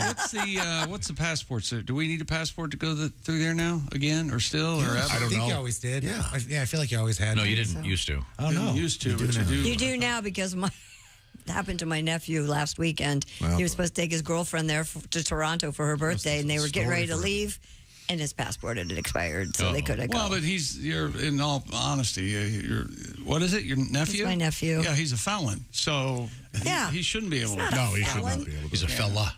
That's He's different. a fella. Oh, fella. That's what I meant. Distinction. Yeah, very important. All right. You know who's going to enjoy this feature? DJ Dangler seems like a world of history, a man Well, of the... he's going to enjoy it because he's also lucky enough to own a pair of Raycon earbuds, and Chick McGee is the authority on Raycon earbuds. I am. People, let's face it, coffees. How much you pay for a coffee? $10? Sure. Yeah, you are. Where are you going? Change it to 5. Raycon's mission is to prove that you shouldn't have to pay an arm and a leg for quality sound in your ear holes and essential smart tech listening features that all the big techie brands have. With Raycon, you can get a pair and a spare. A pair for someone and a pair for you, and still pay less than you would with some of those other big name brands. Raycon knows that in this economy, every purchase has to be, keep an eye on it. Buy now, pay later options at Raycon. Easy and free return guarantee, easy peasy lemon squeezy, Tom, and they offer free domestic shipping and flat fee international shipping. And they have over 50,000 five-star reviews. And how about 8 hours of playback, crystal clear call quality, and water and sweat resistant? Go to buyraycon.com/Tom today to get 15% off your Raycon order. That's buyraycon.com/Tom. You score 15% off your Raycon purchase. That's buyraycon.com/Tom. Coming up, one more letter about corporal punishment. Oh, really? Do we have any more bucket list items, or are we going to save the rest for tomorrow? We'll save the rest for tomorrow. Time now for today. In history. One of my bucket list items was to do more bucket lists tomorrow. So that's perfect. Yeah. There you go. You're very welcome. Now, do you know who this is, Josh? Mr. Birthday Boy, since today is the Josh Arnold birthday. which we celebrated with biscuits and gravy. Yes. We just tried some of that. Delish. Thank you, Jason. Thank you, Mr. Jason. Do you know who this is? Fellow birthday boy, born in 1571. Johannes Kepler. Oh, yeah. Kepler. He's the universe and stuff, right? Is that what it was? Yeah. I think he said it was Orbits? It was an oval, not a circle. Yeah. The universe. Oh, I thought he had the big one. Wasn't he? Oh, no, maybe that's Copernicus. He calculated that at his conception, his mother was on top. I don't know how he did that. Oh, wow. This guy really Or that knows. The Kepler position, they call it. go around the sun, not the sun goes around us. I like reverse Kepler. This is actually an important date. Will you tell us what Kepler did? What'd he do? He's an astronomer guy. Thanks, Trebek. Who is Kepler? No, seriously. Who is Kepler? I think he invented the horoscope or something. Let's see. This is exciting. This is very exciting. We have a big story coming up about Chef Boyardee ravioli. We didn't get to it today because we didn't really get to a newscast. Right. Yeah. But today, 1965, the birth of what pasta product, Josh? Beefaroni. Close. Keep thinking. What year? 65. Kraft macaroni and cheese. No. Ladies and gentlemen, the answer is SpaghettiOs. Oh boy. I got to be honest, never liked them. Too watery. Often. Almost soup, almost spaghetti. Right. Yeah. Weird tongue thing. Weird tongue thing. What? A real tongue With the a feel O. to your tongue. Yeah. Well, if you don't have to do Don't that. have to. Rim them. That was the word I was looking for. Now, Chef Boyardee ravioli, Josh and I'm in all the way. Delicious. What I do with the SpaghettiOs is when I have people over, of course, I strain the sauce away from the SpaghettiOs themselves, and then I serve my guests baby calamari. They hate it. That's so weird. Do you like let them dribble out of your mouth like this and go, this is my O face? I haven't done that yet. That is disgusting. On this date in 66, the Beach Boys released the album Pet Sounds, which I think 8 billion words have been written about it. Just go listen to it, have some fun. It is a masterpiece. Yeah. And 1986, Top Gun premieres. Good movie. Original title? Top Gay Gun. pilot. You guys know that? Pretty interesting that they changed. Marco and the Gay Blade. Maverick. Was it Maverick? Duck, Goose. Oh. That was the original. He kind of ducked when he hit his head on that. Okay. As Chick performed earlier this morning, happy birthday, Henry Fonda. Oh, please. That's right, Henry Fonda. Sounds nothing like him. Happy birthday, Hank. I called down to room service and I said, hey, can I get a ham and cheese sandwich? I know it's late, but no, our kitchen's closed, sir. And then I had Henry Fonda. Yeah. Hey, I'm Henry Fonda. Can you get me a ham and cheese? It's like he's here. Right here. Yeah. Right away, Mr. Fonda. Back yes, sir. Jane's on the line going, is my dad there? Thank you. Thank you, sir. Time now to review what we learned on today's show. Do we have time? Isn't it also Janet Jackson's birthday and Pierce Brosnan? And I think they're all May 16thers. Are they all your You're friends? correct. Danny Trejo. Yeah. You just Scary forgot guy. all those? No, we didn't have time. We didn't Chris have- Novoselic, the bassist from Nirvana. We didn't have time, and yet we're saying them. David Boners. I don't know who that is. We're Bonners, Peter Bonners. He's the director. He used to be on Bob Newhart. Road trip to the Grand Canyon. We're all going, but Christy. Josh has a fear of hookworms. Yeah. That's right. That's why I won't. Garden without shoes. Yeah.